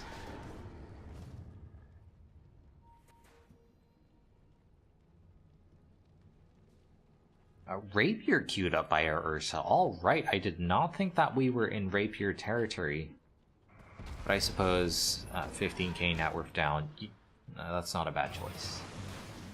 Destroyer, gonna get cooled out, so much minus armor coming onto him. Is able to blink out into trees, but I don't think he's gonna escape. It's a little too much damage. But much like the Elder Titan, you're happy to die if it means that your team can get value elsewhere on the map, and they're going to be taking down this tier 2 tower. Whereas I think their own tier 2 tower was pretty dead no matter what else happened. So that's a good trade. I suppose not a bad trade, or the best trade possible for defenders is perhaps a little more accurate. And from their P, they just don't care, they're going high ground. They finally have the Blink Dagger on the Magnus as well. And look at how much map control they have fearlessly into the enemy base. Elder Titan, we've seen this so many times, same old story. Is just a dead support. And these racks falling with no opposition, the double blink with RP with the Ravage. If you dodge one, then the other's going to hit you eventually. It still seems very easy for Thunder P. And I think the Defenders could, in theory, try going for a fight. But if they lose that fight, the game's just straight up over. This way, they basically accept that they're going to be at a disadvantage. But they just fold their arms and say, that's the best I can do. Probably just waiting for the Rapier on the Ursa. Obviously not a bad Rapier carrier, since you get pretty much maxed out attack speed from the Overpower. And then you have the attack speed coming from the Inner Beast, the passive of the Beastmaster.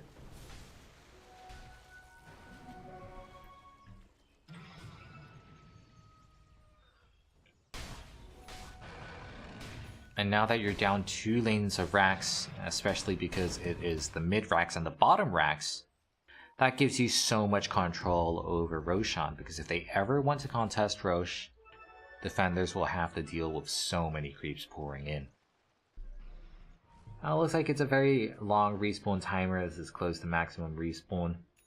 And that's very good news for defenders. It means more time where they can try and get this Rapier. Abyssal Blade. I'm just going to pretend that didn't happen. Oh, my poor support players. Halfway to the Rapier, Hope is on the way, but Hope is fast disappearing if you're playing against Megas already. Disarming the Ursa here and Rage reduces that, but you still have to deal with the Abyssal, you still have to deal with the bashes. Tusk goes in desperately, that's the 10-second BKB being used, and nothing happened there. RP into Ravage, and the follow-up damage from Kotaro is too much for them to handle. Still holding on to that Abyssal, will be using it on the second life of Fuzzy Wuzzy. And Fuzzy Wuzzy just couldn't do anything there. He just walks in, dies, buybacks, dies again. And I was completely wrong. I thought the Lifestealer would get destroyed by the Ursa late game, but it just never happened. He only used his BKB once, and he was so far behind in net worth, it wasn't even close. Thunder Predator proving that they are probably the better team here. That does mean that they'll be playing against Hokori in the winner's match, and that also means that Omega will be playing against defenders in the lower match. So pretty good luck here for Thunder. We'll see if they can actually make it into the semifinals. Of course, those games are going to be happening much later. And I believe those will be played tomorrow on the 9th, along with the winner's match from the other group, actually. So lots of high-level Latin American Dota coming in here. But that is it for us for now. If you do like what you're seeing, make sure to follow the channel. We've got games coming on, EPULs all the time, games from all over the world. That's always very interesting. But once again, thanks for watching. That's going to be it from us. I'm Stinkypie. I hope you've enjoyed.